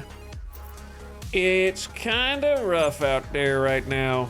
Okay, while the ad's running, I wanted to look at this. Star Sector news. Over the course of development, they're kicking around some ideas that to me were really interesting but a bit extreme. Too much to spring on the unsuspecting Star Sector player base, as this is what the game is now. Have fun. So they've been collecting dust, not anymore. I've been resistant to adding different game modes. It's more things to test, potentially break with every release, but that's exactly what is called for here, and I'm excited enough about the idea to go for it. The main goal of extended mode is to make the player feel like a small timer in a deep and dangerous world, to zoom way in on the early game, to make basic survival, let alone growing the fleet, a struggle, to allow the player to spend more time in the stage of the game where every little thing matters, and to experience existing content in a new light, to do things they might not normally do. Imagine a playthrough where getting a Hammerhead class destroyer feels like a big accomplishment, and an Arbalest autocannon dropping is a notable stroke of good luck. My main concern is that to some people, this new mode might come across as a new difficulty setting, something they might feel obligated to play because of the implied challenge. I know I've done that with games more than a few times and not enjoy it. Is extended mode more difficult than normal? That really depends on how one thinks about difficulty. Okay, I mean, just say yes. It's okay, you know what I mean? That depends on the definition of difficulty.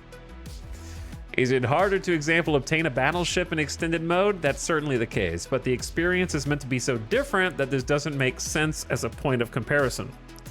And the point of extended mode is this different experience, not any sort of benchmarks one might be able to hit. So, the game tries to make this clear, both through the name of the mode, extended, as opposed to, for example, challenge, and through the tooltip explaining what the mode is on new game creation. If you want to be thrown into an uncaring universe where you're quite likely to be unable to make much headway and may never even see some in-game content, or heck, even a cruiser, then extended mode might be your jam. On the other hand, if you want to get to the end game reliably and are in the mood to experiment with different ship builds in some of the toughest fights the game has to offer, then normal mode is where it's going to be at. Let's talk about the specifics. There are a lot of changes, but the basic idea is to 1, make everything from ships to weapons to officers harder to get and maintain, and 2, control the things that make it easy for the player to amass credits and ships in normal mode to get free stuff or drastically overperform in other ways. These are really 2 sides of the same coin, 2 different ways of looking at the same thing.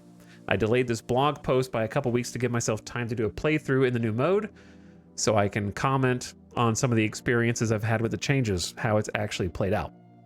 There's still more playtesting to do. I've only just started my first colony in Cycle 210, and my fleet features a single Fury as by far its most powerful ship. I'd like to get a capital ship and perhaps explore the Abyss a bit to check on how all that feels too, but I can't comment on that for quite a while at the rate it's going.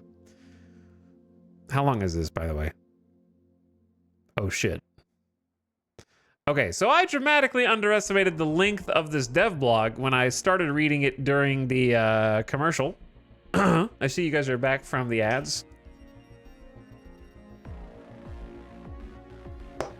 Dick. This extended blog.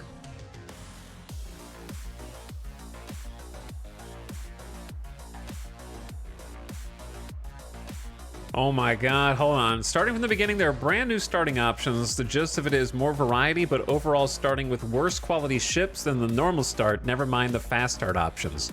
And with less credits. To give an idea of what that feels like, depending on the start, a pirate fleet with 3 beat-up frigates is a challenge and 4 is a problem. The spacer start that you normally have to edit to enable in the config is available by default. You also start in a random core world system just to mix things up. I really like how that feels because the beginning of the game is where you really care about the details of a star system, and getting to start in a different one almost feels like exploring it for the first time. I hope this meant that there were actually randomized core worlds, but no, I think it's just, you just don't start in the default with the academy system. Ships and weapons. Star Sector is a fleet combat game. The first step was to make ships more expensive to buy. Yes, correct. That is, they are way too cheap in base star sector to the point of trivial cost. This by itself would not do much because there were other ways to get ships, and so the number of recoverable ships after battle is much lower. The number of recoverable derelicts is much lower. Story point recovery is only available in a fraction of cases, and larger ships cost more story points to recover, up to 4 story points for capital with no bonus XP. Though battle losses from your side still only cost 1 story point to recover and grant full bonus XP. Recoverable derelicts are much lower quality, more demods. There are a lot fewer ships for sale. They are somewhat lower quality. Ships with demods can be bought for cheaper. Special ships such as the Ziggurat and the Onslaught Mark I have few surprises. Combined, that means finding a beat-up Hound early on is something to get excited about. Weapons and fighter LPCs are much less available for purchase, 10 times more expensive, and have their drop rate reduced to 1/10 of normal, so optimal build is an unlikely proposition. You're probably going to need to figure out how to best use what you've actually got. Weapon sell prices are actually reasonably high, so finding a weapon you don't need gives you a choice, hang on to it for later, or sell it for credits. No free lunch. There's no more free storage at abandoned stations. Okay? And with the prices of things being much higher, monthly storage fees are proportionally higher. So packing things away long term will get costly. This makes a colony an important milestone, because then you can finally get a base of operations with free storage, but in extended mode, that's not trivial to do. The Galatia Academy stipend is gone! Hallelujah! And the monthly income from commissions is reduced drastically while the commission bounties are doubled. Hallelujah again! You can actually get money from bounties instead of just getting pennies. No more free credits just because. Let's go. Is this my game mode? In addition, commodity drops from exploration salvage, example ruins, orbitals, etc. are reduced. And analyze entity missions require a base sensor strength to complete. So you can't just do that with a single dram. Not that finding a dram in decent condition would be all that easy in the first place.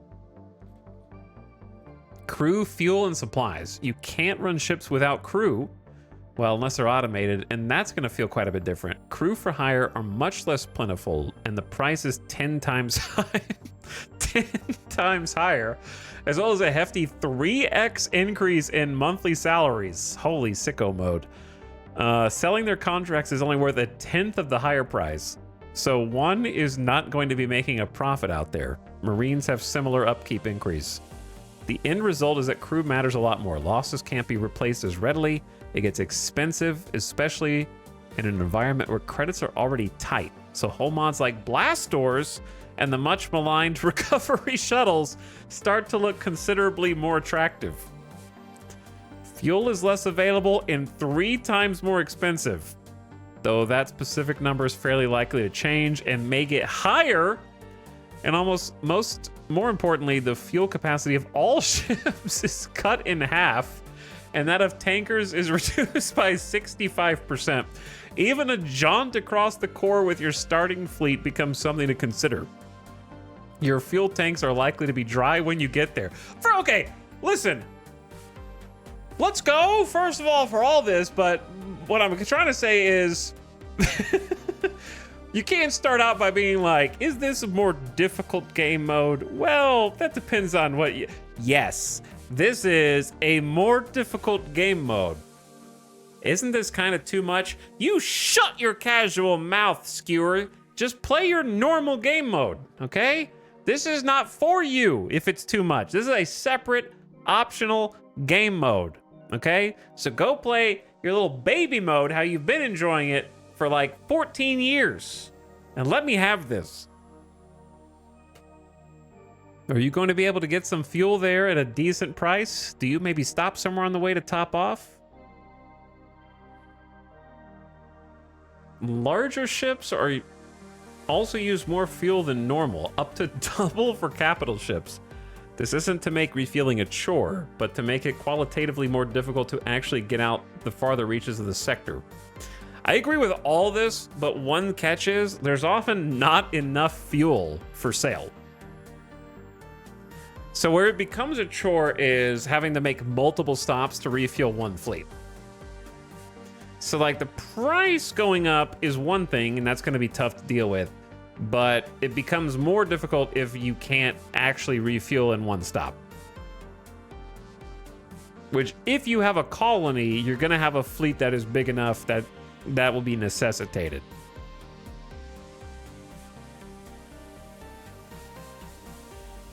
Plan your movements, place colonies with way stations, strategically use slipstreams, etc. I agree with this, but the limit on how many colonies you can have makes that difficult. And in my opinion, they need to implement something like Terra Invicta has, where a tier 1 orbital only costs 1 mission control, but a tier 2 costs 2, and a tier 3 costs 3. You know what I mean? Like, it has to... There needs to be like such a thing as a small colony that you use as a way station that doesn't really take away from your governance capacity. And then the big colonies take more governance. That way you feel not punished for trying to make like a way station colony. Versus like, ooh, do I want a way station that takes one of my colony spots? I can only have so many governors. Supplies don't actually cost more. I didn't want to put too much time-based pressure on the player, but rather more decision-based pressure, such as for fuel. But the quantity available for sale is also less, as with fuel. Okay, so there's actually less fuel available too. Oh, is that not going to have a crazy impact on the AI fleets? A player-run colony has more crew, supplies, and fuel, though still less than normal mode. Another benefit to starting one. Okay, I'll read some more of this after the next, during the next ad. Yeah, bring it on, dude. Bring it on.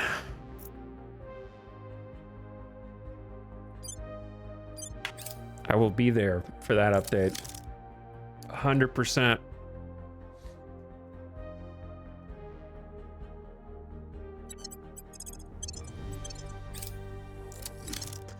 Okay. Now, what's interesting is that the aliens actually split into 2 fleets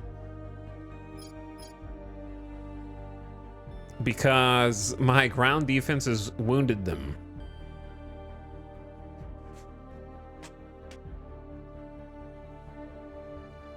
The less fuel thing makes it feel less immersive. Feels weird that you see 3,000 deployment points of ships flying around the system, but your single fleet will buy out the stock. Yeah, my headcanon is that that's just what they're willing to sell to you. Which is something I would integrate. If, like, a faction should be more willing to sell you stuff if you have better rep with them. So it incentivizes you actually getting rep with a faction, and then that faction will offer you more of everything as you climb the rep ladder, and at more advantageous prices.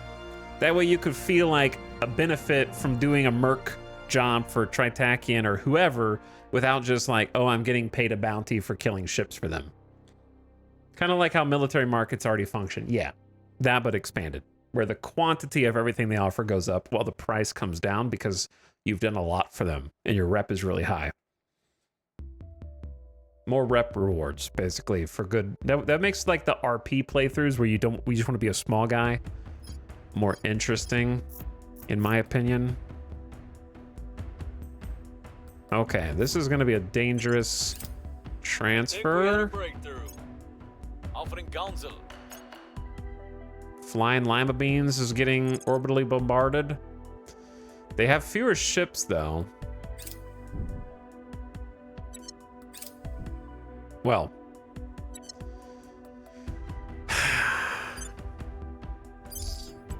this is what I get for not building. It's not like they're the most important stations, but still, rebuilding them is a pain in the ass anyway.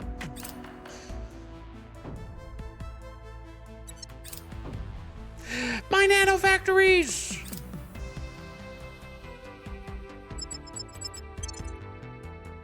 Did they regroup their fleet?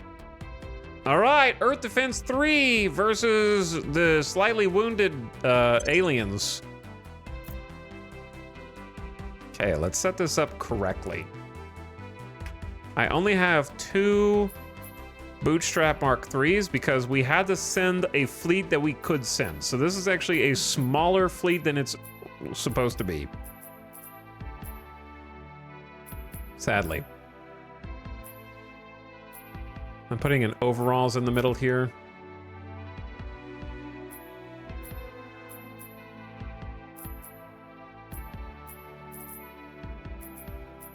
And then a bifocals on either side of that. The 2 trench coats at the top.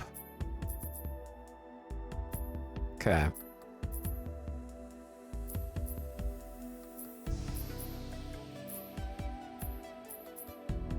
Yeah, that works.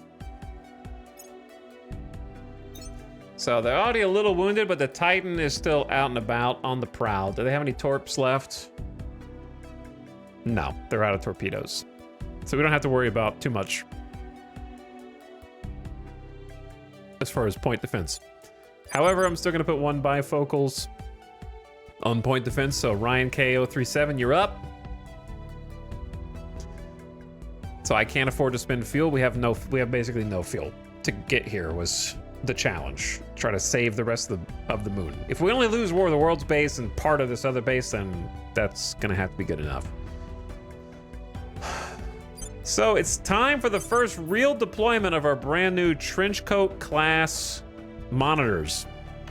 These special monitors have 3 Lancehead bays and a single Python nuclear bay each, with the principle being that the Lanceheads are running cover for the nukes to get the super-powered nukes in.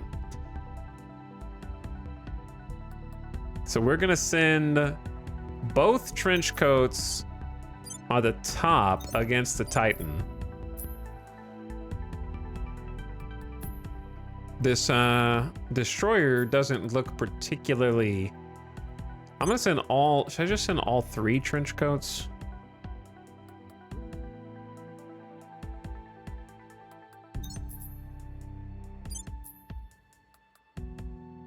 Two honestly should be enough with 24 nukes between them and the brand new Lanceheads. You know what? It's a Titan. Pay some respect to the Titan. Okay, 3 on the Titan. Then the bifocals. 1 bifocal on the frigate. 1 bifocals on the escort. Overall, the Venator on the destroyer.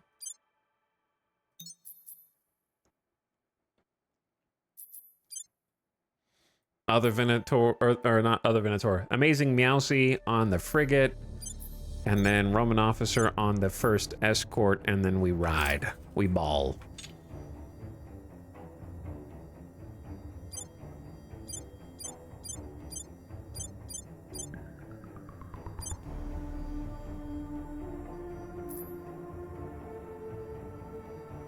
I'm a little worried about the, curious how it's gonna go. They have torpedo base. So they're not gonna have good point defense, I don't think, compared to some other fleets that we've seen. Depends on how good the Titans are.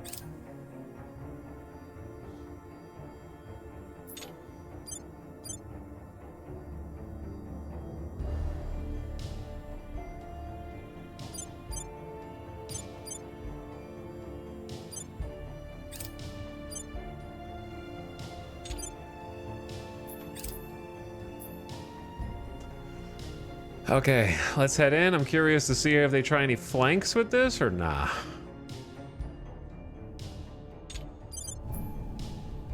Did 2 of them turn around? Yeah, I think their little, like, torpedo boats are gonna try and leave. Not much I can do about that.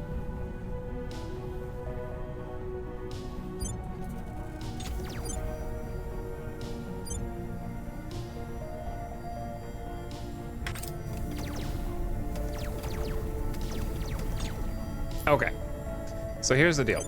I don't trust any of my ships to survive this Titan. I'm not gonna be cute with when to send Missiles? We just send the missiles, you know what I'm saying?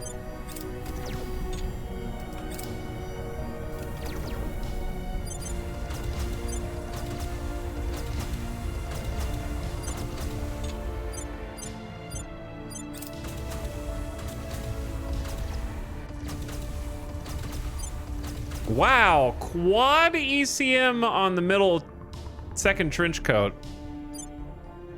Like, just terrible RNG. The other two trench coats are fine.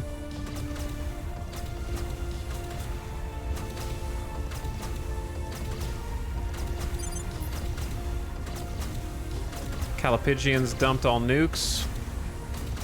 I think the Lancehead should be a bit faster. Okay, who's diverting here?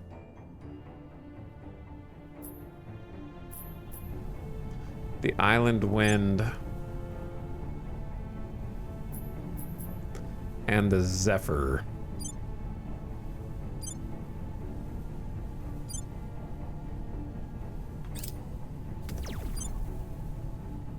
So we're gonna launch 4 bays in their direction. Actually, just to be cheeky, we're gonna launch 6 bays because I can't have them flanking.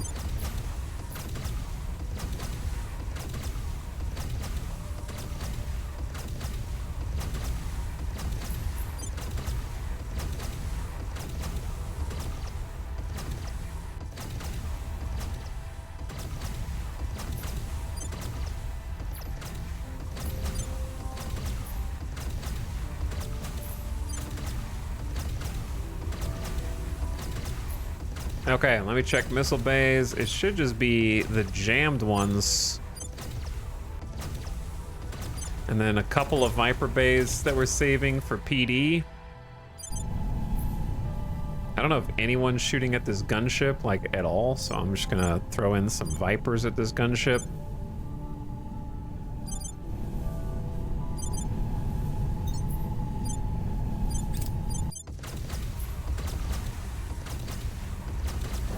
All right, shots coming in. I don't know how many of us are gonna survive this.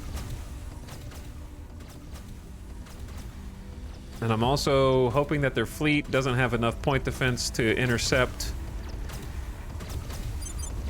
what I got to throw at them.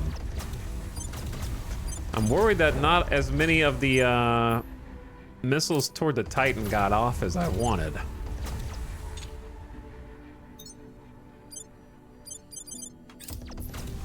So I'm gonna throw some Vipers at the Titan as a distraction. And then leave Roman officers missile bay as kind of like a catch-up.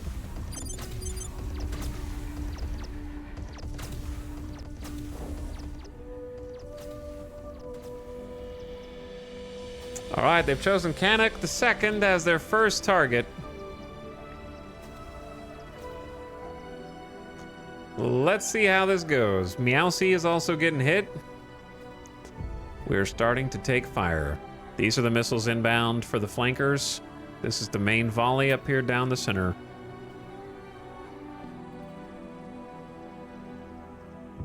And then I have no idea what the PD is shooting at.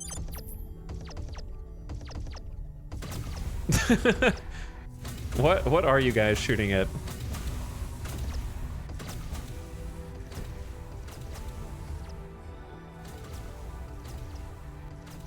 The mag cannons, I'm assuming. The heavy mag battery can be intercepted.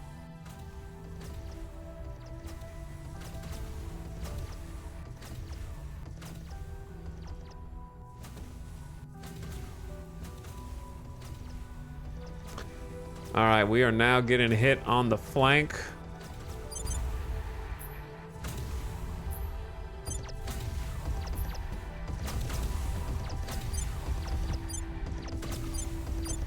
Most missiles are now away. We are going to try and face our target and trust in the Vipers to take out the flankers as usual. I think we gave him like 6 missile bays worth of Vipers to deal with. Still our fastest intercept missile. What's up, Sax? How's it going?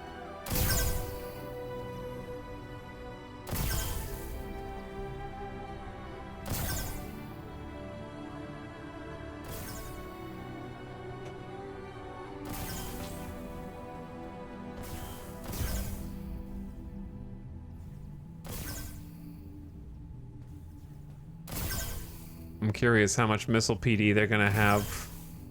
It feels like our missiles are coming in at random intervals, but such is ECM, yeah?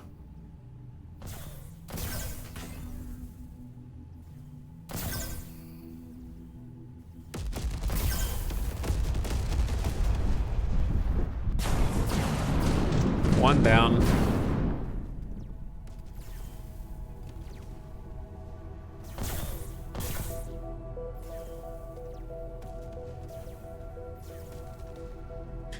One down, many to go.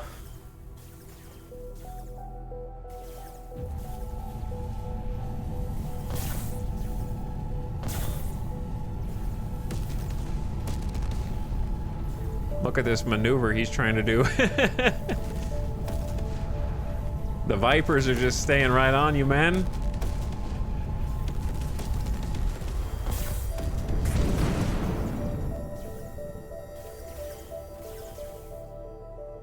I have no idea which missiles these are. Hopefully they're Vipers. But I don't know.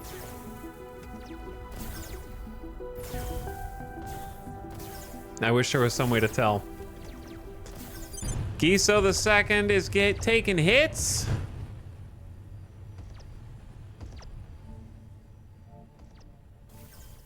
I guess we can maybe tell by which target it is.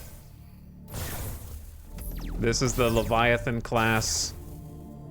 These may actually be a combination of nukes and lance heads that are just getting kind of like completely intercepted. It's not good.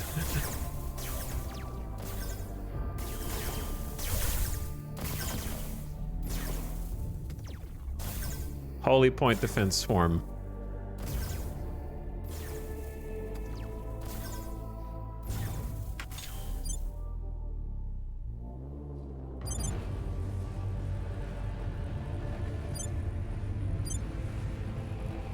Giso is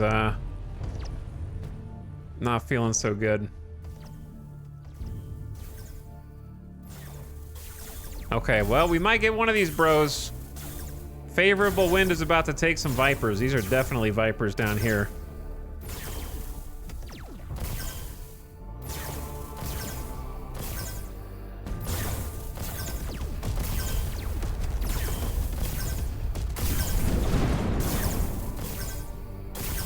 Oh, baby.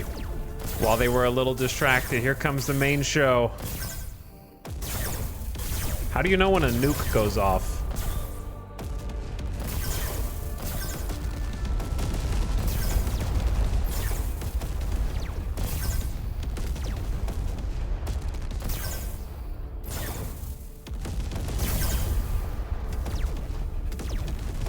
I assume it will make some kind of larger explosion.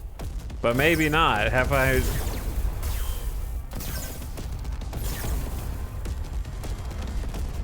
Alright, we're definitely weakening them.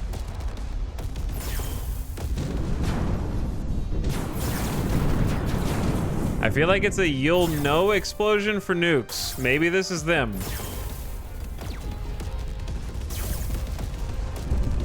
It's okay, that's a nuke. He definitely got hit by a nuke. All right, there it is. I finally hit an alien vessel with a damn nuke. At last. Okay, we need to offer to end the battle because I don't think... Well, hold on. They're 2,200 kilometers out. We got to end the battle. Oh, someone just exploded. Damn, you couldn't make it just a little longer? Anubis! One casualty, but we took down the big boy. So 2 of their torpedo boats got away, but they can't do anything else now. So we defanged the fleet. Unfortunately, we got some problems on Luna now.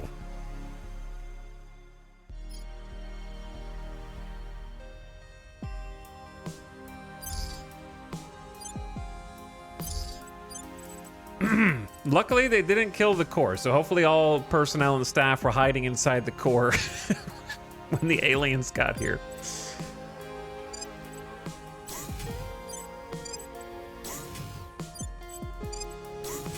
Flying Lima Bean's base was murdered in cold blood.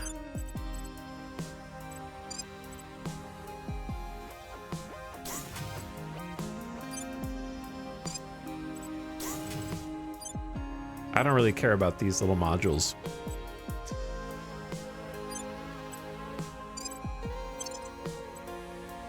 Okay, then we're definitely gonna throw on the larger defense arrays this time. Holy.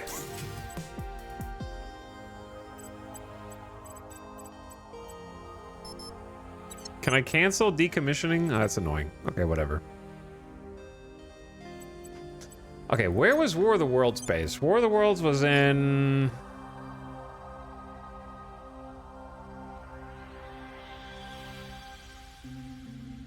Copernicus?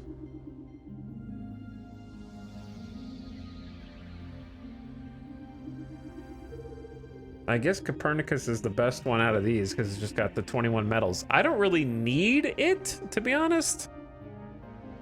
No offense, War of the Worlds base. I'm not really sure what you were doing other than providing us with another spot for a op center, I guess.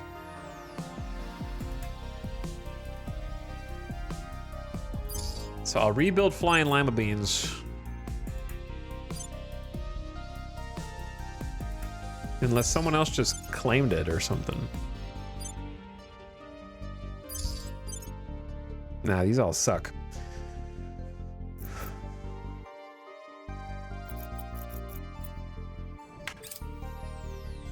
I rise again? That you do. Okay, Earth Defense 3. You guys need to head toward Jade Coral Station.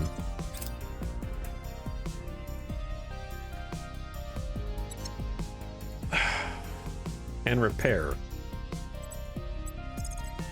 11.4 days. I'm gonna split the fleet. We gotta take this seriously.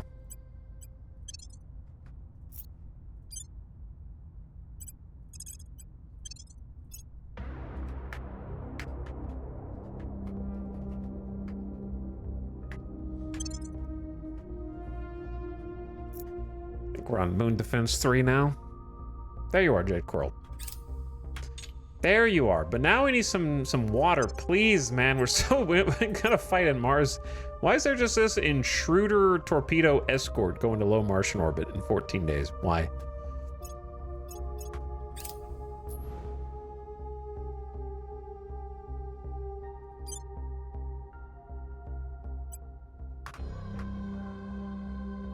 Oh.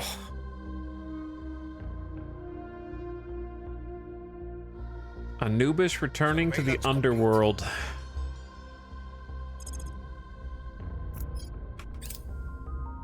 Music is this? This is not the music I thought I was listening to.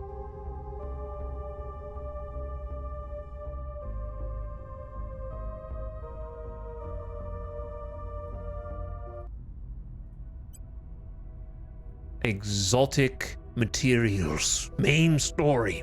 After exhaustive analyses and stress tests, we have little idea of what this material truly is. We do, however, know what it is not. Despite previously believing these so-called exotics were some manner of hitherto unknown alloy, we have determined that it can also exist in a non-solid state, such as within the coolant of the alien warship's heat sinks. It would appear that, rather than being a construction material itself, it will instead improve and augment the durability or electrical conductivity of any other substance it is applied to. While establishing the exact composition of exotics continues to elude us, Most certainly, they are not of our solar system. We have been able to separate significant quantities of them from the alien materials they are bonded to. This has enabled us to attempt implementation of the material in many of our own technologies, and happily, it readily adapts to almost any process it's subjected to, as the atomic structure can move between anionic to cationic with ease. It is simply astonishingly versatile, allows stockpiling exotics. We have 23.2 exotics available. New codex info. The following project may now unlock an exotic heat sink. Colonel, the science section has finished their analysis of the alien materials.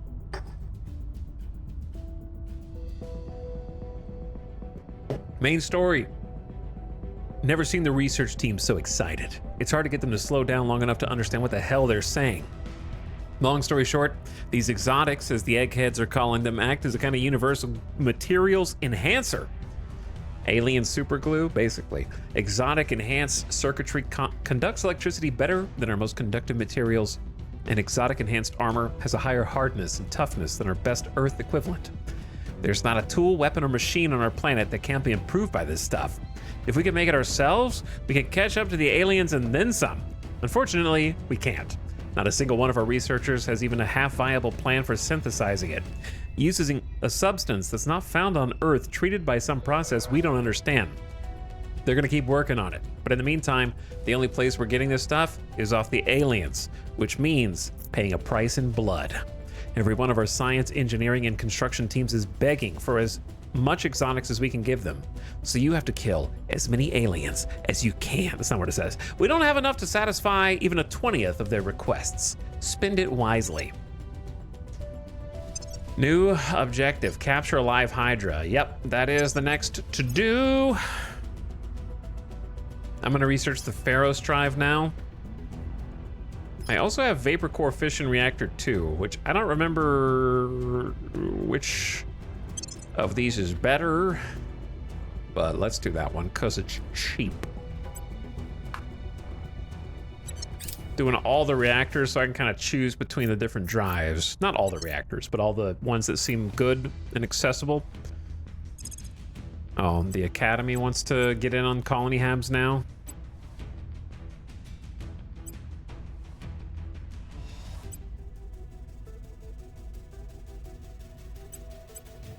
Well, they're going all in on it.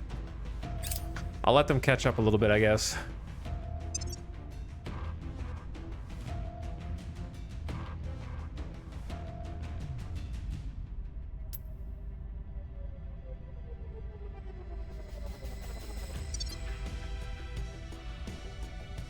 Animosity between Mexico and China is seeping through to Terminus and Sinless Moon's professional relationship.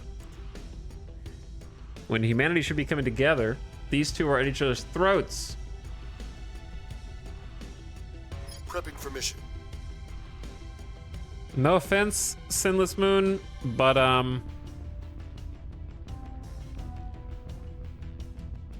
wow, a -6 in loyalty. But we can get a massive boost of public opinion in China. But I don't want my best spy to have low loyalty. All right, anyway, we need China's support right now. Yeah. Okay, Mars Defense 3 has repaired. Massive in this case is 6% from 0, which I'll take. But now I need to start inspiring Terminus, Prepping for next mission. who's at like 8 or less loyalty. So. Okay, Mars in 11 days. So we need to resupply Mars Lycopenion first. is moving in our direction. Fist F1 repaired. Dude, we are broke. Remember when I had like no medals? 22nd of August. A destroyer, monitor destroyer, escort going to Earth. These guys are mostly chumps. Just there to annoy me.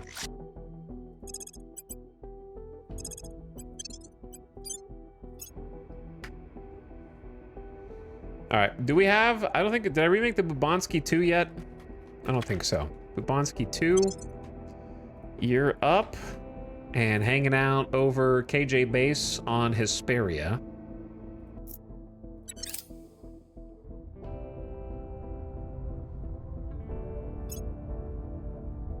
And we need more than 2 ships there, but that's what we got right now. Mission complete. And with that, everybody that we can currently easily unify with is in. Montenegro's in. Then we need to consolidate control of Bulgaria. Get them into the Federation.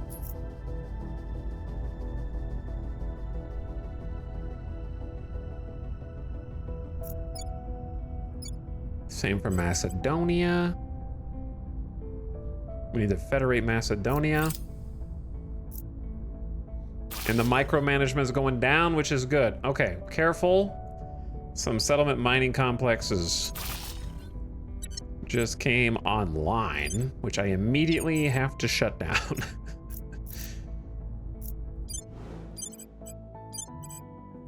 For mission control purposes.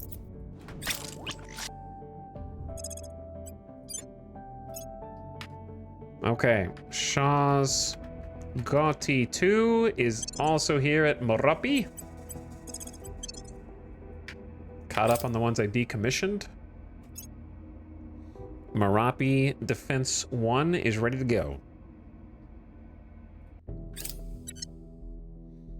Though I probably need to decommission some of those ships.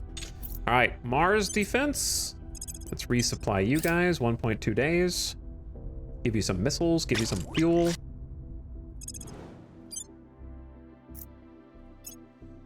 Then we got the Little Bobby Tables. Are you not in the game? Or did you die?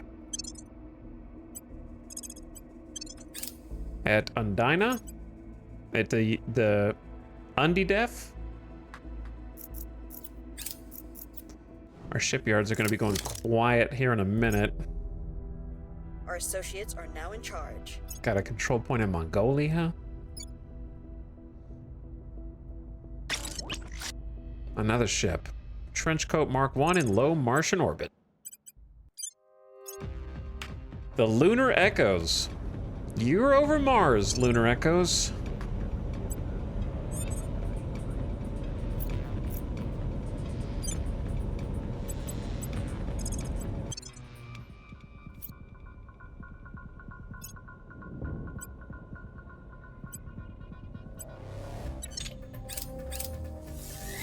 Okay, Moon Defense 3 has repaired at Jade Quarrel. Join Earth Defense 3.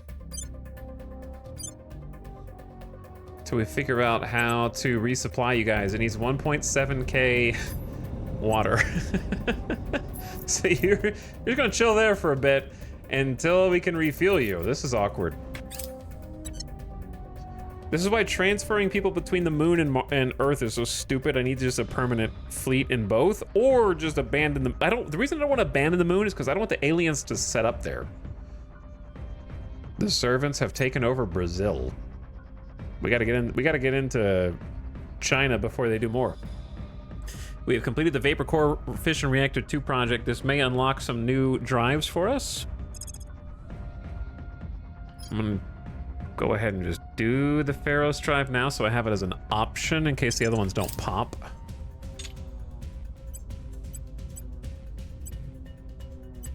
It's not really like giga important at the exact moment. The fleet I've got is the fleet I've got.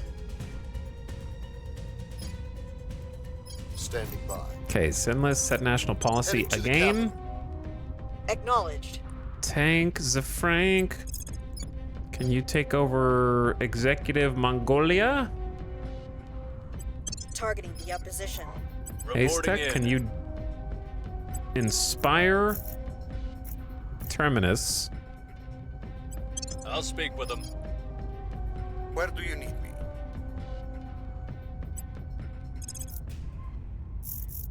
Terminus. I don't know where the alien is. The alien is being real quiet.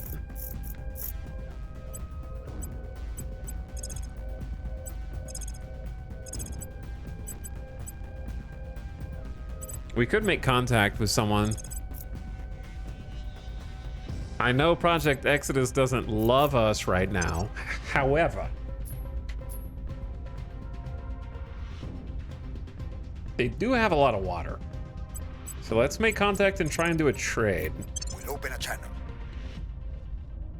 Ready.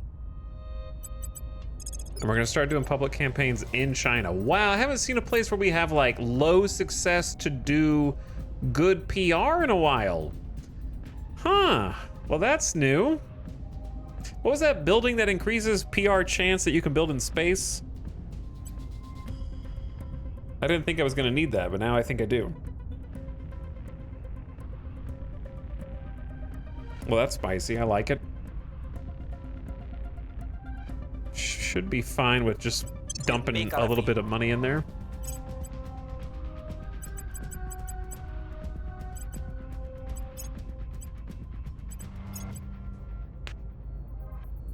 Well, that is interesting. I believe they'll stay loyal to the cause. Keep inspiring them. Violence breeds only violence. Think bigger. This is your last warning. You say that, but everyone seems really hostile toward me, and yes, it does beget more violence afterward from me to them. Trading will lower their aggression toward you and improve relations. Do you think they'll give me 2,600 water? Let's start with the water first.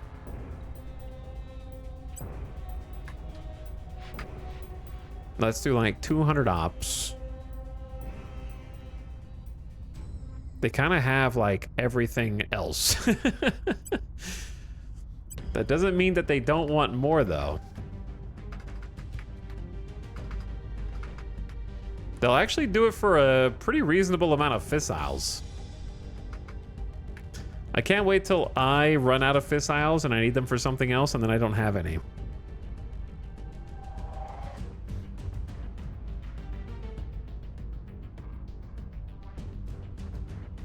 So 8,000 bucks, 200 ops, 300 fissiles for 2,600 water. It's pretty good. I wish I could get like some metals as well, but I don't think they're gonna hook me up.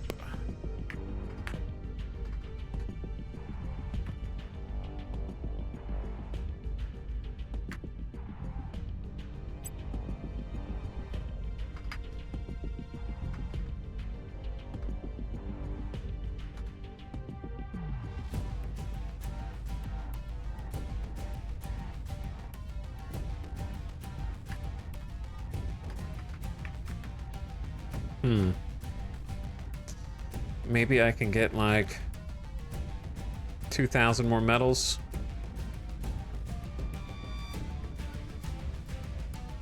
Maybe I'm just being too greedy and asking for too much. Let's do like 1,000 metals.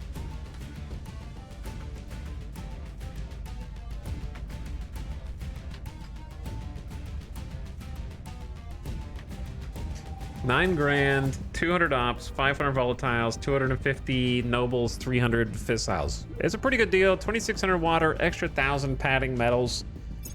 Lock it in, improve some relations, and now we can refuel.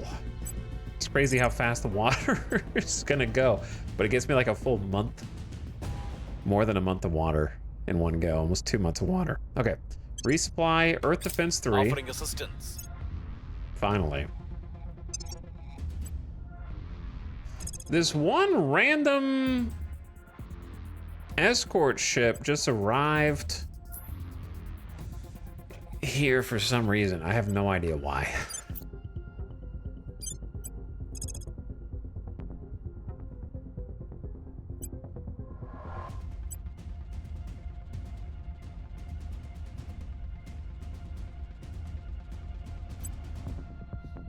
Two bootstrap Mark IIIs and a bifocals. I'm gonna splinter off. to try for an intercept.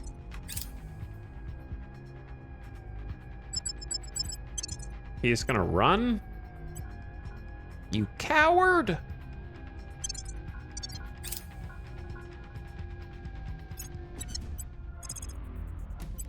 Okay, I think just the bifocals by itself kills this dude.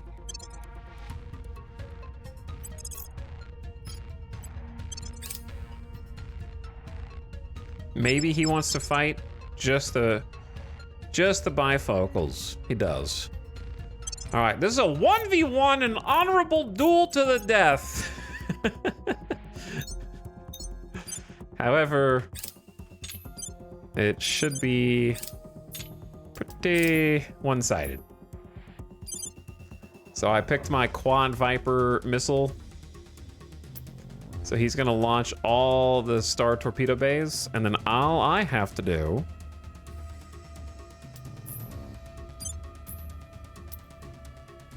is fire defensive Vipers when he starts popping off torpedoes.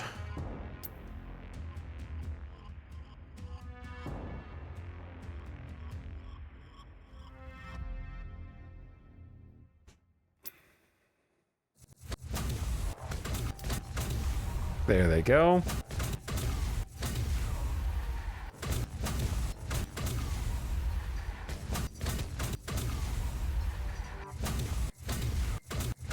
Since there's only one target, the Vipers just need to go in a straight line between me and him.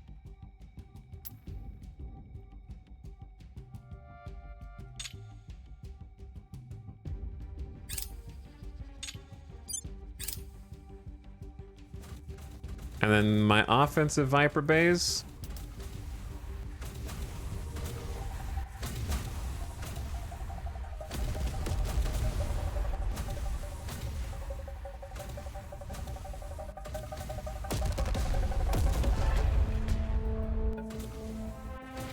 I got a few more missiles than you have torpedoes, my friend. And I'm going to use the other Viper Bay as defensive as well, just to be safe.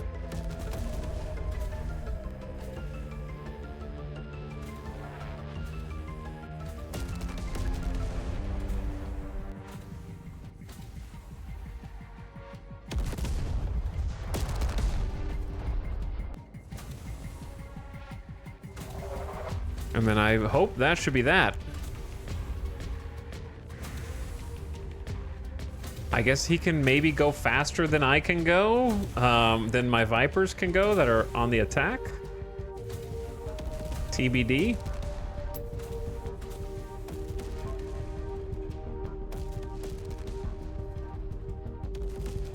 Okay, all have been intercepted. Now he's trying to go the other way.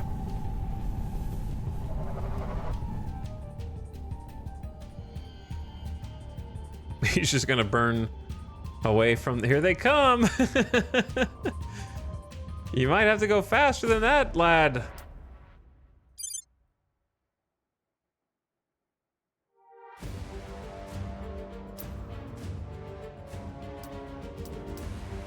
Yeah, a couple of them catch up early. Those are a point defense. And then the rest of the line is waiting its turn patiently. Yeah, you're screwed, man. Good try.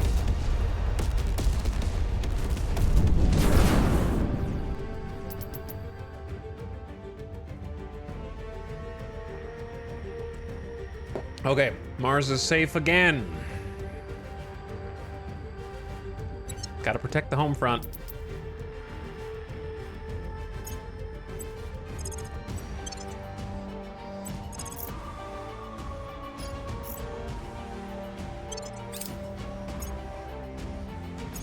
And they're back in Mars Defense 3, ready for a quick resupply. Boom.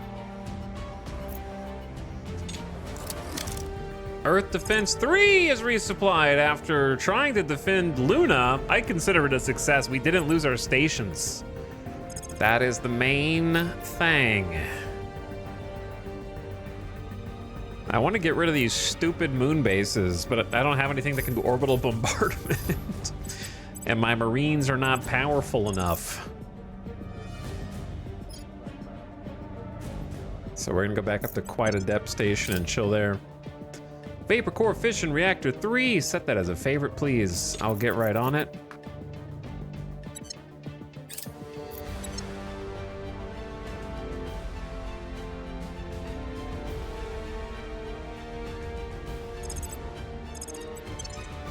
Okay, resupply again at Quite a Depth. Now the problem I'm having is that all my most modern ships are over at the moon now. And to get them back to Earth is prohibitively expensive. So it would almost be better. Let me see when the fleet is gonna be to Earth. See, there's gonna be 2 fleets and we can probably handle both of them. Probably. A lot of torpedoes. And then a Titan. I'm wondering if I should just leave my fleet on Luna and then just start building more modern ships over Earth. These are a little scary. These are like overalls Mark 1s. And the battleship. What if we lose the battleship just because these guys aren't good enough to defend it? Then all the officers die.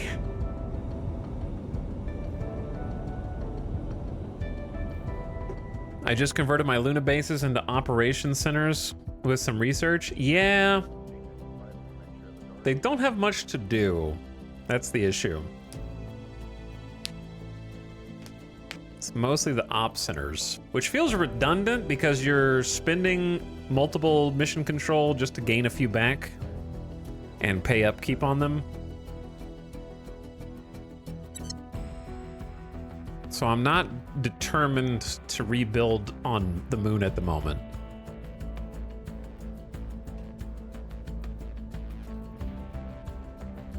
I'm also 1 MC over, so let's decommission something.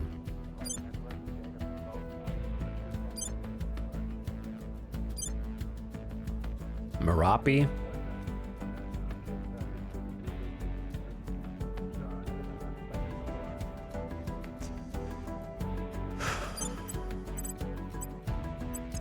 Gonna scuttle the pocket squares. New Malicious and Legendary Hell.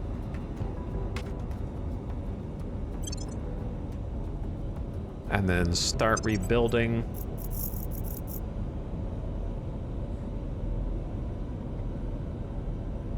I think I do think for my remote defenses, the 40 mil autocannons heavily armored is definitely like best bang for the buck.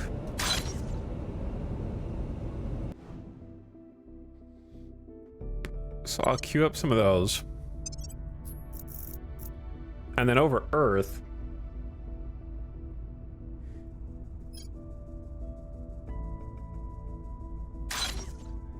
start 2 trench coats.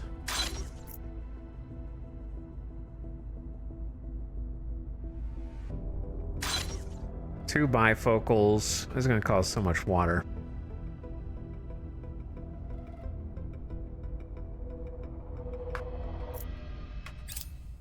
I just traded for water and then I spent my water. It's gone. Get the Earth shipyards. Another fleet going for low Earth orbit, but they have 305 days. Okay. Put them on the calendar.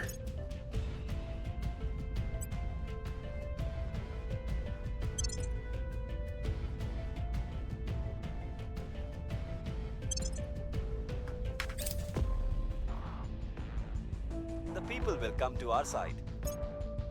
Slowly starting to work some PR in China now.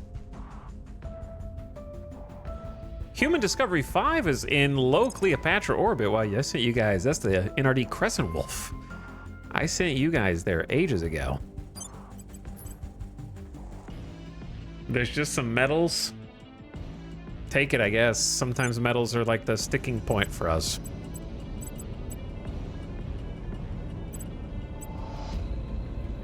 Oh wait, we have a problem. No, we don't. Do we have a problem?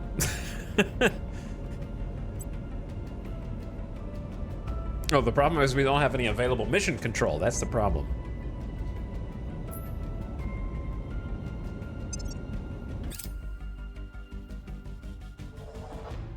That is the problem. Welcome North Macedonia into our federation. If the world would help me get mission to Saturn, we would have plenty of mission control to go around, huh? Luna's been largely ignored by me. Yeah, I only watch Luna in so much as I really need to, like, make sure the other factions don't get a foothold there. And have just enough of a force.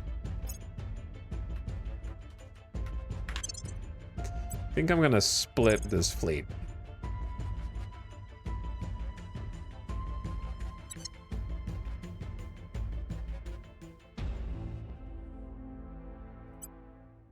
Leave one bifocals.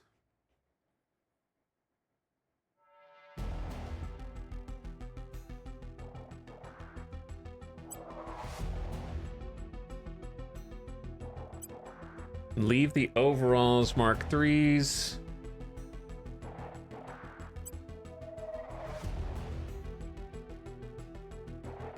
And then the surviving bootstrap escort, and that can be like the moon fleet for now. 4 monitors is respectable, and one of them is a Viper monitor, which is actually, like, I've learned to appreciate.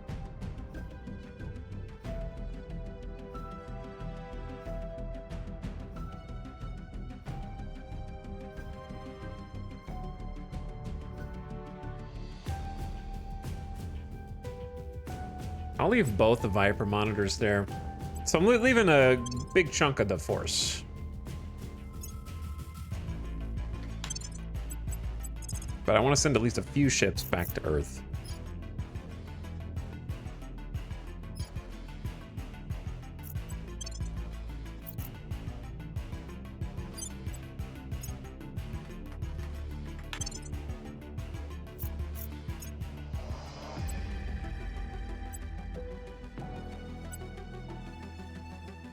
Okay. There we go.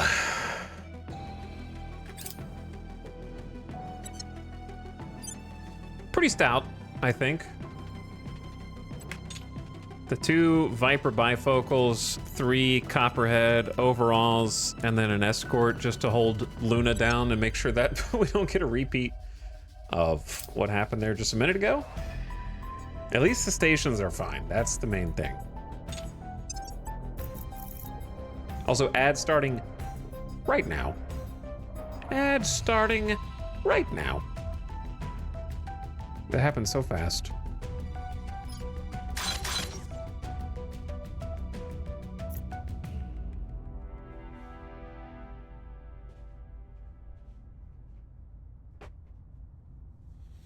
I've seen the light of solar mirrors. I thought they were a meme, but for Mars, they're carrying the back of like 15 bases. Yeah, if I got like the tier 2 solar mirrors, they'd probably be good. I've just already put so many fissiles there. And I have a decent amount of fissiles I can tap into that it hasn't really been an issue to do fusion. I'm gonna get a water real quick while the ad is running. And be right back real quick.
Yo. How did this... Something happened on 2x speed? Is that allowed?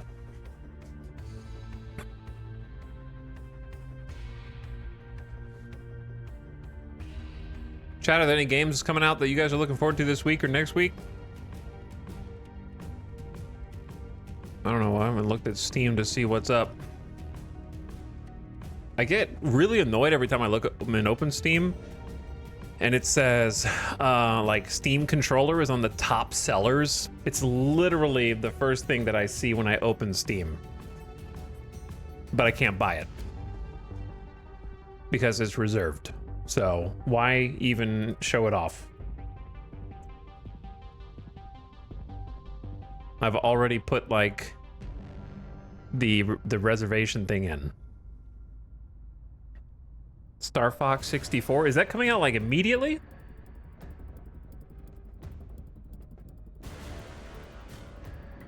Bunch of Dead by Daylight reveals for the anniversary. I saw they've like really upgraded the graphics on that.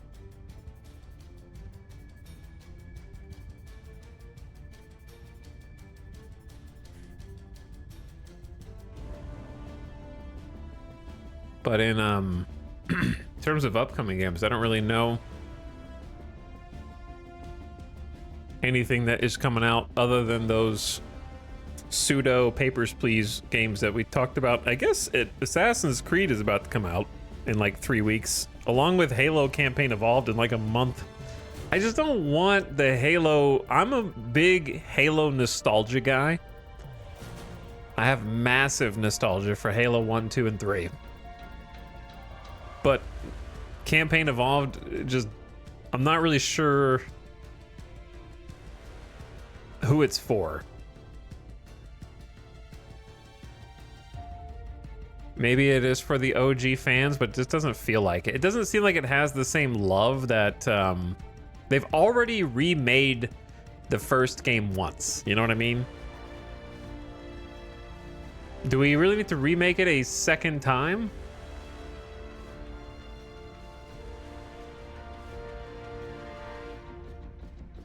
Is it weird that the graphics are actually the biggest turnoff to me? Like, when I look at this, I think that my brain is supposed to think it looks amazing, but it looks like Crysis, not Halo, to me.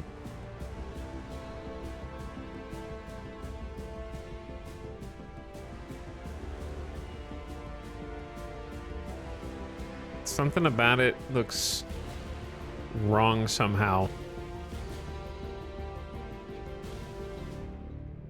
It's just so shiny.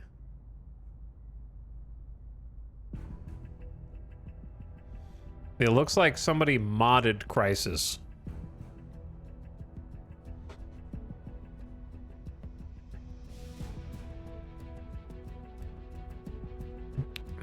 Dinosaurs are getting added to Dwarf Fortress on the 25th. Dinosaurs. Interesting.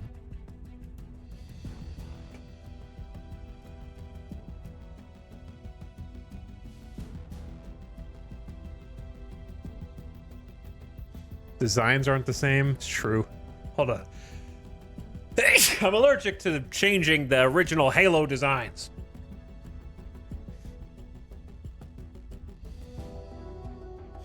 Shipbuilding techniques. The Academy contributed the most and has selected exo-atmospheric fighters as a new direction for global research. Uh-oh.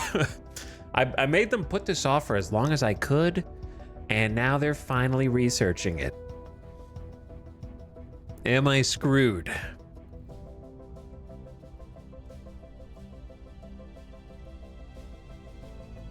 No matter the craft, no matter its engine, mass is the foremost obstacle to efficient space travel.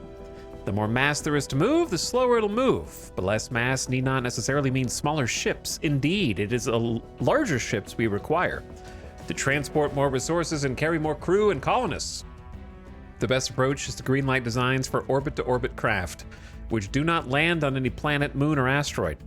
This removes the need for landing gear, ablative heat shielding, large wings, and the countless other specialized equipment required for takeoff and landing, and thus enables larger cargo and habitat areas.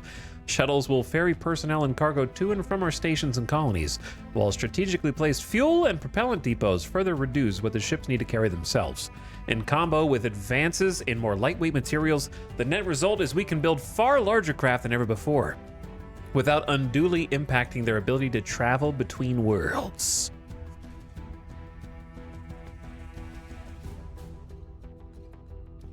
So this may unlock exotic armor, ships of the line, which is the giga-size ships, the remass scoop, which is not for us, is for like Jupiter, component armor, and rapid shipbuilding.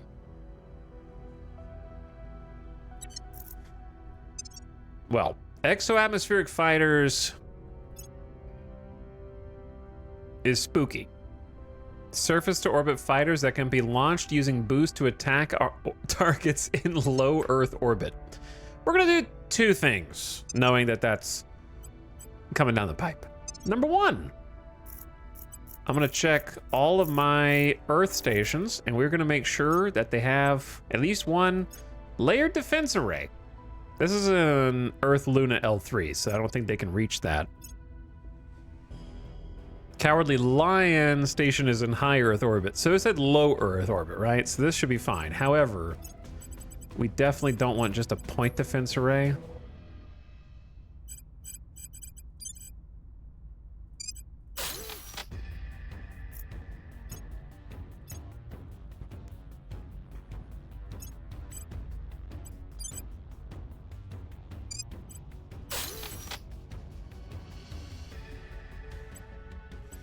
Not enough power.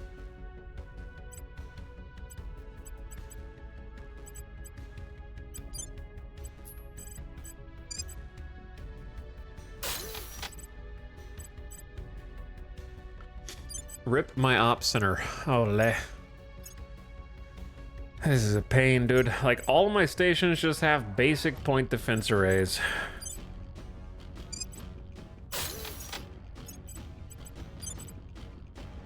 Like, this doesn't, straight up doesn't have enough power.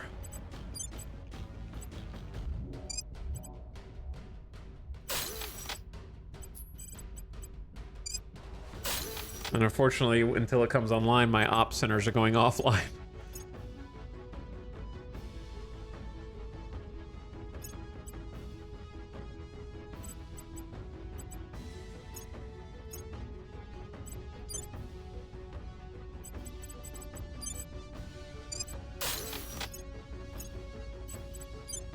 Gotta make sure they got it. See, like, this doesn't have enough power.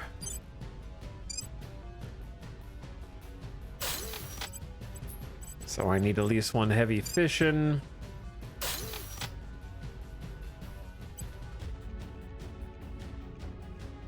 Three op centers are down in one go.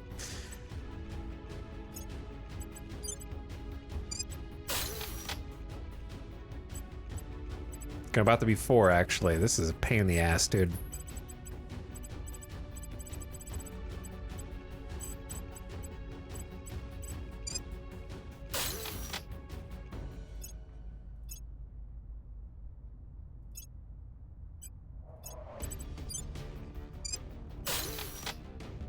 Okay, there we go. Now I gotta go toggle off 1 to 2 mines, preferably on Mercury, number 1, and number 2 on Mercury. Oh yeah, okay, hold on. Okay. Well, I'm losing out on just a bunch of free metals, unfortunately, having to toggle all these off. I think I just have too many ships. We just have too many ships now.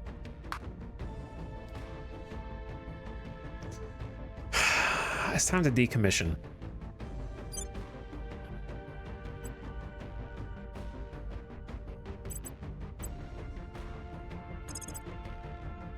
All right, PB for you base. The marked Crather, the tangents, the Canino, the glow stick.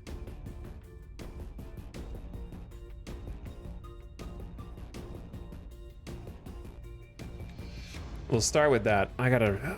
Giving you guys all... It was a mistake to tell you that I would give you another name. Because now I gotta keep track of this. Okay, tangents, Canino, soldier, glow stick, pocket squares, and bootstraps. Before I do this, I need to be 100% certain that you're not about to get attacked. You are about to get attacked in 24 days. That's why I check. That is why I check. Okay, from somewhere else then.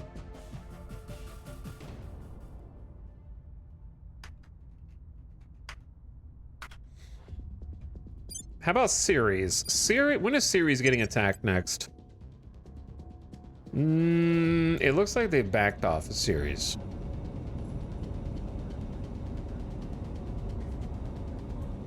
For now. We do have kind of a giga fleet there.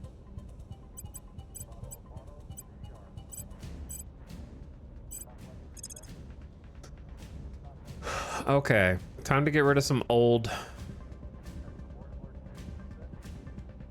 pocket squares.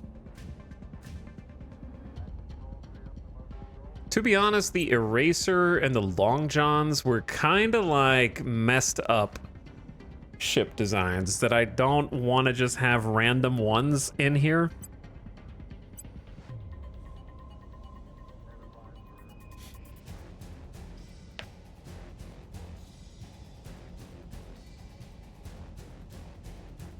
Then we got 6 Bootstrap Mark IIIs. Is kind of cracked.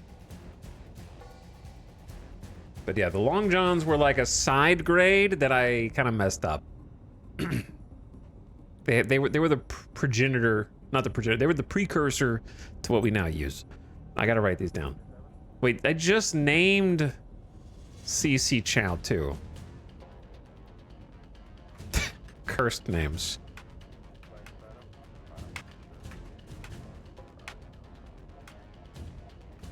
PP washer, 2, crook, backjack. Alright, that's not even close to enough mission control. How about Mercury? Who's coming to... They're definitely sending ships to Mercury in 90 days. But it's like 1 battleship.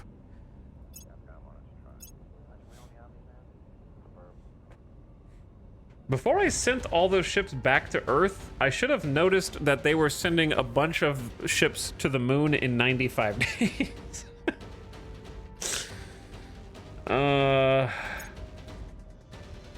Huh.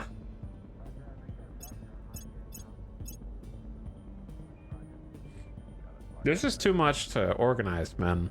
It's kind of driving me crazy a little bit.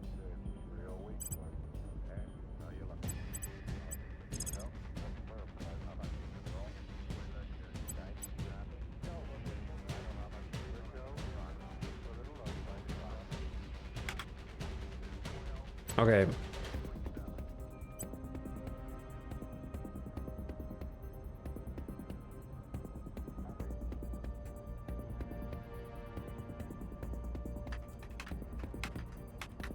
Roxbox and Dad Gaming are also scuttled.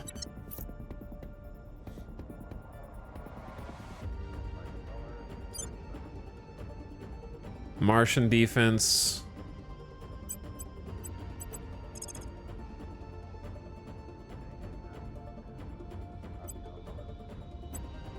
These old pocket squares gotta go. And I think the Eraser and the Long Johns. I think that there's 2 toasted bread 2s.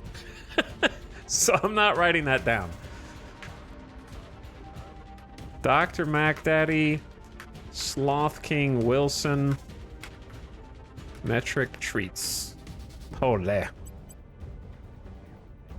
2 escorts, 2 monitors. Okay, so some of our fleets are a bit weaker, but in a way they're stronger because they're just better organized now.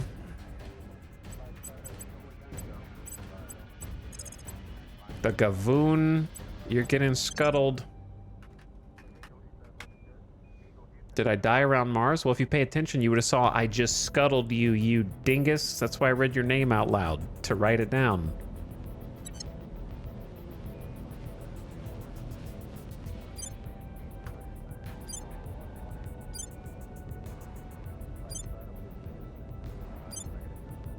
Okay. That's good. We're right at our MC cap for now.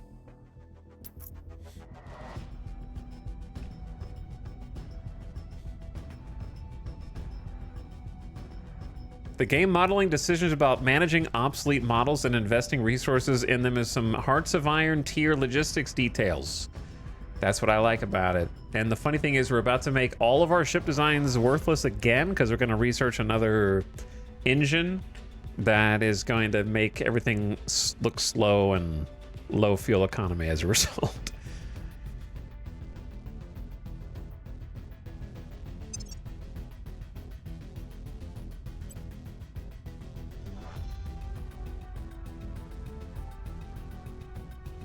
I'm going to slow down on the ring core. Up the Pharaoh's Drive, up Europa. Lodestar fishing lanterns, this is what I'm talking about. See, suddenly I'm just getting a bunch of drives.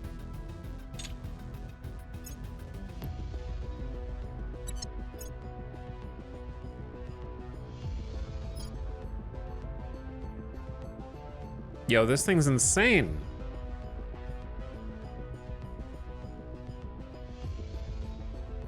Right? 220 million newtons of combat thrust, 31.4 kps of delta V, 92% power efficiency. What's the downside of this?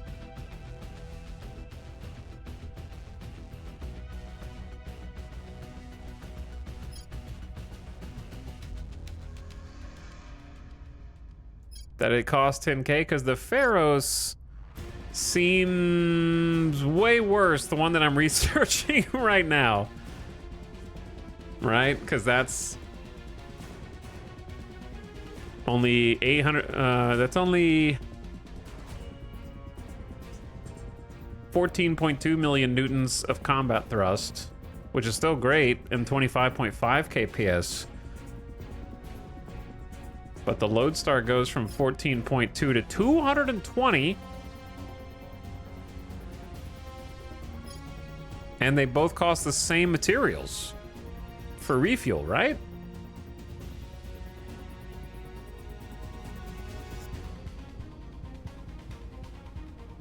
I guess this one's faster to research. Yeah, it's faster to research, but takes the same propellant. So I should just stop researching the Pharaohs, unless I want it right now to start putting on like a new ship design. I'd rather just pivot and get the Lodestar. Well, let's get the, we need the best gas core fission anyway, so let's get the gas core fission first. Our people have taken control.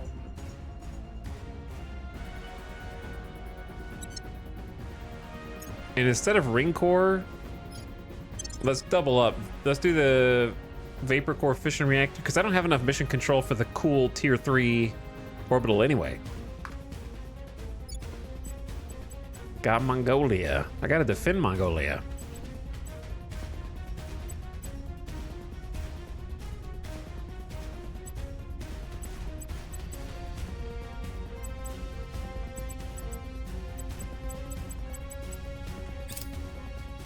Go all in on unity. Will Mongolia be part of Greater Europe? Mongolia is going to be part of our world domination. Okay, so Eric parking lot is about to be under attack. We need to be able to resupply. They have no fuel. Okay. Series. This has been a long time building, man. This core vocation base that we picked up on Ceres, we've had full control of Ceres now. Nice water, some other good materials. Getting the extra layered defense array, the nano factory. This bad boy needs an ops center and a farm. And an extra power. So we have full series control. Nice little injection of resources. And then it looks like Mercury just saw 4 new op centers come in. That'll kind of help me out.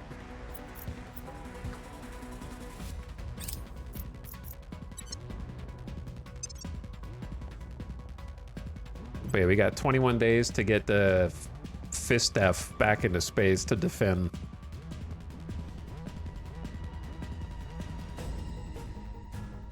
Am I still alive? Yes. Right there. Overall is Mark III. Series has kind of been left alone recently.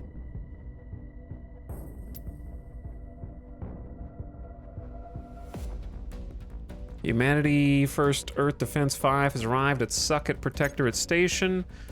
How long do I have to get to defend the moon? 90 days. I did leave some decent ships over there.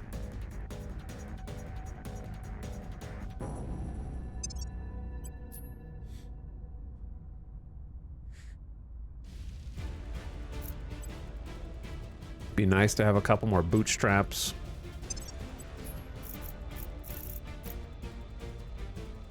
Oh, we're also gonna have another monitor come out there. That's good.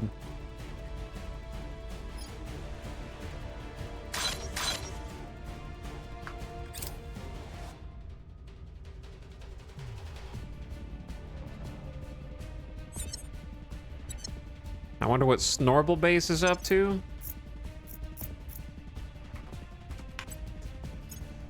You are chilling and drilling.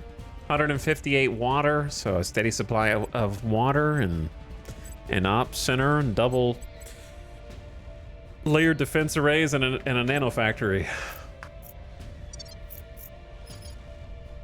Okay, tanks of Frank, go ahead and defend Mongolia. Ready for my mission.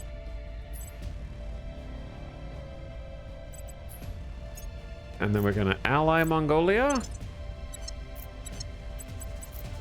And then Sinless is gonna go back, I think, to finally advising in Russia.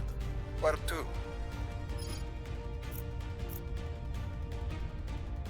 Terminus, why don't you detain this Project Exodus who shouldn't be here? Like, you shouldn't be here.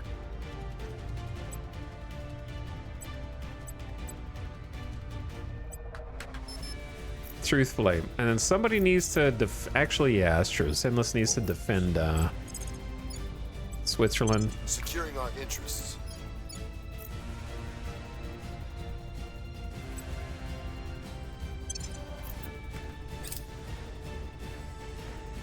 Our water income's so high, but I never have any. It's because the refuels. We just got attacked like 12 times in a row, and I had to fly around, and I was making maneuvers.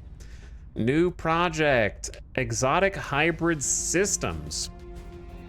Completion may unlock an exotic spike radiator. Oh. Put that on the favorites. Securing our control. Securing our control. Seems I think we had a spicy. breakthrough. Lending my expertise.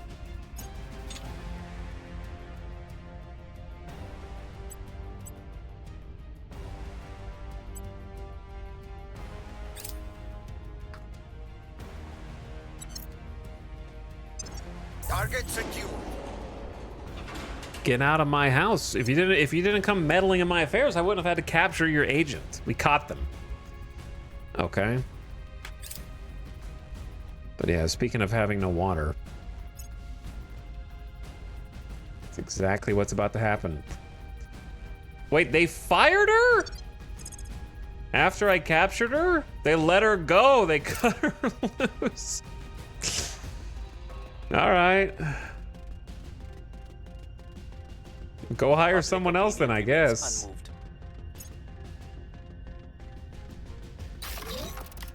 Cult Diggity Station 2, the sequel.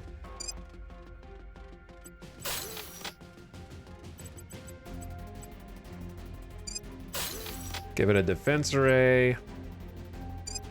Give it a nanofactory for later. Give it an ops center. Give it a recon array. I kind of forgot what all went on this thing. 2 solars. I think it was 3 solars. Was this the one that had the random science?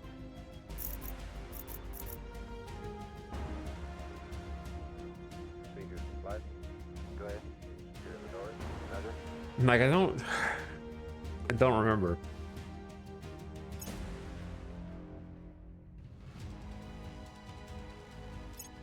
Because left-hand Aegis has got like a handful of different things.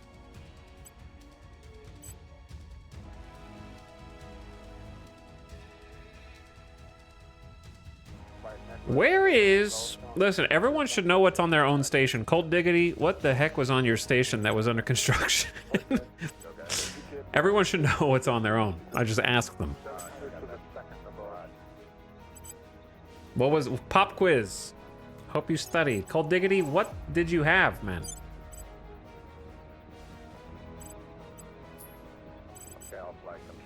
Okay, was it energy? No, because this is energy. Was it information or materials? Well, this is materials, so no. Information is this one, so no, I think.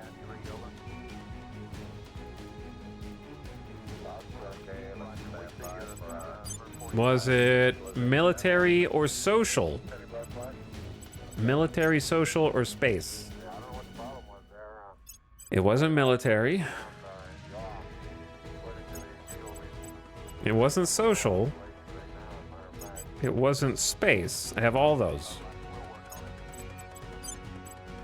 Xeno?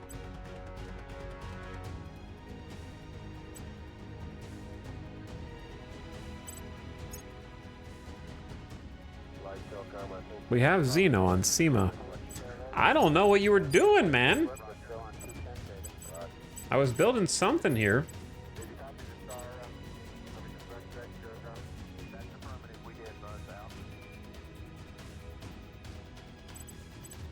Maybe for something I haven't unlocked yet. I have no idea. I know you never got finished building, I'm pretty sure. What is the research that makes public speech more effective?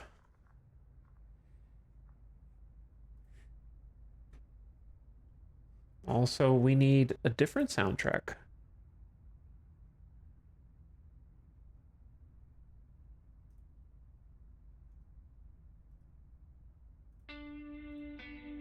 Let's go a little chill.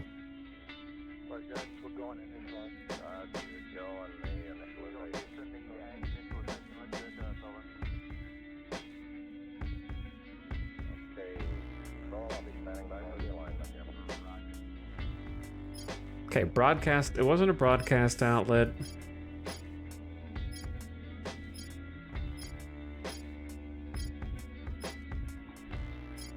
I do want cybernetic implants still. Control point cap, that's pretty good. It wasn't any of these.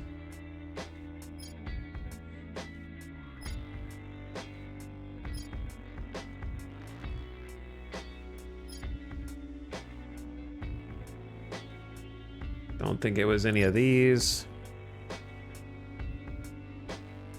Burner drive is kind of decent, honestly. Good combat thrust. Really good exhaust velocity. I'll like favorite that one. I'm pretty sure Pulsar, Advanced Pulsar is just obsolete now. If Research Campus didn't take MC, that would be great. Lars leads to Fission Spinner, which is also obsolete.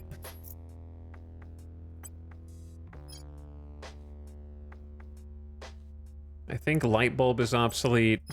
Dumbo's definitely obsolete.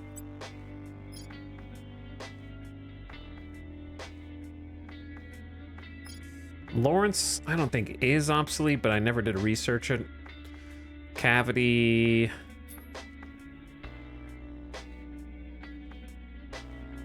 Advanced cavity is pretty decent, but we're kind of already going in a different direction. Vasimir is definitely obsolete. Well, I guess the exhaust velocity was the good part, but...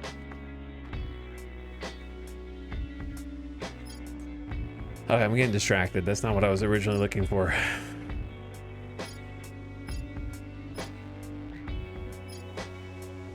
Broadcast Outlet is the tier 1 version of the media center, if I recall. Do I have Broadcast Outlet?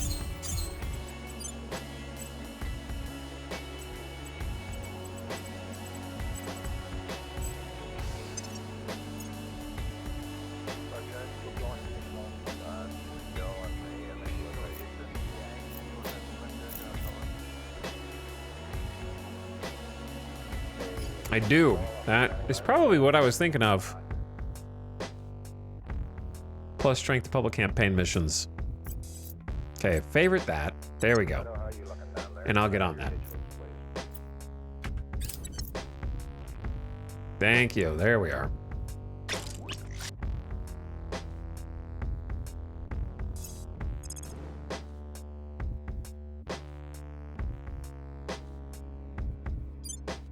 Okay, we got a long list of names. Nubalicious 2, they need to come back. You are now about to defend Fistef 1. You got 10 days until the aliens show up, so I kind of just need to resupply with whatever water we got right now. Vapor Core Fission Reactor 3 project complete.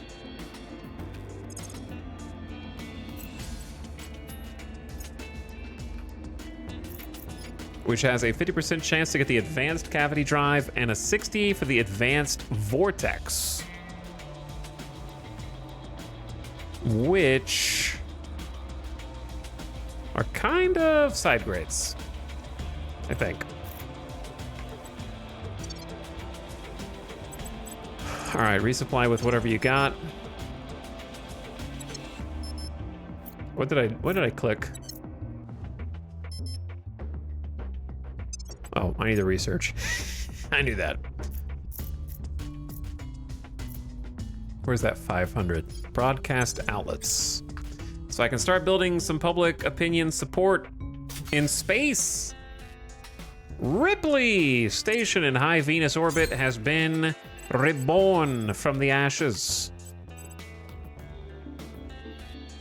Let's make it a tier 2, for which it'll take 40 days. All right, Fistef 1 has been resupplied to the best of its ability. We're gonna share Delta V and have them launch. And defend. The aliens are almost there in 6.9 days, in fact. If other factions have water, we might be able to trade with them. Been there, done that. This is how much water we have after trading. We have completed construction of a new layered defense array at Citroen Base, but also it's just going to catch up naturally over time as the cadence of their attacks slows down. We've been defending a lot of places. The Cheetos got some defense.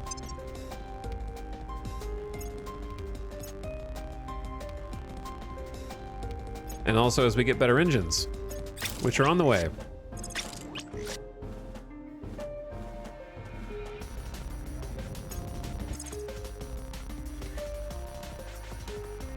I think Toxa needs to be named. All right, Legendary Hell 2 going to defend Alethea orbit. You've only got 2 ships, so it's not much, but it's something.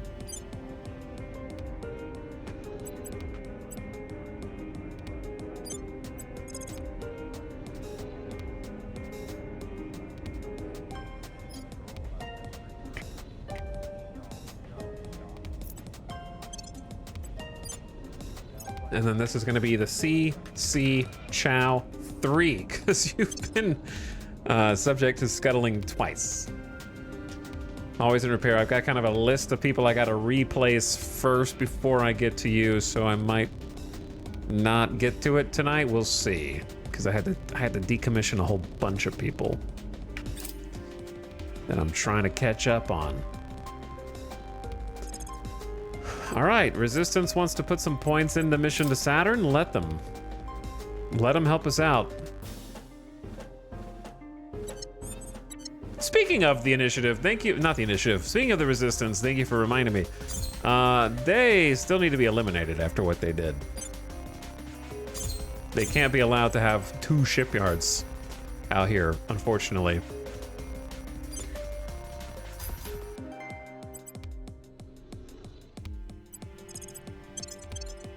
Equalize Delta V among the Earth forces.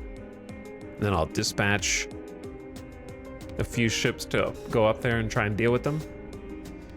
We're basically in a conflict with the Resistance at this point. They have not been kind. They randomly blew up one of my stations for fun, and now I'm taking my revenge. It's pretty much how it's going.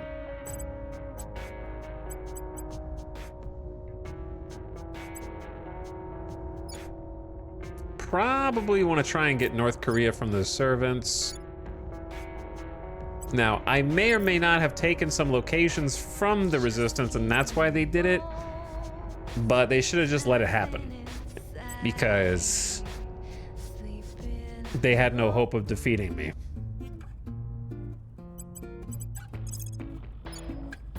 %28 to just snipe North Korea without even doing anything? Terminating the opposition. Where do you need me? Fine with that. Offering counsel. Standing by.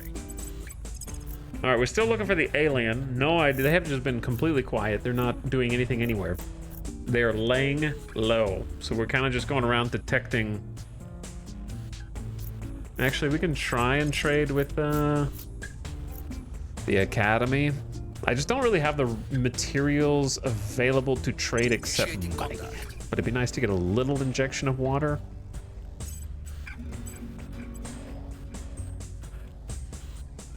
Dorda Strategic looks pretty solid, actually.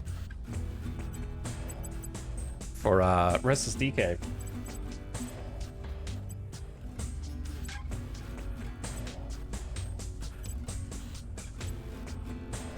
I don't really care about Onyx Aviation for 2 boost and 1 mission control. And then I can take this one, which has got a pretty lovely +3 persuasion, +1 espionage, and then some other little bonuses, plus a 10% social science research. I like it. Makes... Wait, why did I give that to... Did I give that to Terminus? No. I gave that to Restless DK, right? Okay, yeah. I thought I gave it to the wrong dude. I'm good.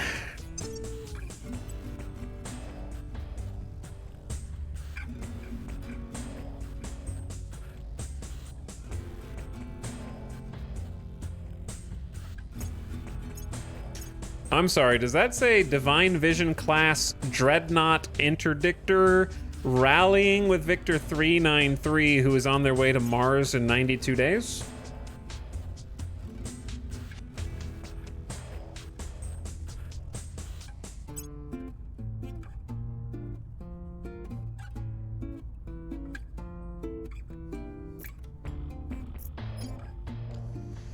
Huh, haven't seen none of those. I thought Titan was as large as they come here, but I see I was wrong.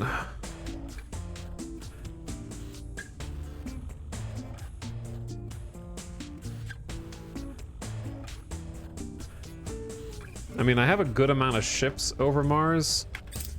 I would like more, but I'm not going to be able to make any more monitors before that fleet gets there. It's going to be 3 ships total, so I think it's probably fine. Maybe.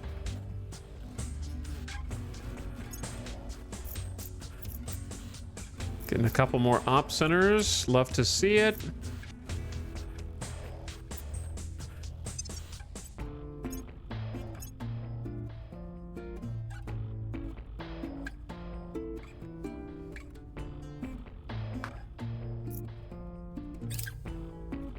See about this trade. Offering assistance. I believe they'll stay loyal to the cause. All right, surely they're inspired enough. Broadcast outlets complete. So each broadcast outlet will be a +1 strength to our successful public campaign missions if in an Earth interface orbit. That works. Go back to the ring cores.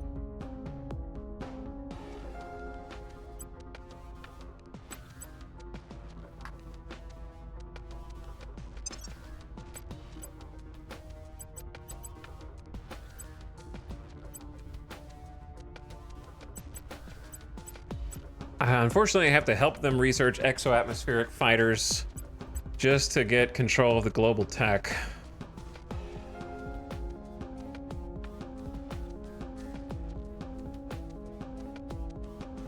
Okay, then the news station. Colt Diggity, you've got a job now. 1, 2, 3, 4 broadcast outlets. Total power consumption's 280. That's not great.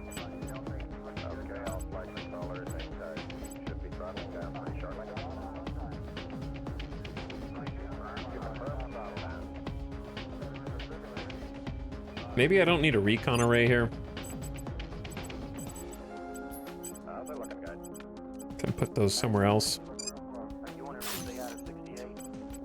2, 3, 4, 5. Okay, and then we're gonna need heavy fission, unfortunately, instead of these solars. I'm 5 power short. Man, that's so unfortunate.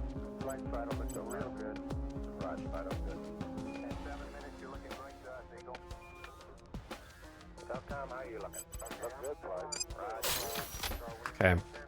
Reaching out. What's up, Savage Dad Gaming? Thank you for the sub. What's going on? Oh, they don't have any water. Hi. I don't really need anything from you, actually. Bye. Just wanted to say hi. Just wanted to hang out. But thank you for the Prime sub, Savage Dad. And for gaming. All right, Eric, parking lot time. They're bombarding my base. Not on my watch. Not serious defense. Fist F1. Get those guys.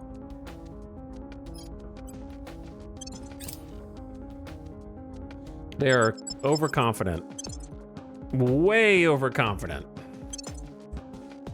Okay, welcome to the battlefield. Slyfox 2, GamerDeathBot 4, GamerDeathBot 5, GamerDeathBot 2, and GamerDeathBot 3 are gonna get the battle. Tangents, Crather, Nubalicious 2, the Glow Stick, and the Canino Soldier.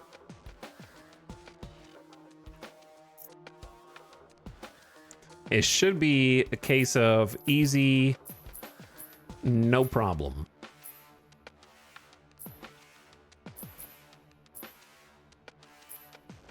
Should be.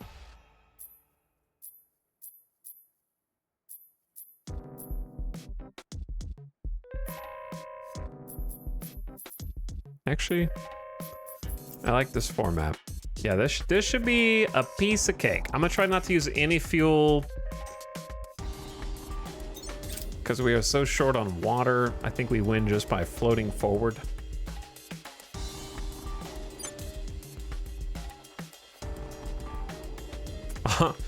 Honestly, if we had a second bifocals, the quad, like just Vipers alone are going to kind of go crazy against these guys. Do they have any torps? They have 1 torpedo bay. But I have like 5 PD ships. If 1 torpedo bay hits us, it deserves to hit us.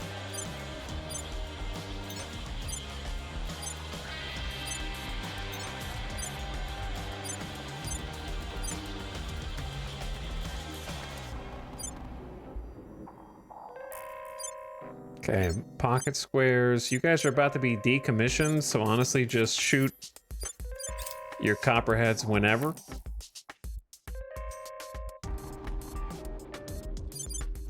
And we'll see those torpedoes start to pop out here any second.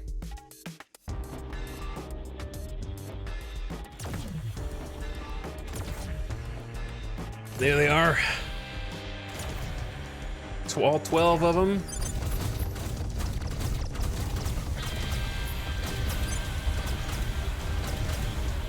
Copperheads kind of launch from a bit further away, but they take longer to get there.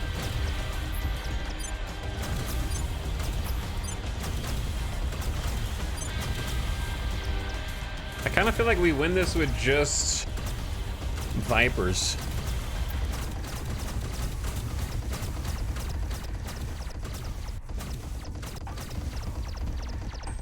Okay, we're not close enough for the Vipers yet.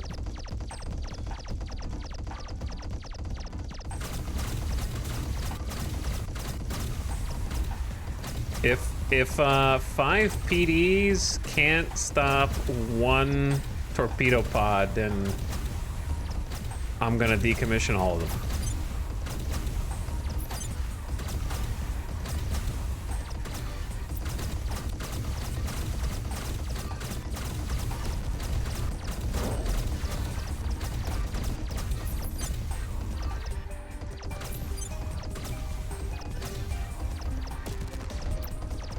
Wait, did one of them hit?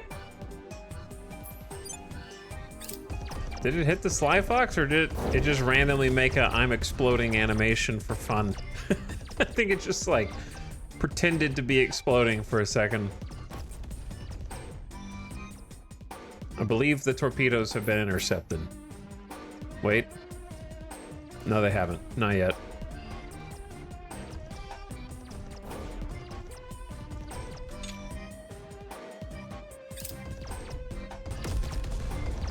It is getting a little close.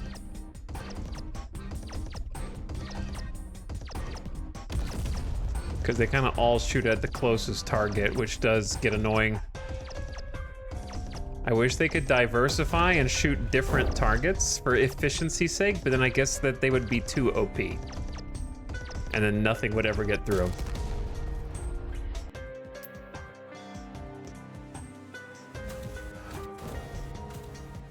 So now we kind of just sit back and watch the Vipers go to town, and hopefully Sly Fox lives.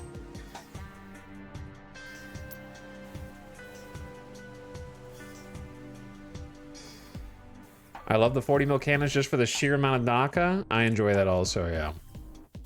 I wish we could get the projectiles to go a little bit faster.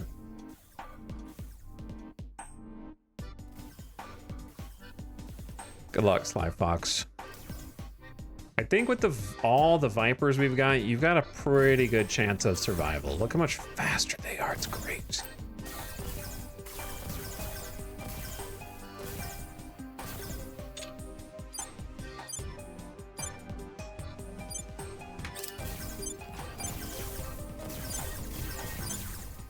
Turn the 40 mil autocannons to offensive mode if given the chance. Aliens are starting to sweat a little bit.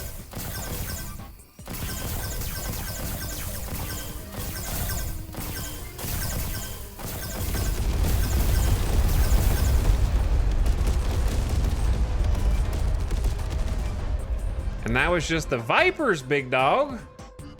That wasn't even the real show. Sly Fox, you might be dead. We'll see how it goes.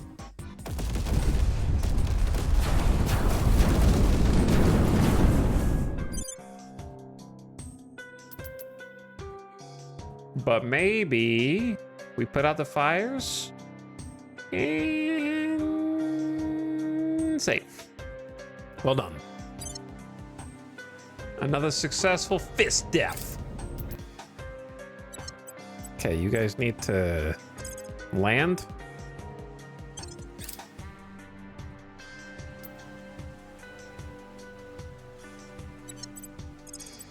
Repair. Fix your shelves up.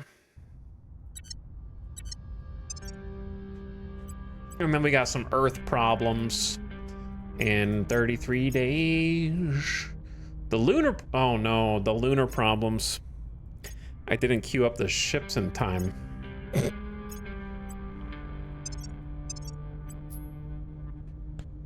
Whoops.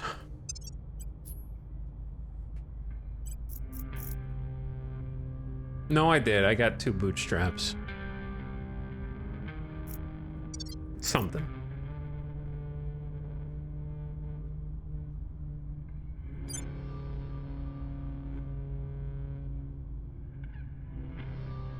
These are decent.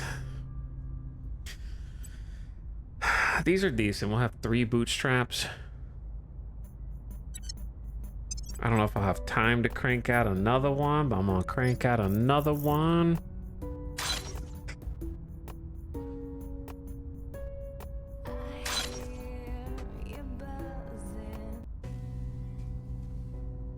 Because a couple probably will die.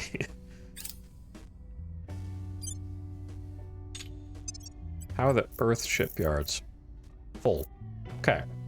Perfect. So now we're using the Earth and Moon ones. I'm a little worried about the random, like, Dreadnought going to... Oh my god, again? They're pissed, so they're coming back to PB4U base. Is this the furthest I've ever made it? Yeah, this is the furthest I've ever made it in any campaign. Reconnaissance arrays. Okay, so with this little device right here, this little doodad right there, we can do some spying. So it is not only giving us a bonus to social science research, 10% per, but also helping us detect Earth counselors. And we just built a bunch of them, so we should have the max plus 10 bonus, I think. So we should be able to detect a lot more counselors now. And we're doing some public campaigns. Hey, Resistance! I forgot about you! Dr. Skelly Station? You need to chill, man.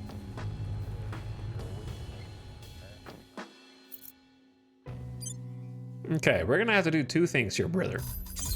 Let me check your station. They have 1 point defense, hooray. Which means if I just send out the old overalls monitors, like 2 of them, we're good. My name's not Laszlo and Seko Asmati. Didn't I have a My Name's Not Laszlo 2 somewhere? The names have gotten out of control. Got us locked up there in Telcom. Okay, it's just real weak, look. Okay, how you looking? All your systems go? That's a firm flight. How about you, Control? We let you guys. They've got a frigate.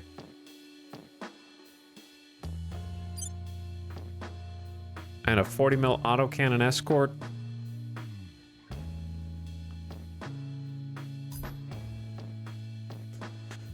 With 5 armor.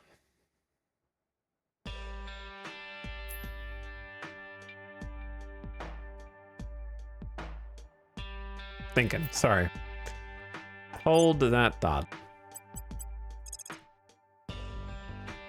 I'm gonna send 1 more Mars to Pants.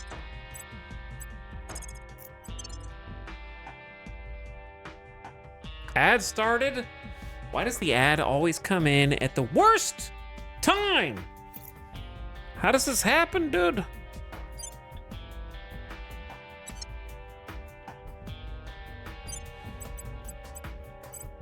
Chat, while the ad is running, couple things. Actually, I can't talk right now. I gotta click buttons or I don't know how to live. Okay. Click. Click, click, click. Okay, click. Why is there a protectorate station here?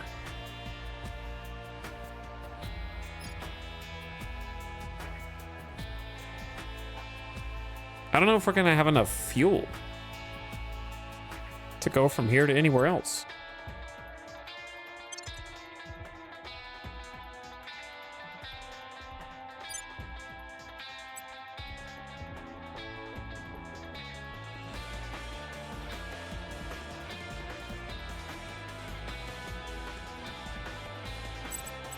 Okay, then a second split with the bootstraps.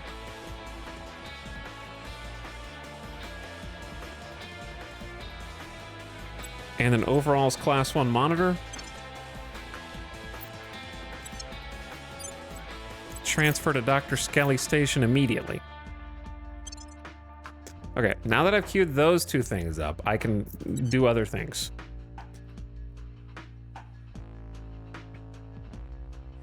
Has the Earth been taken over by aliens yet? Not yet. But they're on their way back to try again. So I was looking at the new Star Sector update. They're doing a crazy... There's a huge dev blog. I'm kind of just chipping at it in the background, but they're doing a big new game mode for hard. It's like a hardcore game mode. So I'm continuing from where we left off earlier. It's called Extended Mode.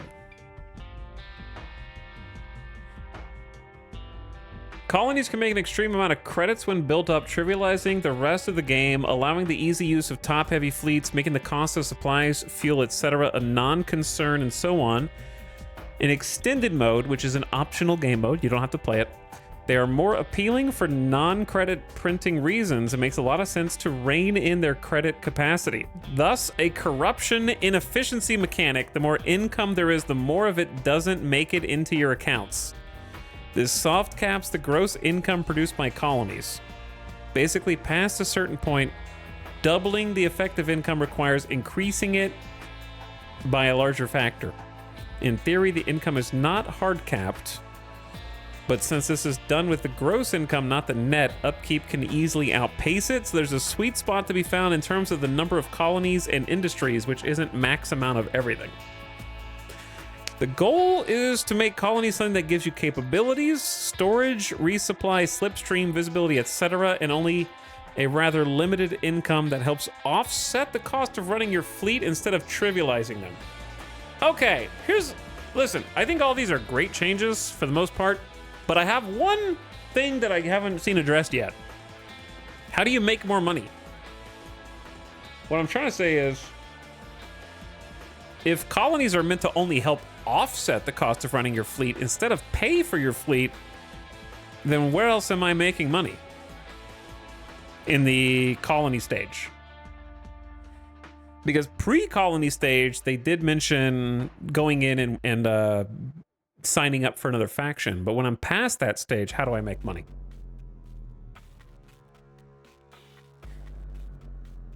That's the neat part. Speaking of slipstreams, hyperspace topography now reduces the fuel cost for traveling by 90% instead of 75%, making it almost free.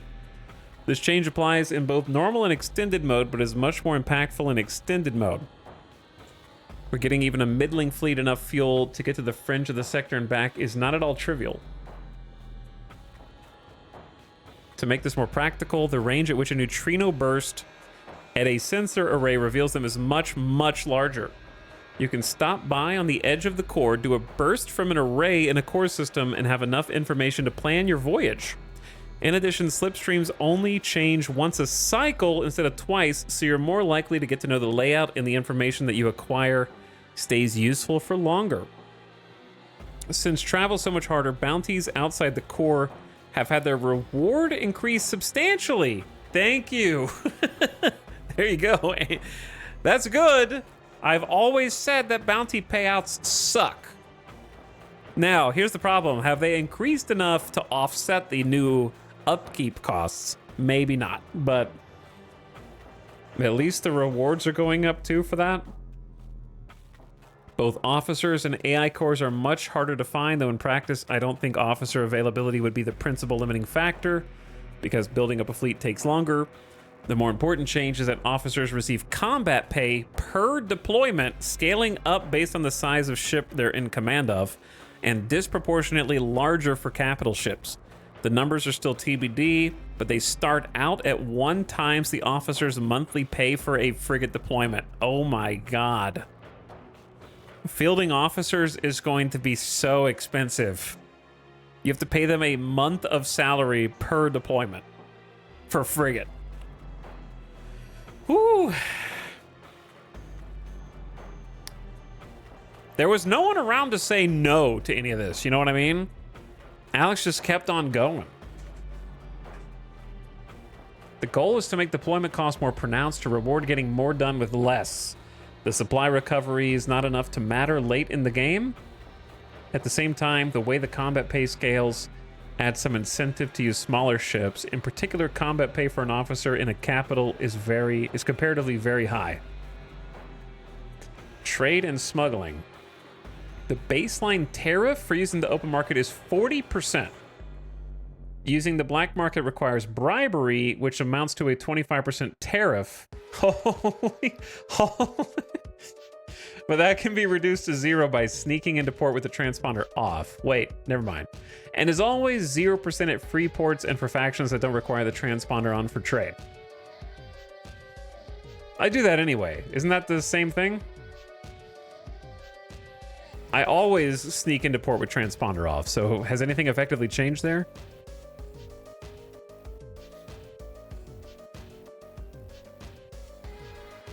You had me in the first half.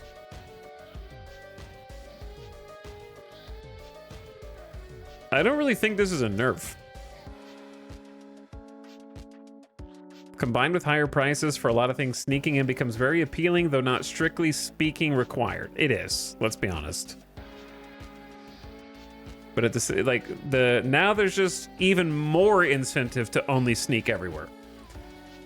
Trading on the black market with transponder off is the stealth archer of Star Sector.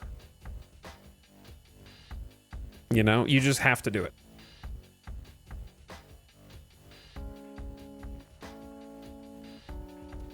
Okay, I know you don't have to be a stealth archer, and what I'm trying to say, everyone does it. Not you have to do it. But now in this, you have to sneak in. But I was already doing that anyway. New patrols will not spawn from a market for at least 2 days after a patrol returns. See, that's a buff for sneaking. New patrols spawned by a market will ignore nearby fleets and have their sensor range set to 0 for 1 day. So they don't auto-detect you. I like these changes, because sneaking was really obnoxious when the dudes would just spawn in randomly. I think it's a bit backward. I'd prefer to see stronger incentives for trading honestly. Correct. I agree. This largely takes out the randomness, unfairness of the process where you might get caught by a patrol that just spawned in seconds ago. Sort of like the other comment, the fact that lawful markets exist at all is a sort of joke unless the blog is about to say rep adjust tariffs. That would be nice. Most illegal goods are available for purchase in much smaller quantities, meaning that smuggling these, while profitable, is not something that can be done in large volumes and is more likely of use in addition to whatever else you're doing, not instead of. Traders have been nerfed in extended edition. Trade profession is dead. And just to make things more fun, the sale of blueprints in the black market is substantially more profitable than selling them on the open market. If you're not aware, selling blueprints in the black market eventually gives pirates access to these ships, so it can lead to some interesting pirate encounters later in the game.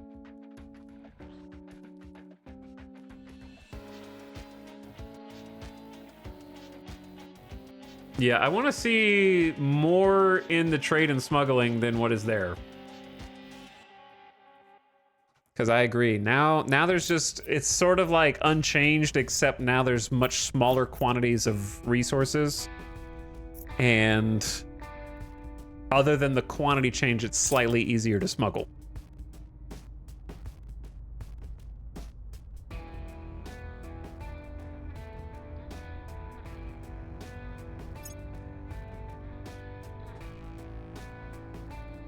You know what I mean? Feels like it boils down to never do legitimate trading. Yeah. There needs to be some more trading changes for this game mode, in my opinion. That's really my only complaint so far.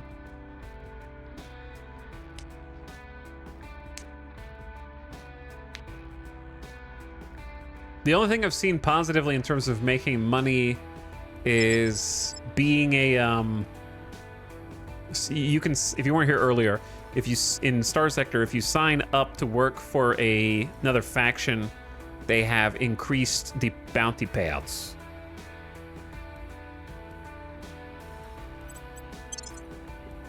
Not the ones for hunting bounties, but the ones for like, you know, joining another faction at the beginning in the early game.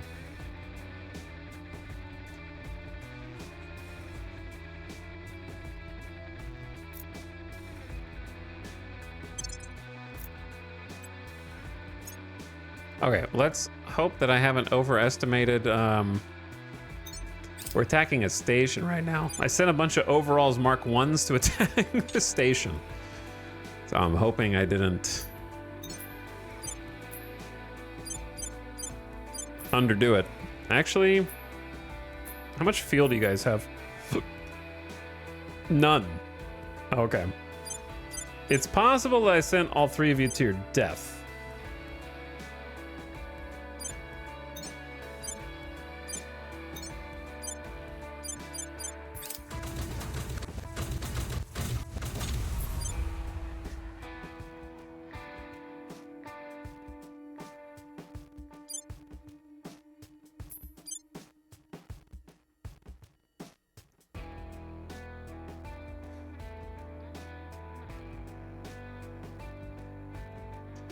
Hold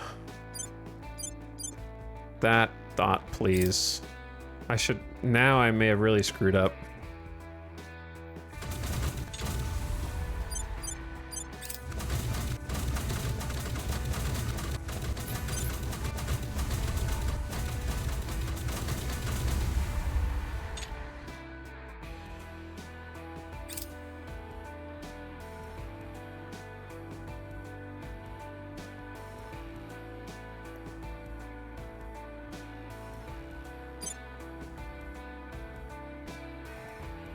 Okay, give it a minute to get a little further out, and then we'll send the Vipers.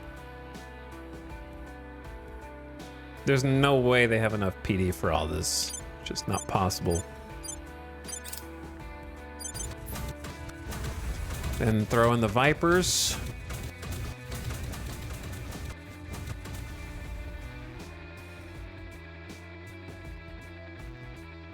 And then hopefully the Vipers catch up and kind of do everything at the same time. Are they shooting at my ships?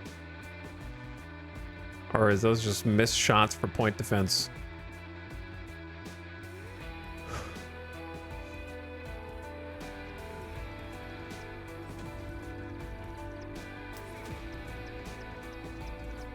I wanted to make sure I sent way too many missiles.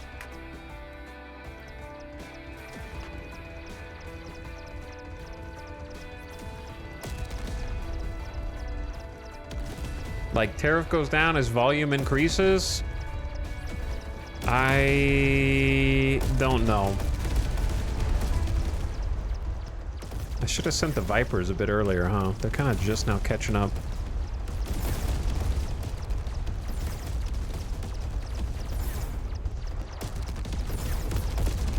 Actually destroying more of my missiles than I expected, to be honest.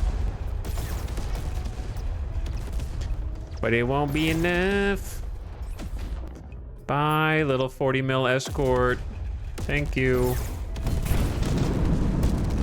Your turn, station.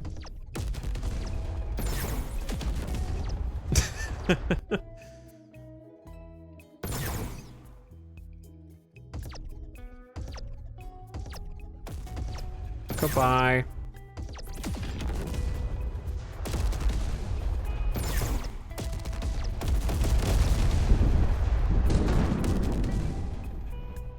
The problem is, if I just shot all my missiles, I don't have any missiles to actually destroy the station. So... Uh-oh.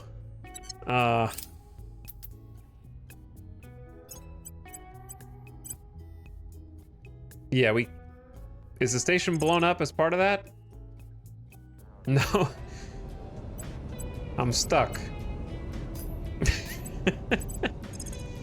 Whoops. Well, this is awkward.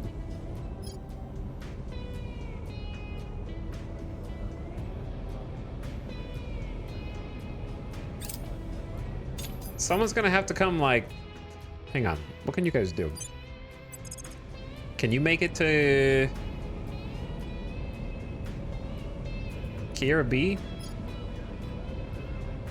12 weeks. I don't think we have that long. We have 1.72 weeks. I'll see you there. Okay, I need to send like another fleet out here, I think.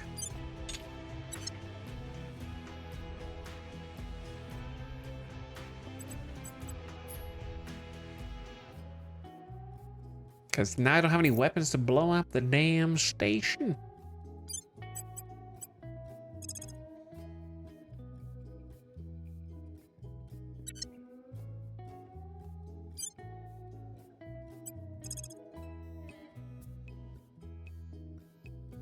Give me this Bootstrap Mark II.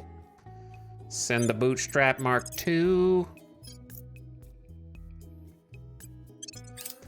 Up there. Meanwhile, at Dr. Skelly Station, I gotta chase you down! Both fleets spend 5.2 KPS Delta V. You were wasting my fuel! Auto-resolve, thank you. He tried to attack my station, so I sent a small fleet to my station to defend it, and then they just killed him. So if you weren't sure what's going on there. It's kind of a lot of micromanagement happening at this moment.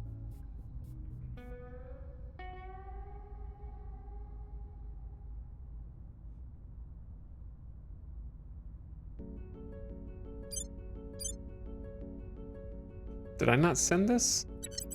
When you speak, I hear silence. I don't know what the hell's going on around Earth right now. Do I not have a fleet? This fleet has insufficient Delta V.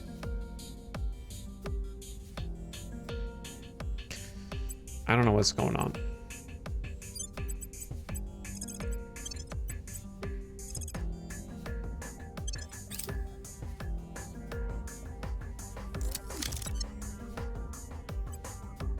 I need one ship. A single ship. To go back and finish what we started. You guys go regroup at Sucket Protectorate Station, please. Okay, blow up their damn station. Wait, they have another ship there now.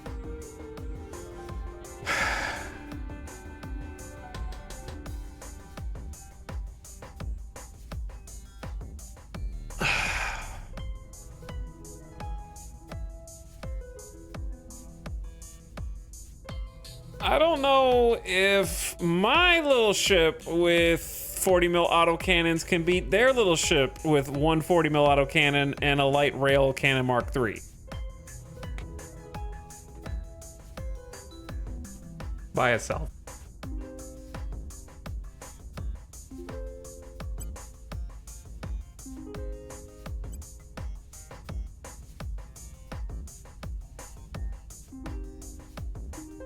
That's 8.3 KPS Delta V. Andromeda Snow, if you die, then you die. I think that's where I'm at right now.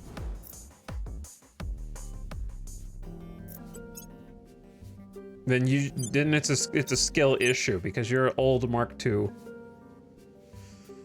And I don't care.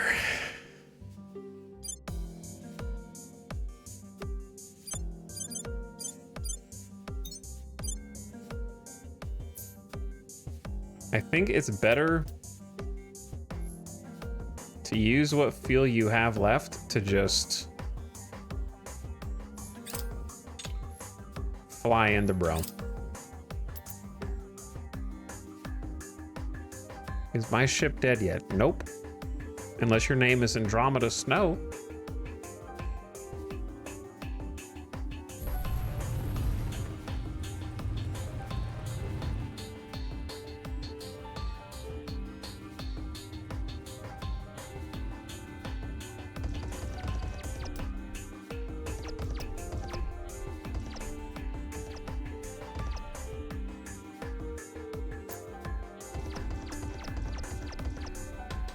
Will one PDC cannon by itself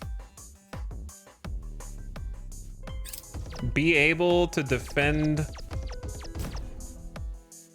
against the light rails, and then it's just a matter of whose armor is thicker?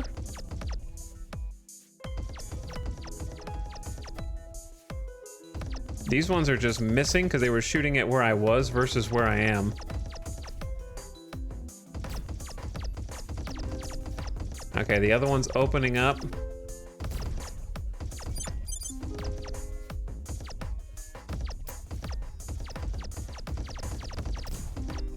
I'm just thinking that a single light rail cannon Mark III that can be intercepted by point defense is just not good.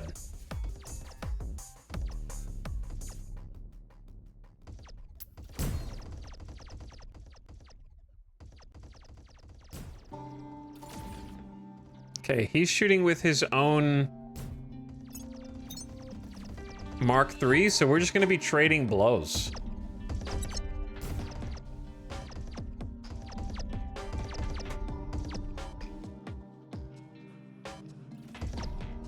So, like, I thought if I'm flying faster, then my bullets are also flying faster, which gives them higher velocity, but if I'm flying faster, then I'm also flying faster into his bullets, right? Which is making the... Does that make the damage equal? This is a math question. Do we have any math majors in chat? If two spaceships are flying, one's flying toward the other at 1.36 kps, and the other is stationary, both are firing 40 mil PDCs at the other, who will kill who first?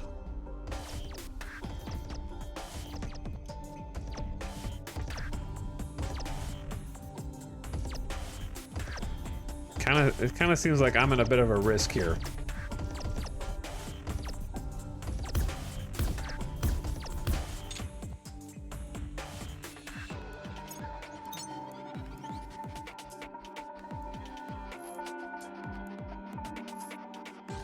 And I think if I had been dodging this whole time, I'm still shooting at a stationary target while he'd be shooting at a moving target. I might just be turning my side and getting hit.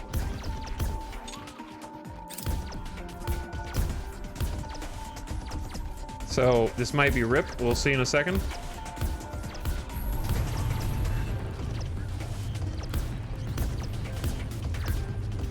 How much I screwed up.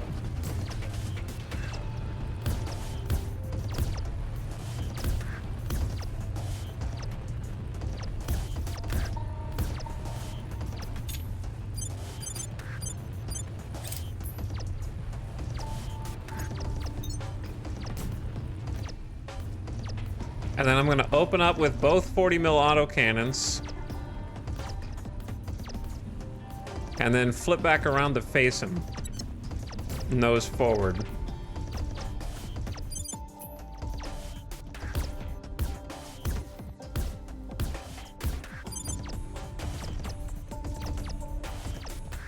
See how I'm like so far off of where his shots are coming in? His new shots are coming in over here.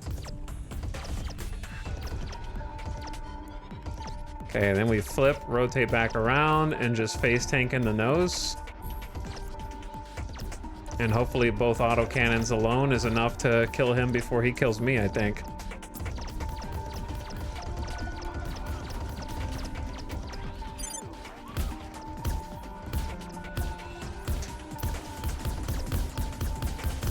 It honestly could go either way. So many of his shots are missing, though. Oh, I'm getting hit in the damn side. That actually could be bad. Even though I am technically facing him. Might disable my autocannons if it doesn't start hitting me in the nose pretty soon.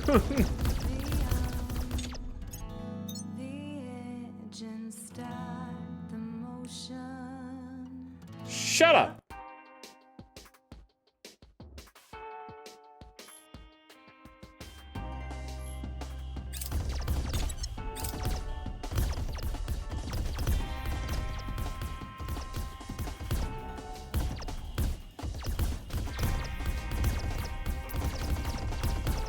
The good news is I disabled his, like, battery. So he's not even shooting at me with the light rail cannon because it's disabled. So I have 2 autocannons to his 1 autocannon. So in theory, this should be a dub. Maybe? Or not, I don't know.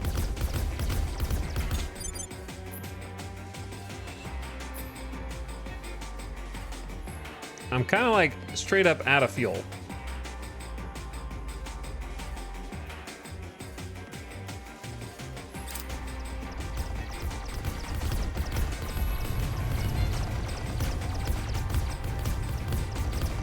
And we're now passing like 2 ships in the night, sadly.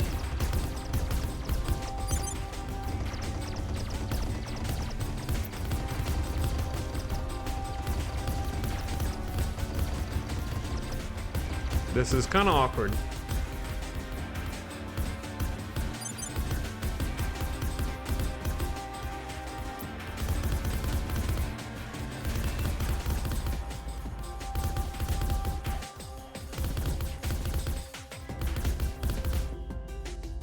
Bye. Wait, are you boosting toward me?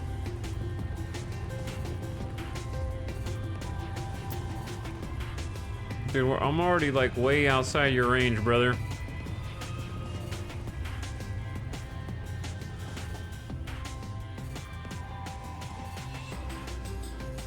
We're 800 kilometers away.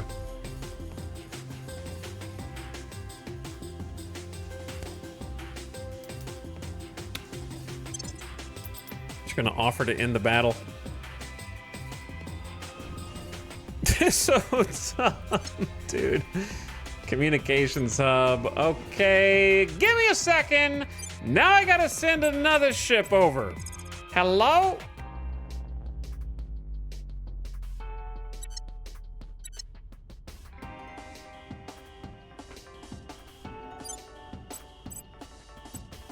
I really don't want to have to do this. It's getting a little messy.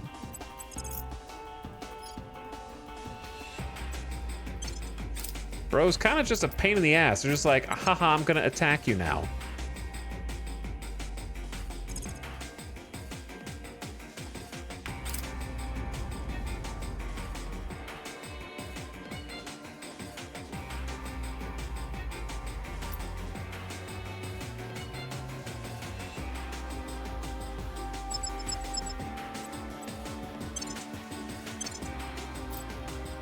I'm here to finish what I started.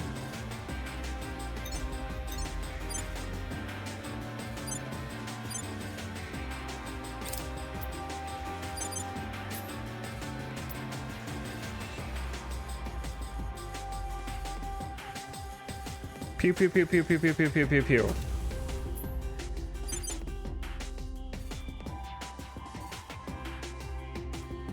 Incoming death and destruction.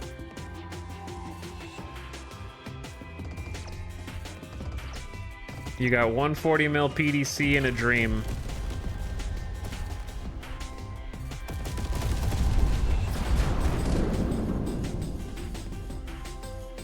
About how I thought it was gonna go. Should not have taken that much effort. Okay, now that same fleet, I need to select it and destroy this station because they are printing ships here and then using them to attack me, which is getting to be stupid. There is also a random other protectorate here that needs to go. But first we gotta link back up to Kiera B.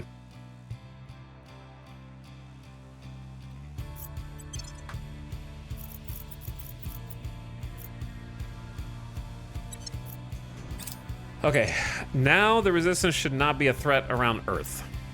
They've been attacking me for no reason.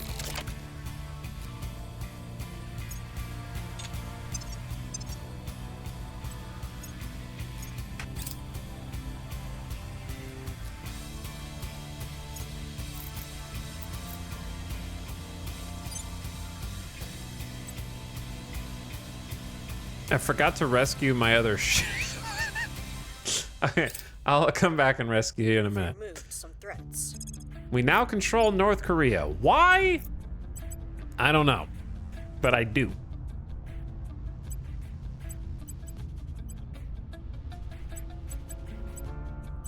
Seconds march into the past. I just do.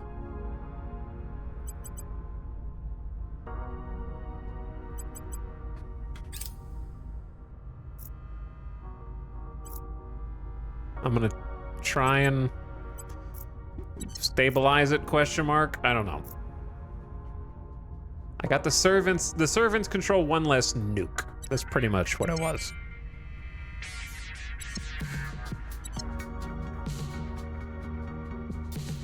We should look for ways to improve cohesion. Yeah, they've kind of got some insurgency problems there.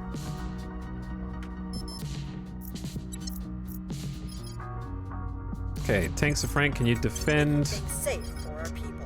Ace Tech, What's can the you op? defend the EU? Securing our control. At your service. Terminus, go investigate this dude. Eyes on target. I'm here. And Sinless, can you set national policy in the European Union?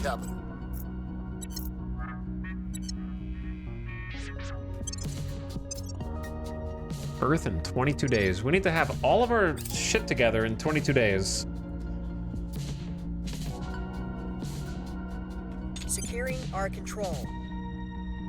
Okay, there was also the Crescent Wolf over here that was able to found this outpost on this asteroid, Cleopatra, which we will name Sliced Wheat Base.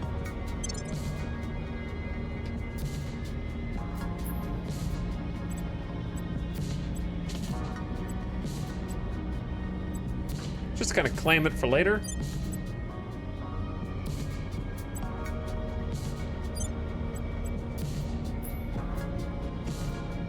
You unfortunately can't refuel here. I don't think we need this ship anymore. Crescent Wolf, you're being scuttled. Your job is done. You may rest. There's really nowhere else for you to go. Protecting our interests. Francis Alexander is on Begonia with a 54% chance to assault their base. Do it. Offering counsel.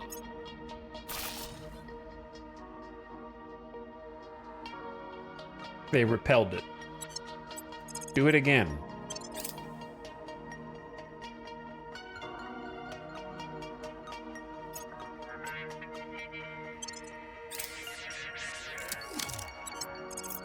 Okay, we need to rendezvous with Foxtrot 349.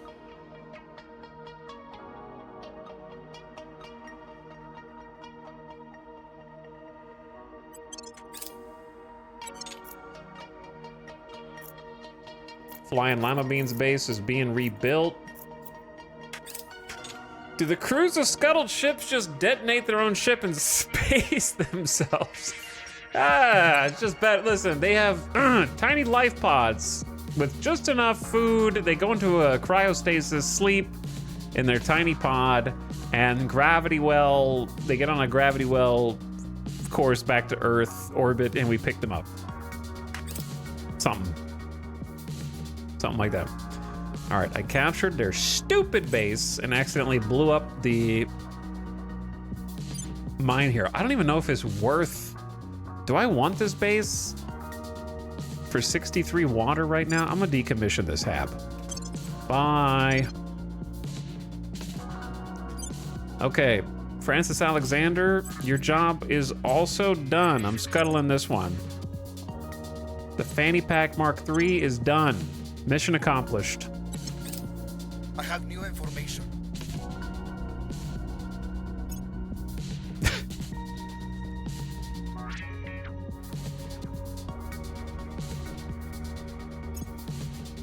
$480 fuel for 3 ships. 480 water, I mean. Exotic heat sinks. Ooh, favored that.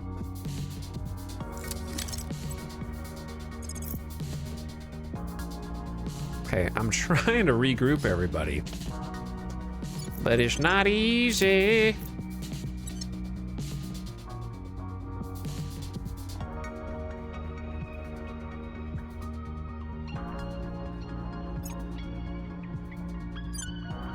Okay. Share propellant with the stranded ship.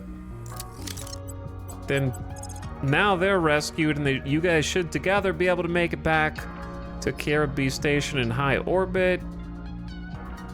Do that in like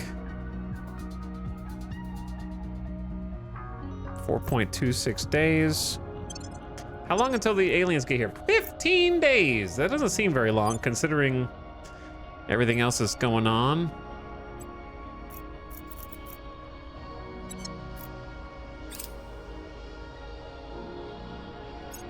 Okay, one regrouped. Kessler syndrome. Low Earth orbit is becoming increasingly saturated with debris. The primary culprit is wreckage from multiple space battles in which warships and civilian stations alike are blasted into innumerable pieces that are difficult for even all of Earth's combined space agencies to track.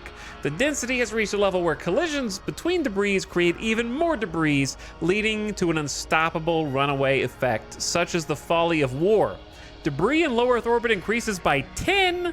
All human factions will have their mission control income reduced by 10% for 3 months. Significant public opinion boost for the protectorate around the world, and the economy priority is reduced by 8% for 12 months. My mission control. Oh, it's not good, boys. It's not good.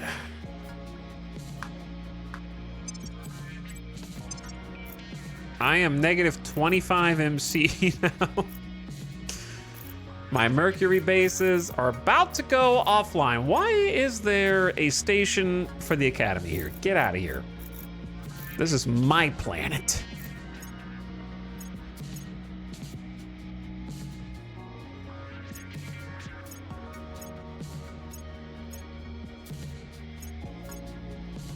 Are there any, like... Actually, Truffle Hustler, you gotta be shut down, bro. That sucks. That really sucks.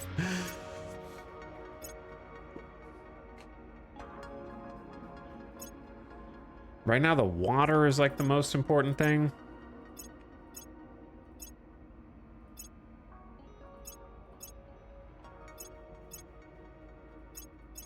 It's a good amount of water here.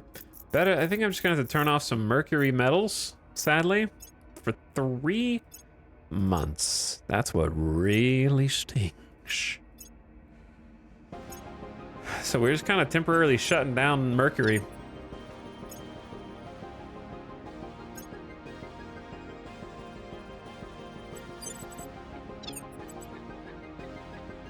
I'm down to 325. Can I just decommission a couple ships?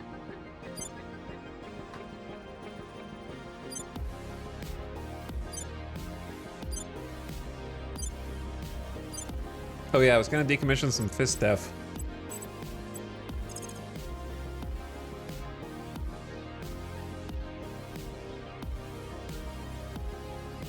Pocket squares, you guys are definitely gone. Bootstrap 2s, you guys are gone. Tangents, Crather, Canino, Glowstick. Listen, I can't keep track of everyone I've scuttled at this point. There's too many that are gone for various reasons, okay? I'm sorry. I wish I could. But I just can't. It's not my fault.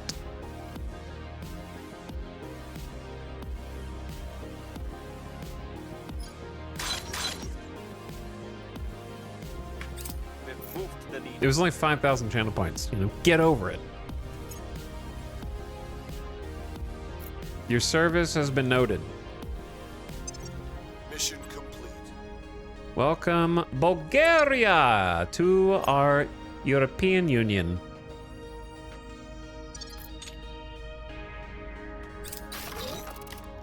Left-hand Aegis stations, got some defense.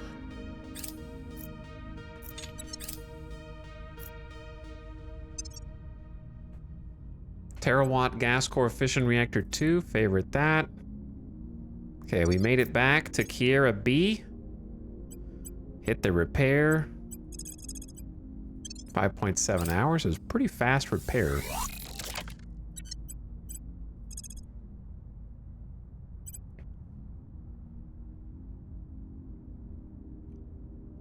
Why did I repair you guys? Why did I even rescue you guys? I should have just scuttled both of you. It's a Bootstrap Mark II and an Overalls Mark I. You guys are both past expiration date. Laszlo and Andromeda Snow. Yep, you guys are past expiration. Thank you for playing. Get scuttled. We don't have enough mission control to go around right now, okay? And I got more ships about to pop out of the oven. Maybe. Some ships, somewhere.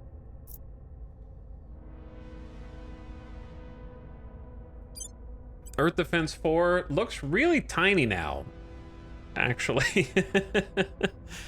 We got 3 trench coat Mark 1s, 4 overalls Mark 1s, and 2 bootstrap Mark 3s. This seems really sad.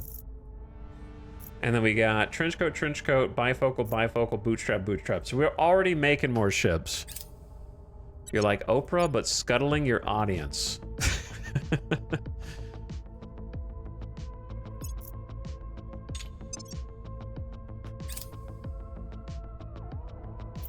Kinda.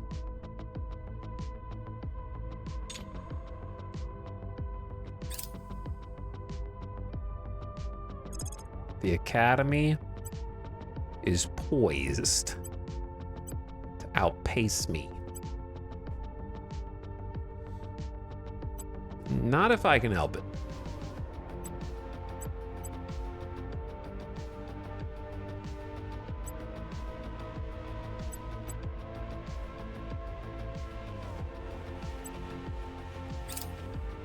I can catch up on the mission to Saturn. But this 7500, gotta let that one fly.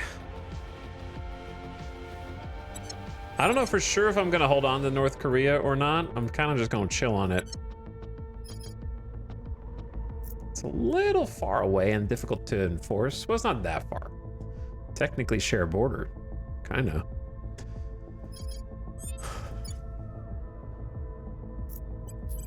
I don't really know how to get the inequality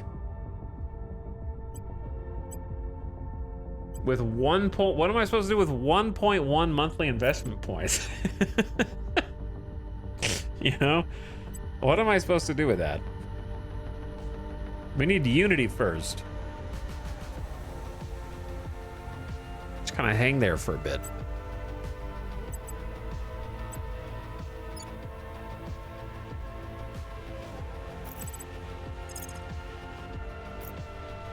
Trying to get border states with China in order to get an advantage in getting into China. Get those bonuses. Take this out from the resistance. They won't mind. Removing our enemies. Standing by. Okay, Sinless, how hard is it for you to go stabilize North Korea? Not that hard. Restoring order. Ace Tech, same deal. Go stabilize. We'll make things safe. Terminus. Ready to go. Find out who's in Paris. Actually, yeah.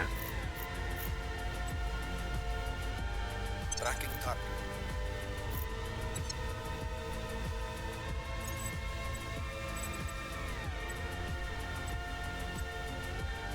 Okay.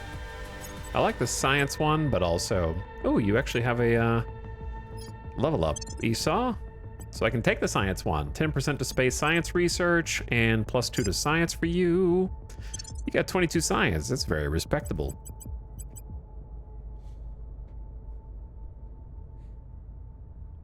Ace Tech. I'm going to give Ace Tech Streetwise, +1 espionage when being detected. And since you're from the US, it might give you some bonuses if we ever go to the US. I don't know what music this is. It's actually Black Mesa in credits. Huh. How about that?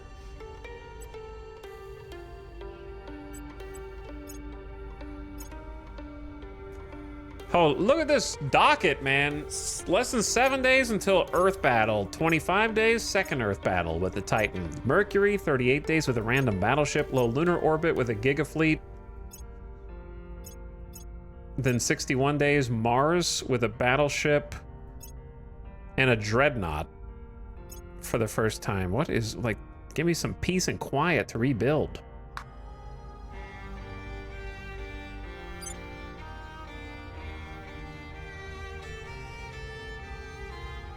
I need to remember to restock the Mercury fleet. Though Earth needs to resupply first.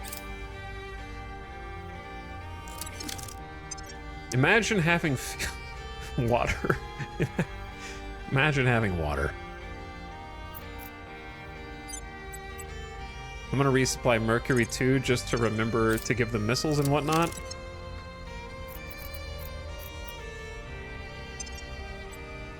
And then it's Luna.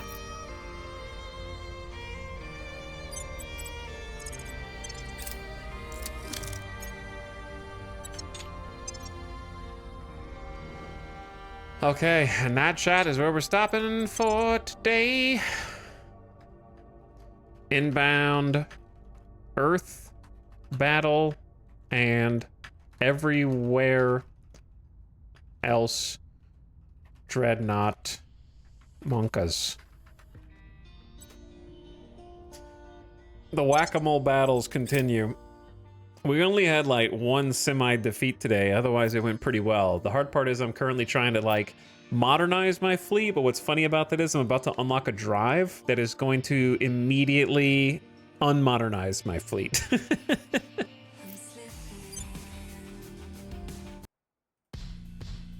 Someone asked what soundtrack this song was from. This is from Red Strings Club. Artificial Flaws, Red Strings Club. Who asked that? I read it and I thought I responded to it in my brain, but I didn't. Mecklin, I think you're still alive. I read your comment too and I forgot. ADHD things. Maybe I decommissioned you. I don't remember. I've lost track because I'm trying to retrofit this fleet and make them the new version that has the lance heads and the nukes. And it's been tough because it's expensive and I got no water. Never enough water. I also just traded a bunch of water for metals and now I've got too many metals and not enough water. So it's just back and forth we go. And now I've got that huge mission control debuff. It's hard to keep up.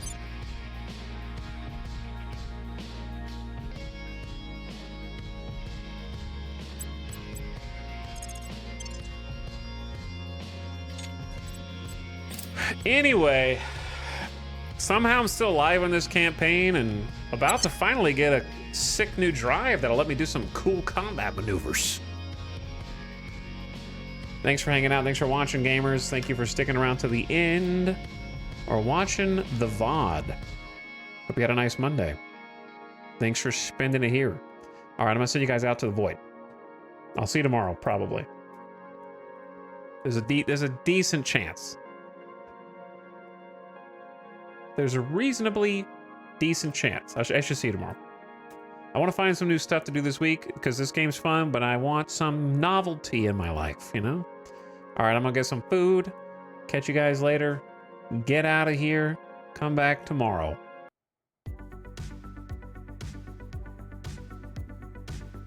I forgot about the Hat in Time soundtrack. That's nice.